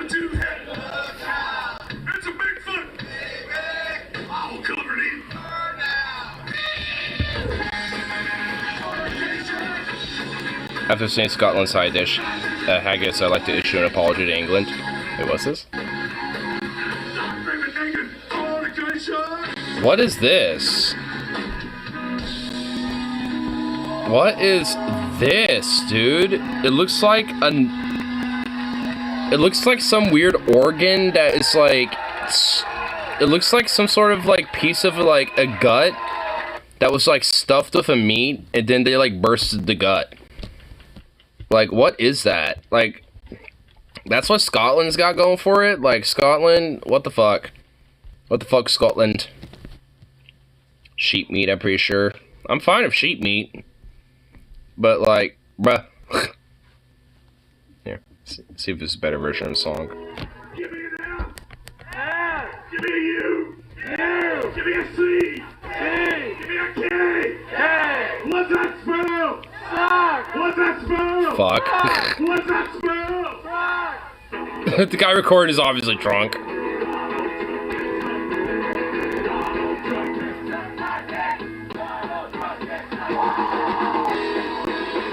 This actually is a better version of it.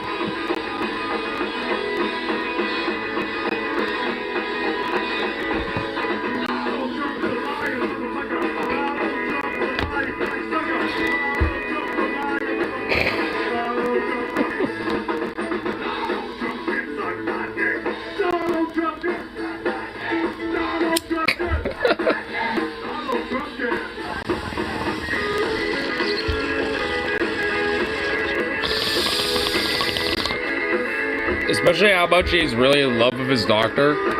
He talks very weirdly about his doctor. That man has never seen such a beautiful man like me. He just sees everything about me inside and out. Like, he gets really, really intimate about it. It's a little weird. So I honestly have a weird feeling that Trump would be okay with sucking some dick. And that repulses me. It's like, gross. You make me want to be straight, Trump. Ew.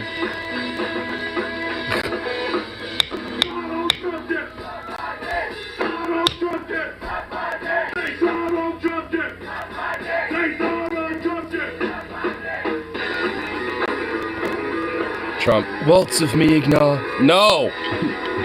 Stop it!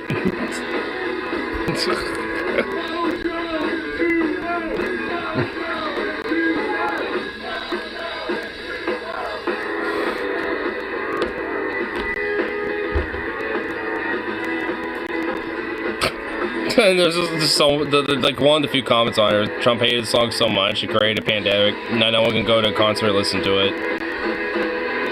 And there's some replies to it. Somebody apparently tried to say something, but YouTube took it away. Someone responded saying, "Aren't you special?" Maybe Donald Trump could get YouTube banned in the US of A. Oh my god, wow. So far for free speech. No, after November he can't.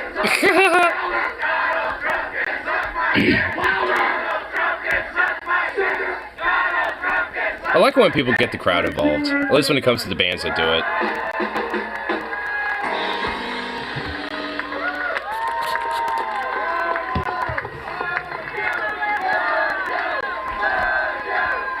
It's a little bit of every version of the song. It seems like there's at least various different versions of it, since there's like different years that he's played it. I wish there was a studio version of the song, because it definitely needs it. It needs to do what Jello does, and just keep making studio music. It's private company. What? It has a stance I hate. Cancel them! Should ban it. Boo. I'm for business and free market and, capitalism until, the company goes against something that I'm a part of and I like. Boo. How dare a corporation go, for something that I hate. Boo.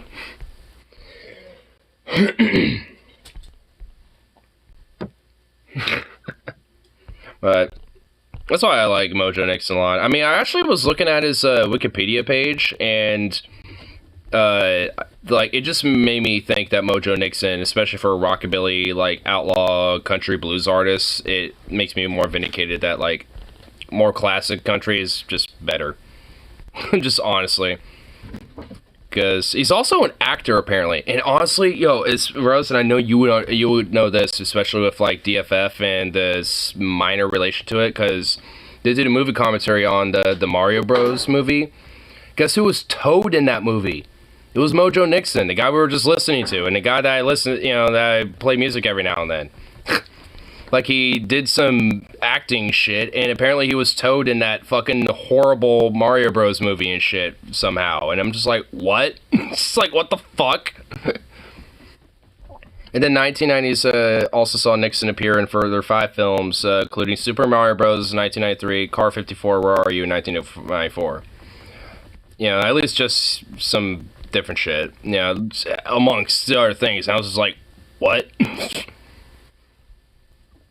But at least some of the things that it says in his politics is that Nixon is Mojo Nixon is an outspoken supporter of free file sharing of recordings in MP3 and other formats, so hates copyright. In July 2000, he publicly declared his support because he said that he is not an asshole like Metallica.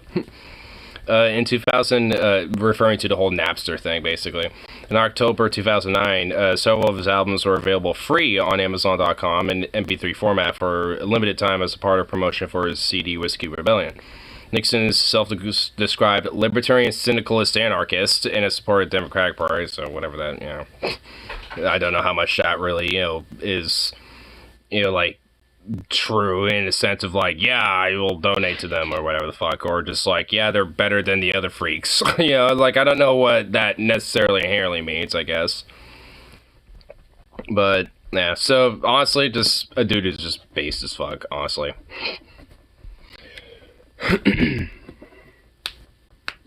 It's honestly why I feel more comfortable at least playing his music, because, I mean, the record labels that have his music and shit are not exactly stinching, considering especially his views on his music. So it's just knowing artists that are a lot more libertine about shit like that, they're just it's more of an assurance of being they're more safer to play their shit, because they're a lot less to give a fuck.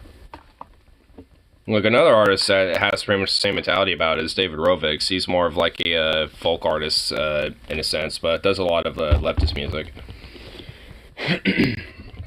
So, another artist that has a similar mentality that, at least especially for how broken YouTube's copyright shit is someone who's definitely safe to play musically, at least. Like a lot of these other indie artists that, just do their own shit, just release it publicly and stuff. Wipe Eye Audio is another one. A lot of these, type of people aren't necessarily political by all means, but the ones that tend to be, that have that type of position, tend to be the ones that I find to be the most base. Because, I mean, all in all, they seem to have a lot of ideas that are the entire system is, against us, so fuck it. I'm just gonna rabble-rouse and be against it, even if it doesn't necessarily make me the most money. Because Mojo Nixon definitely had an opportunity to potentially, like, you know, buy into, like, that country rockabilly market and just, like, you know, be a little bit more clean with it, but nah. He decided to be fuck that shit.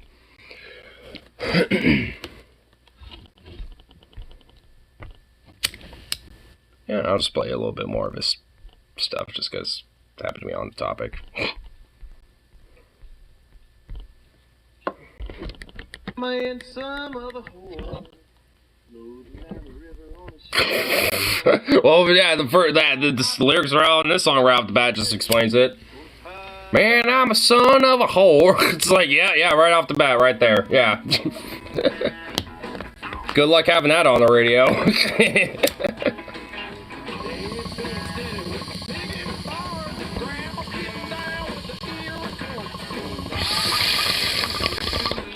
Has a very Wheel Walker Jr. vibe to it, honestly.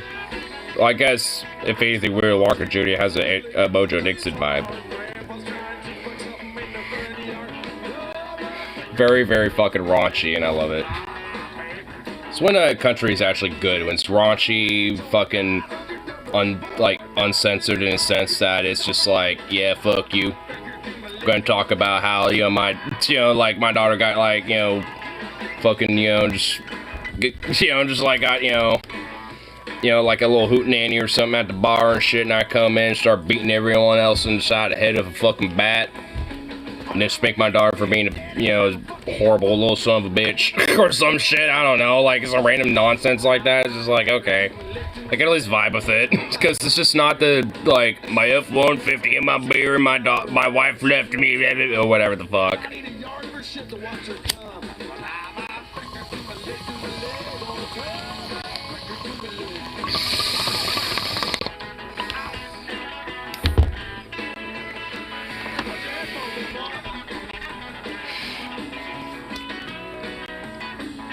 Think I've seen her? I think it's not.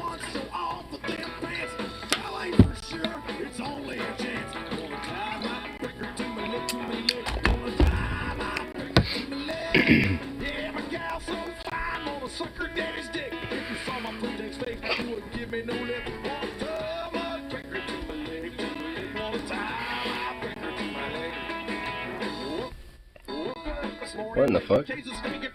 Reminder from Malone Village. Drake poops.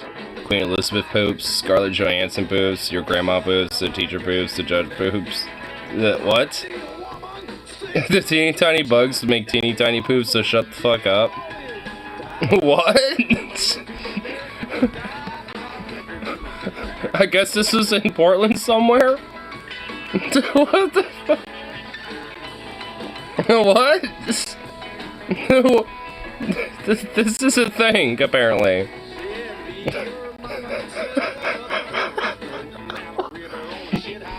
What the fuck is this?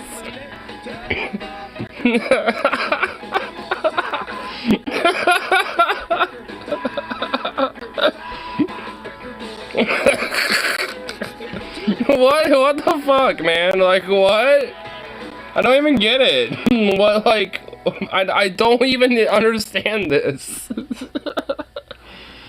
Like, what, like, is this just a statement, like, yep, it's life, it poops. Like, I mean, it's just like, what's the stance of this? Like, what was this?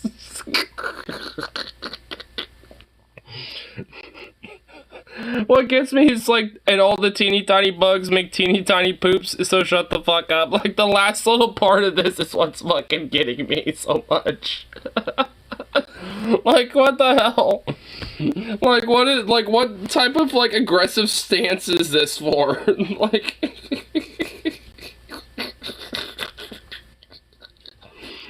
hold on, I just gotta bask in this. Like, what? Like,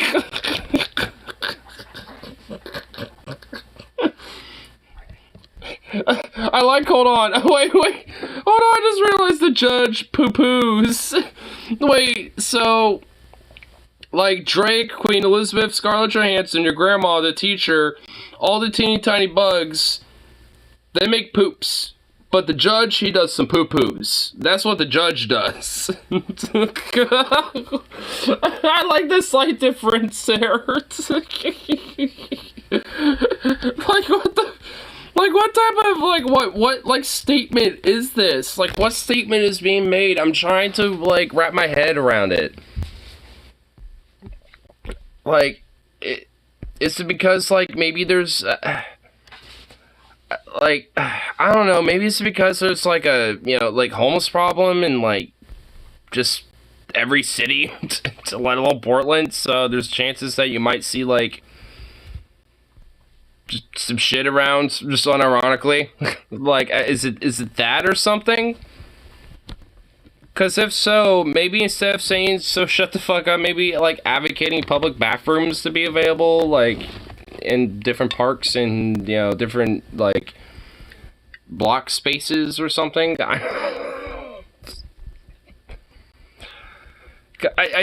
don't even know. I don't get this. I don't. I'm still looking at this wondering what the fuck this means. Like, what does this mean? Keep Portland weird, they say, but I don't know, man. Have we gone too far? Is this going too far? What do the comments say to this? Curious, I don't see them saying Kim Jong-un poops. Notably absent from the list, Kim Jong-un.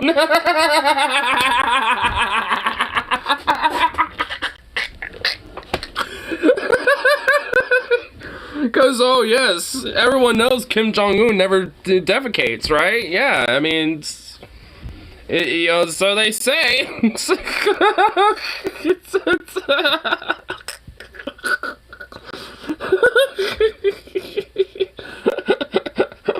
Oh my god. Maybe that's what they're trying to say subliminally. Everyone but Kim Jong-un poops, so shut the fuck up.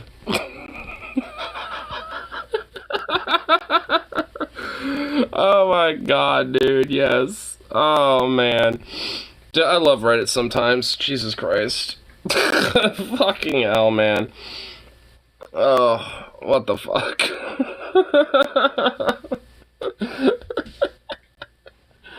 Oh, fuck me, goddammit. I think that one, Reddit has this moments. Yeah, dude, I think that one definitely put me over. Someone else, what the fuck? This is completely inaccurate. My grandmothers do not poop. What the fuck? God damn it.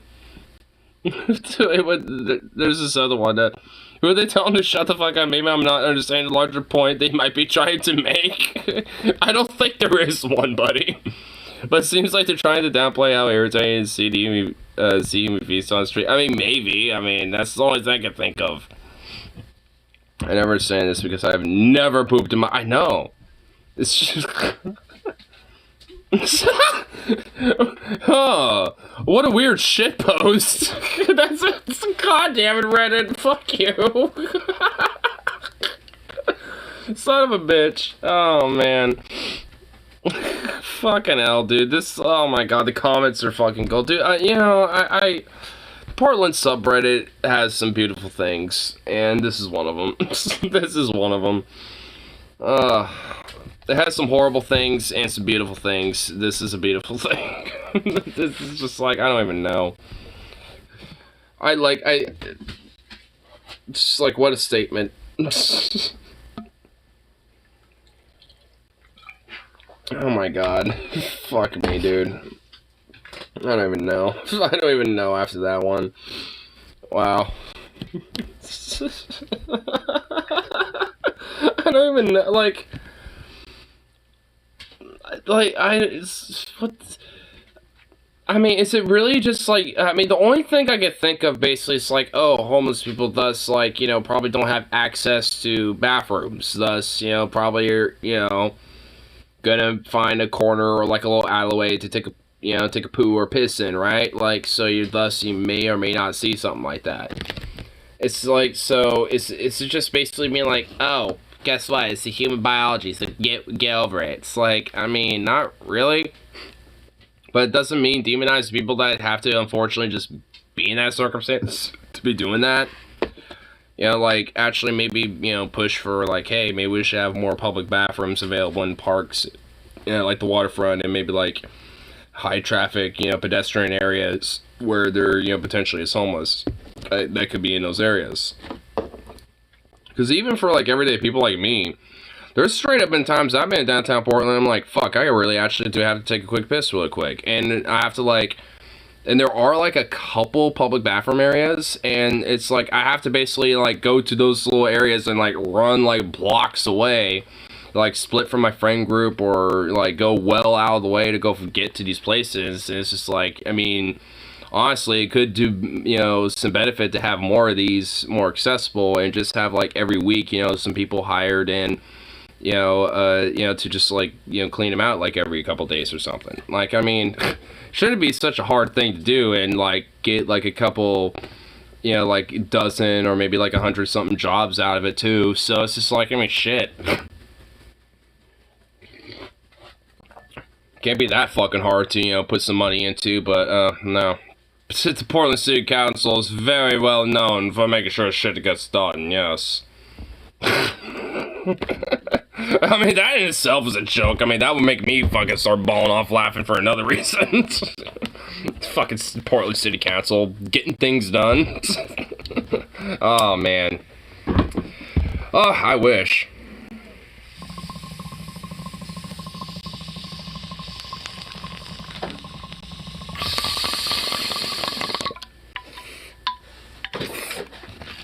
Things actually would be decent if they actually did things worth a fuck.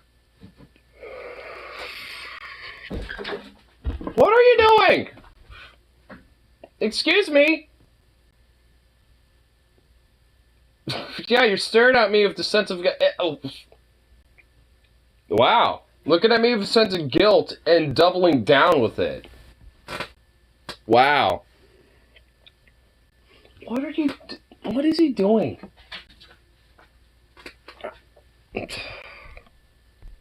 I don't know. I don't even know. I don't know what I'm gonna do with that mod. Just an absurd boy.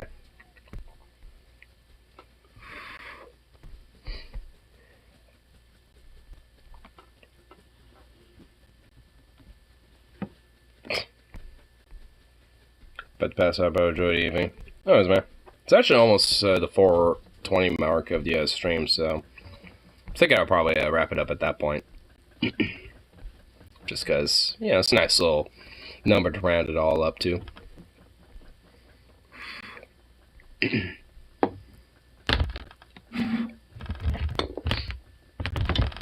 Plus, we'll have a fresh bowl loaded up for that.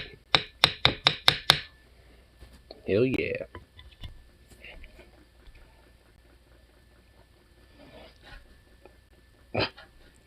Recommended some random little thing here. Every Amazon Basics guitar pedal, I wanted to hate them. Oh man, don't tell me that shit. Don't say that shit to me.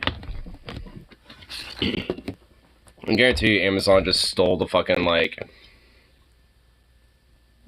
patents, or, like, you know, bought them out or some shit, and just, you know, for some other company, and just absolved it into their own entity, like they always do when it comes to acquisitions. So I guarantee you, like, those pedals probably used to be another company that produced them, but Amazon just, like, whoop, gobbled it.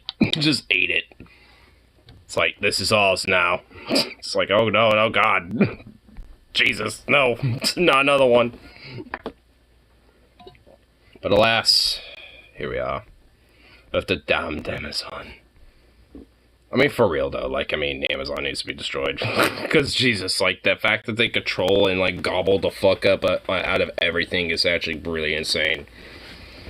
I mean, I could give a fuck that they actually make good quality stuff, if, you know, when it comes to certain shit. I mean, it's just like it's like, I mean, like, there was company, like, the company prior to them gobbling it up was doing the same shit. It's just that Amazon literally gobbling it up and making it some mass fucking monopolistic enterprise is what made it more mainstream, by putting Amazon on the label. Like, I mean, that's why. I mean, because they own so much of the market when it comes to so much of, different things. So it's just like, I mean, it's like, yeah, I mean, maybe you want to hate them, but it's like, yeah, I still will. Not because of the pedals or maybe the product itself, but because of the company. Like, you could still hate the company, but maybe enjoy a product from them. Because I can understand why people enjoy, like, Amazon's delivery services, for example, and like that element of what Amazon, brings as a quote product of the company and shit. I can get it. I mean, hell, I can see why. Yeah, I kind of, like, I just refuse to do shit when it comes to Amazon, like, either, whether buying stuff, having it shipped or whatever have you, at this point.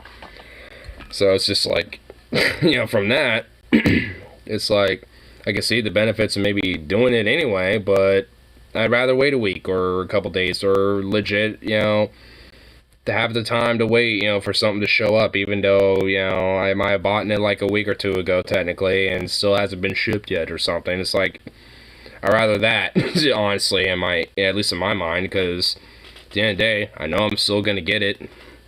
It's not the end of the world, all in all, because it's still going to be something that's going to be shipped and delivered to me. As long as there's a tracking number to it, you can keep up to tabs with it. You can be like, alright, I know where it is. Because it will say where it is through the, phase of being shipped to you. You know what I mean? So it's just like, shit.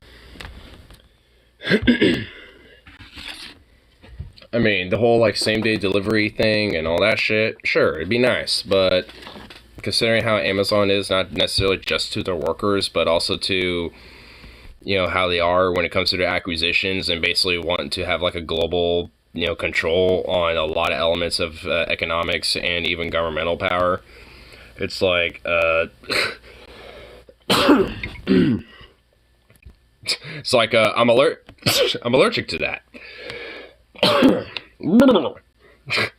But, no, but, it's just like, Jesus Christ, what the fuck? Ah! Yeah, but it's just like, I mean, that's like a little bit more than just like a company just, having acquisitions or, gaining wealth and profit out of the merit of having something good when it comes to a profit, when it comes to a product or something. It's just like, nah. I mean, especially when it comes to the whole like iRobot / like Roomba acquisition, it's like, red flags seem to be starting waving around with them way more than just like trying to get like their warehouses unionized, you know what I mean? It's just like their shit needs to be like trust busted, and frankly beyond that, like anything that is, of the entity of Amazon needs to either be just like absolved into like some form of a public utility like the USPS or some shit, or fucking just like utterly obliterated, and the logistics and actual like physical shit on the ground of what used to be Amazon is just given to another company or some shit. Like, cause Amazon is like beyond the point of just like a monopoly at this rate. And what the fuck?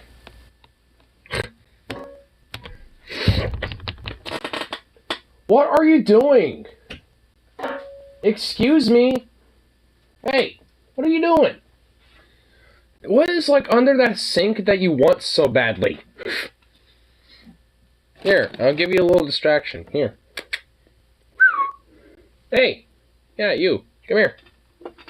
Yeah. Up. Boop. Here. Come on. There you go. Goofball.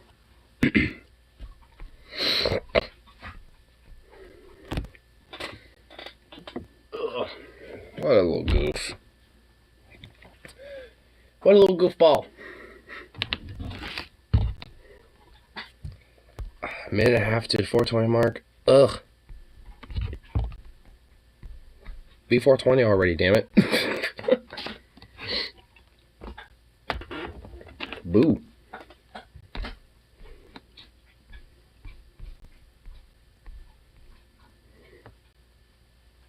At least Sukop's distracted now. Is that being under that sink? I'm gonna investigate that thing, because what the hell? Past hour he's been under there being like, I'm gonna sniff under here, see what's all this about. And it's like, what are you doing?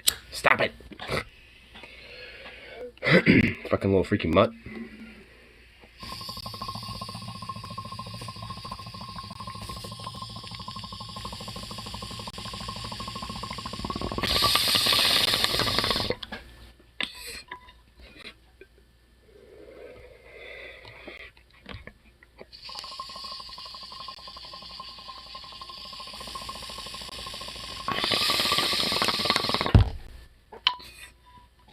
Nice.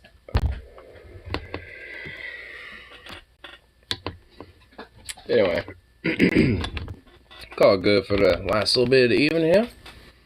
Get myself some food and all that fun shit. Pass out.